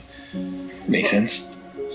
But I don't know. You have to ask Gil. I don't know if there's anything we're picking up in the Nublar this time. Sometimes we'll just stay in port for a couple days and try to drum up business, see if we can, find somebody that needs a ride or find some cargo that needs moved. So that's my guess. When we get to Nublar, we'll probably hang around for a little while, look for work, which is fucking sucks because Nublar is cold as hell and hate it up there. Sorry, I mean no disrespect if you're religious or anything. No. I'm not a religious man, and also, why do people live where it is this cold when you could live where it is not cold? You just have to move. That's all you have to do. Yeah, moving ain't easy for everybody, but you'd think you'd find a way, a place like that. But I guess some people want to live where the angels lived and all that. All right, there were angels were I don't know much about religion. I did not grow up in a household, much less a household that was religious, so. Yeah, I didn't either. I could be completely off base about the angel thing. I just, I know the basics, I think. What that says in the I've heard there is an angel in the Amber in Hollowhide. A thing that Ghost wanted to keep so secret, said to a guy who couldn't possibly have the context to do anything with this information. Yep, he has no clue. It's fine. Or care, probably. He looks at you, he nods like he has maybe heard the word Hallowhive. He goes, that's interesting. I didn't think angels were really around all that much these days. But, Well, it's in a giant thing of amber, so it's, I don't know if it's really here so much as, I guess it is physically, but not mentally. Sure. Maybe. What's, sorry, I'm playing cool right now. What's Hallowhive? Oh, sorry, it's okay. Don't worry about it. It is city underground with a bunch of bug people in it, but they are closing themselves off forever, so if you've never been there, you will probably never go there, so don't worry about it. Great. Well, that's easy enough for me, because Big City Underground sounds pretty fucking terrible. Oh yeah, getting there was a fucking pain in the ass. I do not recommend. They have a big elevator, but they don't let you take it because they hate your guts or something. So you have to go down these stupid, terrible, narrow holes in the ground and... Well, I suppose it's not all that bad that you gotta go to a snowy place to walk where the angels walked in. If it's the No, alternative. I guess this is a slight upgrade. At least I can see the sun still. He takes another sip of his coffee, and then you see him he sees the crystals of the engine start to kind of flicker a little bit, and he moves his hand once more to just tap a little ether. He looks down at the engine. Marble is hooked up and says, well, I guess I don't know if I've been needed to do that. Old habit, I guess. I feel kind of superfluous down here, just hanging out while this engine does all the work. Just keep my hands busy. Yeah. I suppose it is just a reflex at this point to do that. The what is it called? Tapping. Yeah. Don't get me wrong. It was nice being able to just sleep for a night, not have to get up on shifts to either keep the thing going or take the night off of traveling. So it's nice. It's got its perks. He kind of pats the engine with his hand. At least if while the engine is going, you can do you do anything in your free time? Do you play anything? Oh, you mean like a card game or something? Yeah, sure. Yeah, I play cards. Kick Henry's ass every time we play, so it's gotten a little boring. You gonna play? Oh yeah, you're not going to beat me that easily. He goes over and gets out a deck of cards and shuffles them and deals a hand of cards, and 2d10 spends some time playing cards for a little bit. As that's going on, the day's travel continues fairly uneventfully. I do want to give Cadence her viola. Yeah. Oh, good. I can keep practicing then. Yeah, and then I do need to go over to Bones and talk to him. Yeah. Find Bones eventually. I got to drive the boat. You got to hum the ship. Yeah, it was. I probably I said. love the subtle corrections. Mark would probably say I helmed the ship. How did you like it? It was great. It's a lot of fun. Yeah. It's difficult. I've heard. It drifts a lot. It was really fun to you use the stars to navigate. And he pulled out his little navigator's tools he'd made. Yeah. I'm glad you enjoyed it. I know that you've been meaning to helm basically every vehicle that we have stumbled across. Yeah. It's. I hope so. Did you? I can't remember. Did you end up getting either of the trains? No. Did you get the Doodlebug? Yeah. We went decent speed. It's not a train. We'll get you a train. No. Yeah. Get you. I can't wait till my car works again. That will be nice. I know that you've missed it. And then maybe a flying machine. Maybe indeed. Those are tricky, and they are very high stakes if things go wrong. But I would happy to help you with it if we find one. Maybe we could make one.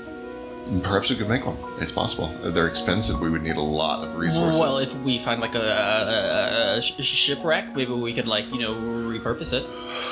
The cost to construct or purchase a Zeppelin is 3 million marks. We will keep an eye out for very suitable and reparable shipwrecks. Maybe a small one. Maybe a small one. Although the very nature of thermodynamics means that they must be pretty big in order to fly.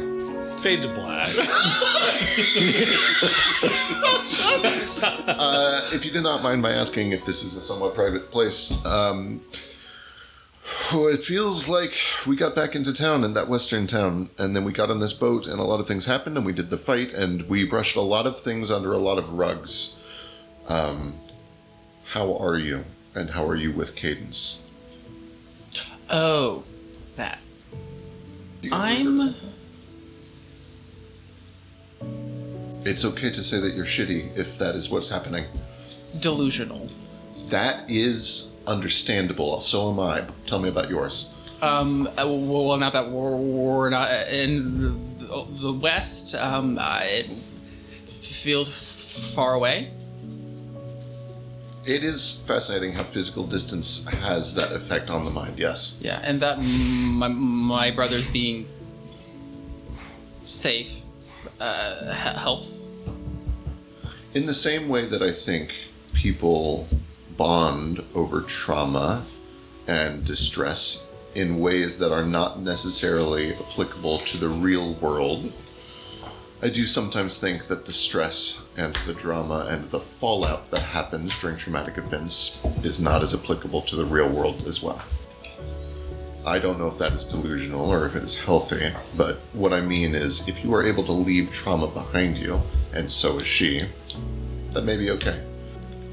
I haven't forgotten, but I'm planning something. Okay. I want to make sure that what you are not doing is sitting around in pain doing nothing about it. But if you're doing something about it or you are not in pain, then I'm okay. Are you talking with her? Well, she kind of shut down the conversation. But right now I don't think that talking about it is the best. Trust me. Okay. I will check back in at some point. I trust you now. Thank you. I appreciate it. Sure. How about you? I'm good, and that is the part that is a little delusional, I think, but it is a nice feeling, and I don't think that it is destructive. Good. How are things with Mersco? I assumed that's what we were talking about. Oh. Yeah. Which is probably indicative of my state of mind for the past few days. You seem happy. I am happy. Good. It's nice. It's been a bit. This revelation with the captain, I'm curious to see what comes of it. I don't know if he has any useful information or if he's simply going to tell him, yes, we found you on a boat. Yeah, hopefully he's had a chance to talk to him. Yeah. Either way, it sounds like once things are under control here, we may head to a tropical island, which certainly sounds better than a snowy hellhole full of zealots. So one way or another, I think we'll get to the bottom of it, and I could use a nice tiki drink. My fur doesn't do well with humidity. Mine does well in the cold. The cold, great. Yeah. I prefer the warm drinks. Cold places have better food, warm places have better drinks. Cities have better... period. That's typically true, yes. We aggregate the best of our society in cities. As you guys are having that conversation, we will kind of fast forward through much of the rest of this day, unless people have things they want to do over the course of the remainder of the day, more conversations to have, etc.